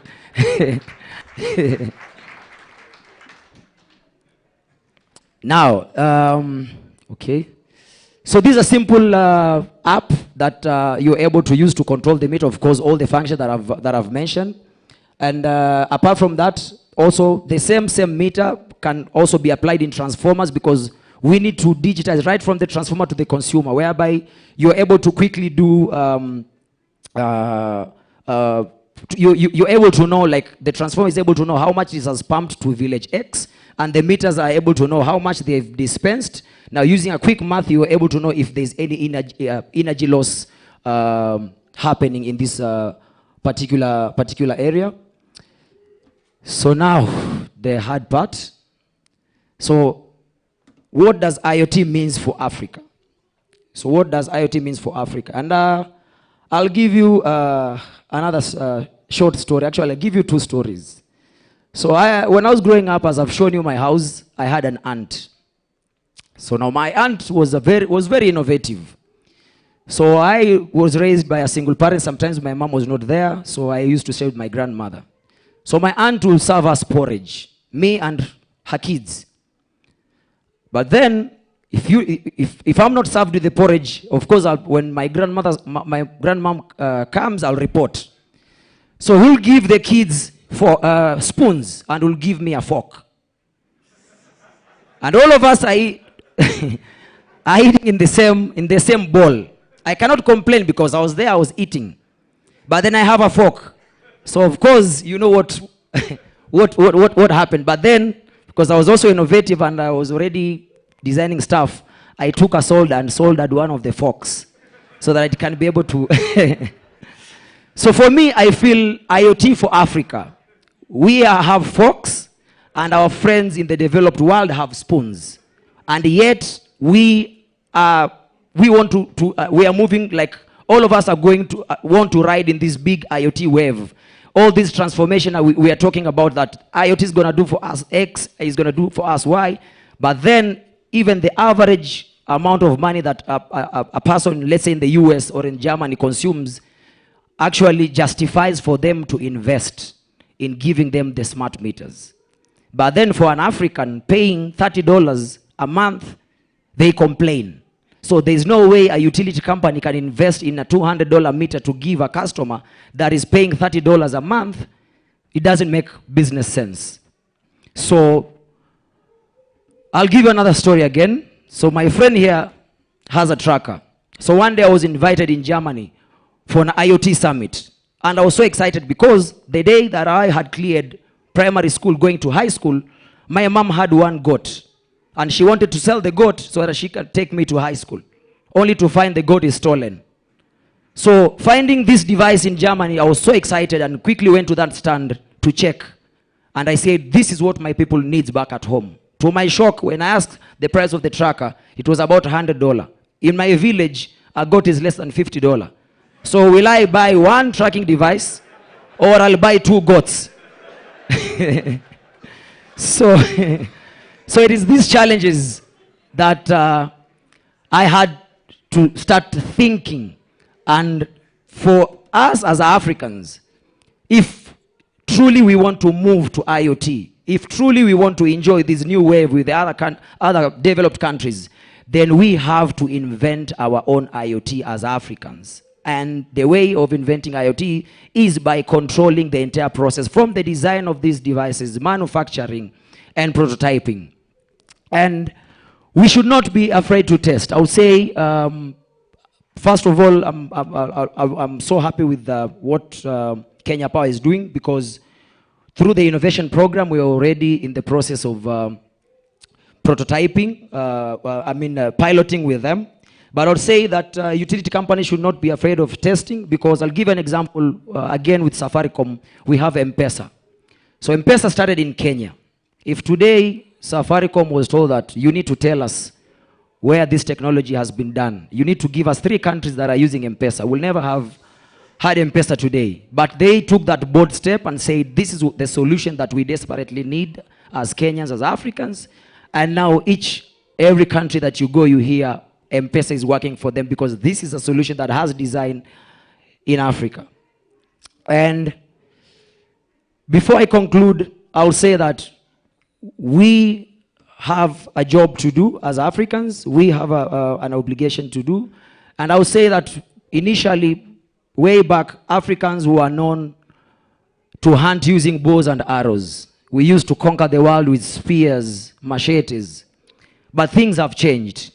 The newer generations are actually conquering Africa and the world using software and chips.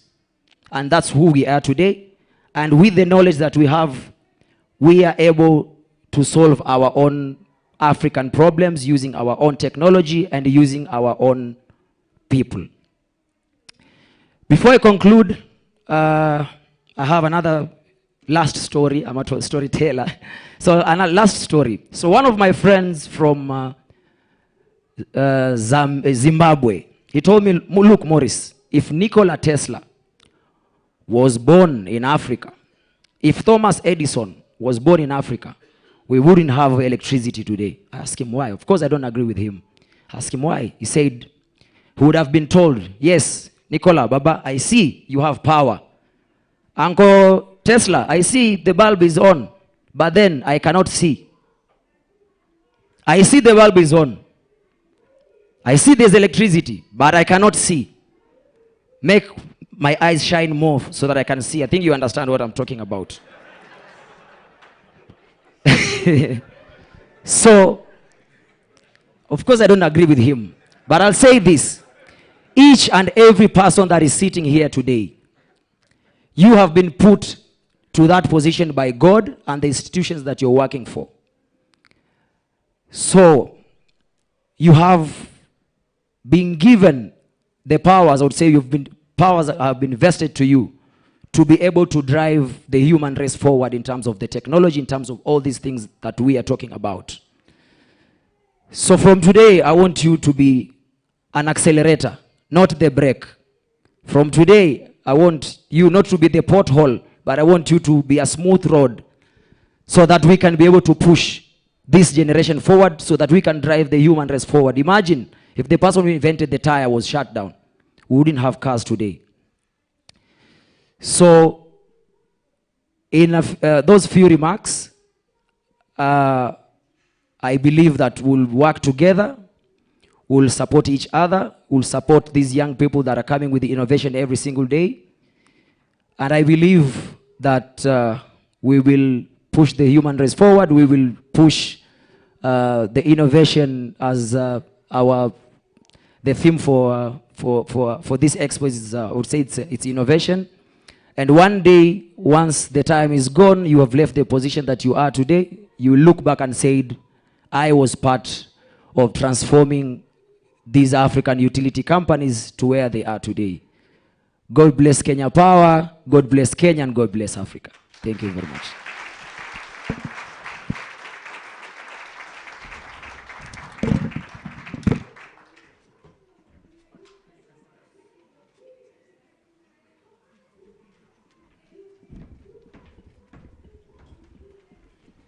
Thank you, Morris. No doubt, last but not the least presentation. You had indeed really the right power and passion that was needed at this time. So thank you for that. No, thank you also to give us actually a definition, an explanation of what is an IoT that gives voice to devices, that gives real-time data, that does something very, very useful. allow us to have informative decision, not only decision. That is not trivial. It was also very, very important what you were saying at the end. We are all talking about smart meter everywhere we talk about that, but indeed this is a topic. They can have a cost, and there is also an affordability topic to be considered. This, anyway, doesn't really need to stop the conversation because innovation does have an evolution. So anyway, even something that is expensive now can be cheaper tomorrow. So anyway, it has to be considered. But it's a point that affordability has to be considered. And what you were saying about an African IoT, I think it's what is really need to be worked. And so, as you were saying, controlling the entire system and the value chain will be really a way to improve and to make affordable this solution, these innovations. So thank you once again. And now I think it's time to start the Q&A session. There should be also Victor Molina connected virtually. I don't know if it's connecting. Anyway, yeah, I will ask someone to make him present here. Well, hi, Victor. Well, I think we saw a lot of things. We saw how actually technology goes even broader than it's something that is very useful for the energy, but it's a way of thinking. You actually show us actually how IoT can be used in any industry. It can be used in the energy, but it can be used also to manage building, houses. This is something very useful to consider. It's just a way to think. It's just a new way to take informative decisions. This actually opens to different collaboration, to different connection between sectors. We have now also here, and we understand that Kenya Power is the first client also of Safaricom, so we are talking about different segments, different industries, but that thanks to the innovation can be together. A network can be also, I mean, telecommunication and energy are two network industries. So I will start with this. I will ask you if you see also, not only from, well, considering the data, considering the IoT instruments, if you see also any connection in the two segments, if also the asset, the network asset, can be merged together in the coming future. Thank you. Yes, and it's important to mention at this point, today we do a lot of work from a network perspective with Kenya Power. Kenya Power carries part of our traffic. So we backhaul part of our traffic on the fiber infrastructure that Kenya Power has laid, and vice versa. We've also rolled out fiber optic cables to the home customers via their electricity poles. So there is collaboration beyond just smart technology and IoT. Also, probably what most of you don't know, today, if you call Safaricom customer care with a power issue, they'll not tell you it's a KPLC problem. They will get back to you because the two call centers work very closely together based on the synergies that both companies have today. Yeah, so it transcends smart technology. The infrastructure that you hold and we hold backhauls each other's traffic, and we also support, as I said, it's one customer. It's not a Safaricom customer or Kenya Power customer. It's one customer. Thank you. That was a confirmation to see actually how networks, thanks to technology, in different industries can also work together. I have now a question to Victor. We saw how actually the speed and very quickly of NL in the Latin America, and how a lot of impact has been done in reducing losses and reducing OPEX. We saw something very, that was like kind of crazy number, like reduction of OPEX of 50% in Argentina and Buenos Aires, if I were right. I wanted to ask you if you could give us, if you can articulate more on how this reduction of OPEX was possible in such a short time. Yeah, thank you, Antonio, for your question. Can you hear me well? Yeah. Okay. Now, it's a quite interesting question, and it's true. I have gone through the presentation quite quickly, so for the next time, I will stop a little bit on that in order to be more clear. The slide represent the reduction that we have achieved considering losses. So I will try to explain you from the two possibilities that we have, the technical and the non-technical losses. Of course, considering technical losses, we have increased and we have invested a lot in upgrading grids. So we have taken into consideration all our experience in managing networks, all the different faults that we have identified in those countries in order to increment also the power of transformation, to improve networks and to create new kilometers lines. Just to give you an example, we have in Bogota, for instance, is one of the areas that we are managing in Latin America right now. Within the latest years, within the latest 10 years, if I'm not wrong, we have built more than 5,000 new kilometers in order to empower the network and the grid that we are managing over there.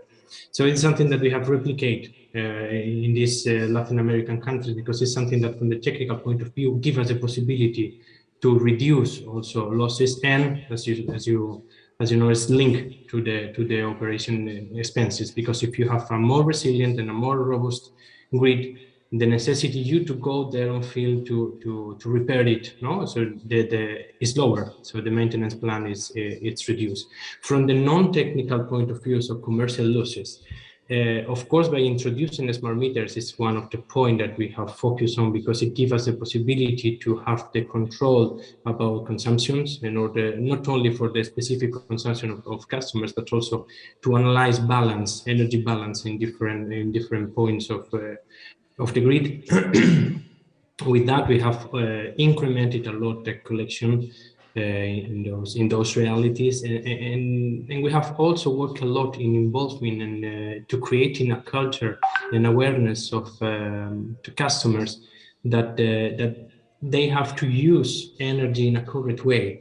Also, the smart meter can give us different possibilities to you. No, it depends on what kind of a smart meter you are implementing, but the latest version of the smart meter can give you also the detail and the data about what your consumption is on real time.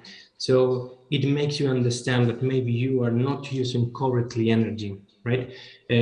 As I said before, by installing the smart meters, the first point is that we can control more and better illegal connections and fraud. So we have incremented connections, and by incremented collections and by reducing this illegal situations, we have already reduced the OPEX. And it's something that we have been done not just using technology, I would say, in that case, and innovation, but also to making or creating this environment of awareness about the correct use of energy with customers and communities. So we have also worked with them. We have created different campaigns to promote the culture of using a correct use of energy. Sorry. Thank you very much, Victor. That is very clear. And again, they show how technology actually can impact on technical, commercial, and financial issues. And it can even give an impact on the cultural behavior of customers. So thank you. I will now actually open up to the audience for questions to make this session more interactive. So please, I see a raised hand there.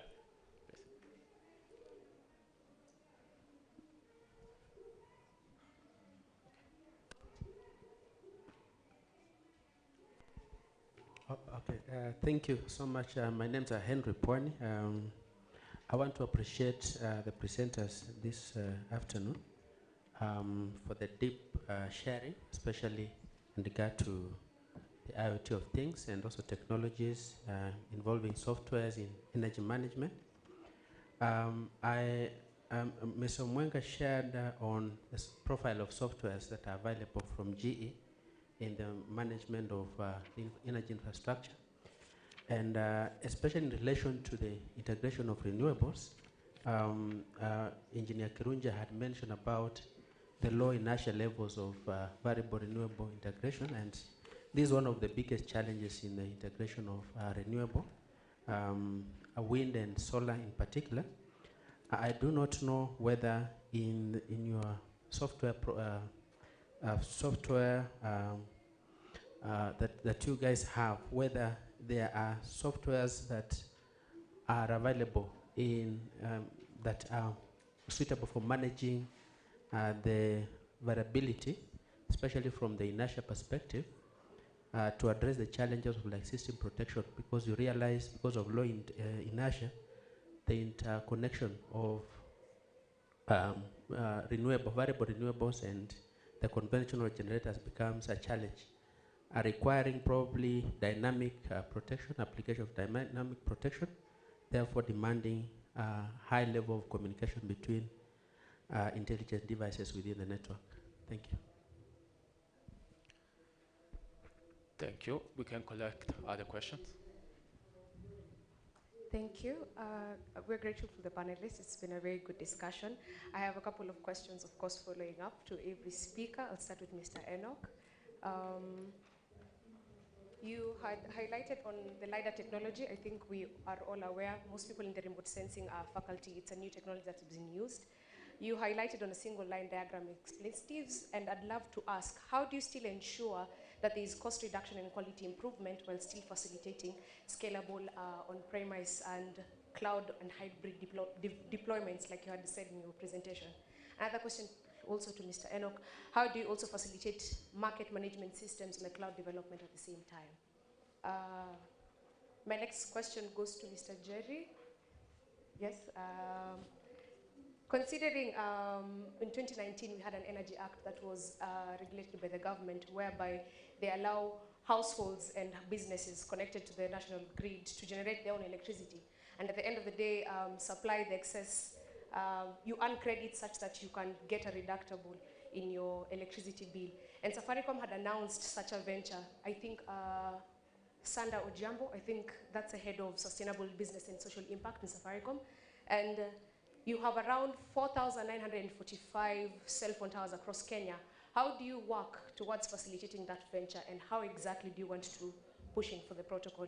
My last question goes to Mr. Morris, if I'm not wrong. Considering NB-IoTs, the bandwidth is about 200 kilohertz, which is ideal, but at the same time it does not support voice over LTEs. And we have a population in Kenya whereby we still have people with disability, etc. How would you project incorporating such a technology that you've created in your company to be able to have these servers communicate to the customer or not, and also implement a way that the people who are disabled, for example, because it's not inability to communicate to these servers without having so much field work going on? Thank you. Thank you very much. Very deep and relevant questions. We still have some other questions here. Well, probably while collecting, I think we can start with some answer, and we will come back again to your questions. Who would want to start? So I'll take the first question from Henry. I think regarding solving the problems coming from the renewable space. Yes, we have a solution, and that solution has been developed, as I mentioned during my presentation, with the partnership with users who have had this kind of challenge. And that's why we brought on board this particular solution that we call Opus One, that is helping to orchestrate these new sources of energy that are coming and bringing threats into the grid for this particular. And as you've clearly mentioned, you have noted that there is field devices, and then you have also talked about communication. So the grid network is also has a big part of it on the telecommunication playing a big role, because in the grid network, all these devices communicate through different modes. We can have fiber, we have GSM, which is now being discussed, and then we have radio links in areas where you are not able to access any of the two. So, and then that's how the field devices are able to relay that information in a real time. And then we are providing this platform in a way that gives you the analytics to be able to make the right decision. And as I mentioned during the next frontier is, what we create is a grid that is self-healing. So if they're able to detect certain elements of the grid that are not good for the network, then they can be able to self-correct using this kind of platforms that we are bringing on board. And that's what we are talking about. And as you notice, in these field devices, communication, it's an ecosystem of partnership. And I believe that's why in this discussion we have Safaricom here who are providing that network infrastructure. And when you're talking about field devices, where we are not a player, we have many players. Schneider was here, Lucy Electric, they provide field devices, and many other players that have the integrity to provide you that level of information and the quality. He talked also about sensors. In engineering, they normally say you cannot control what you don't measure. And I believe it's the same in every aspect of life. So right from the measurement, if it is correct and the integrity of the network is good, and then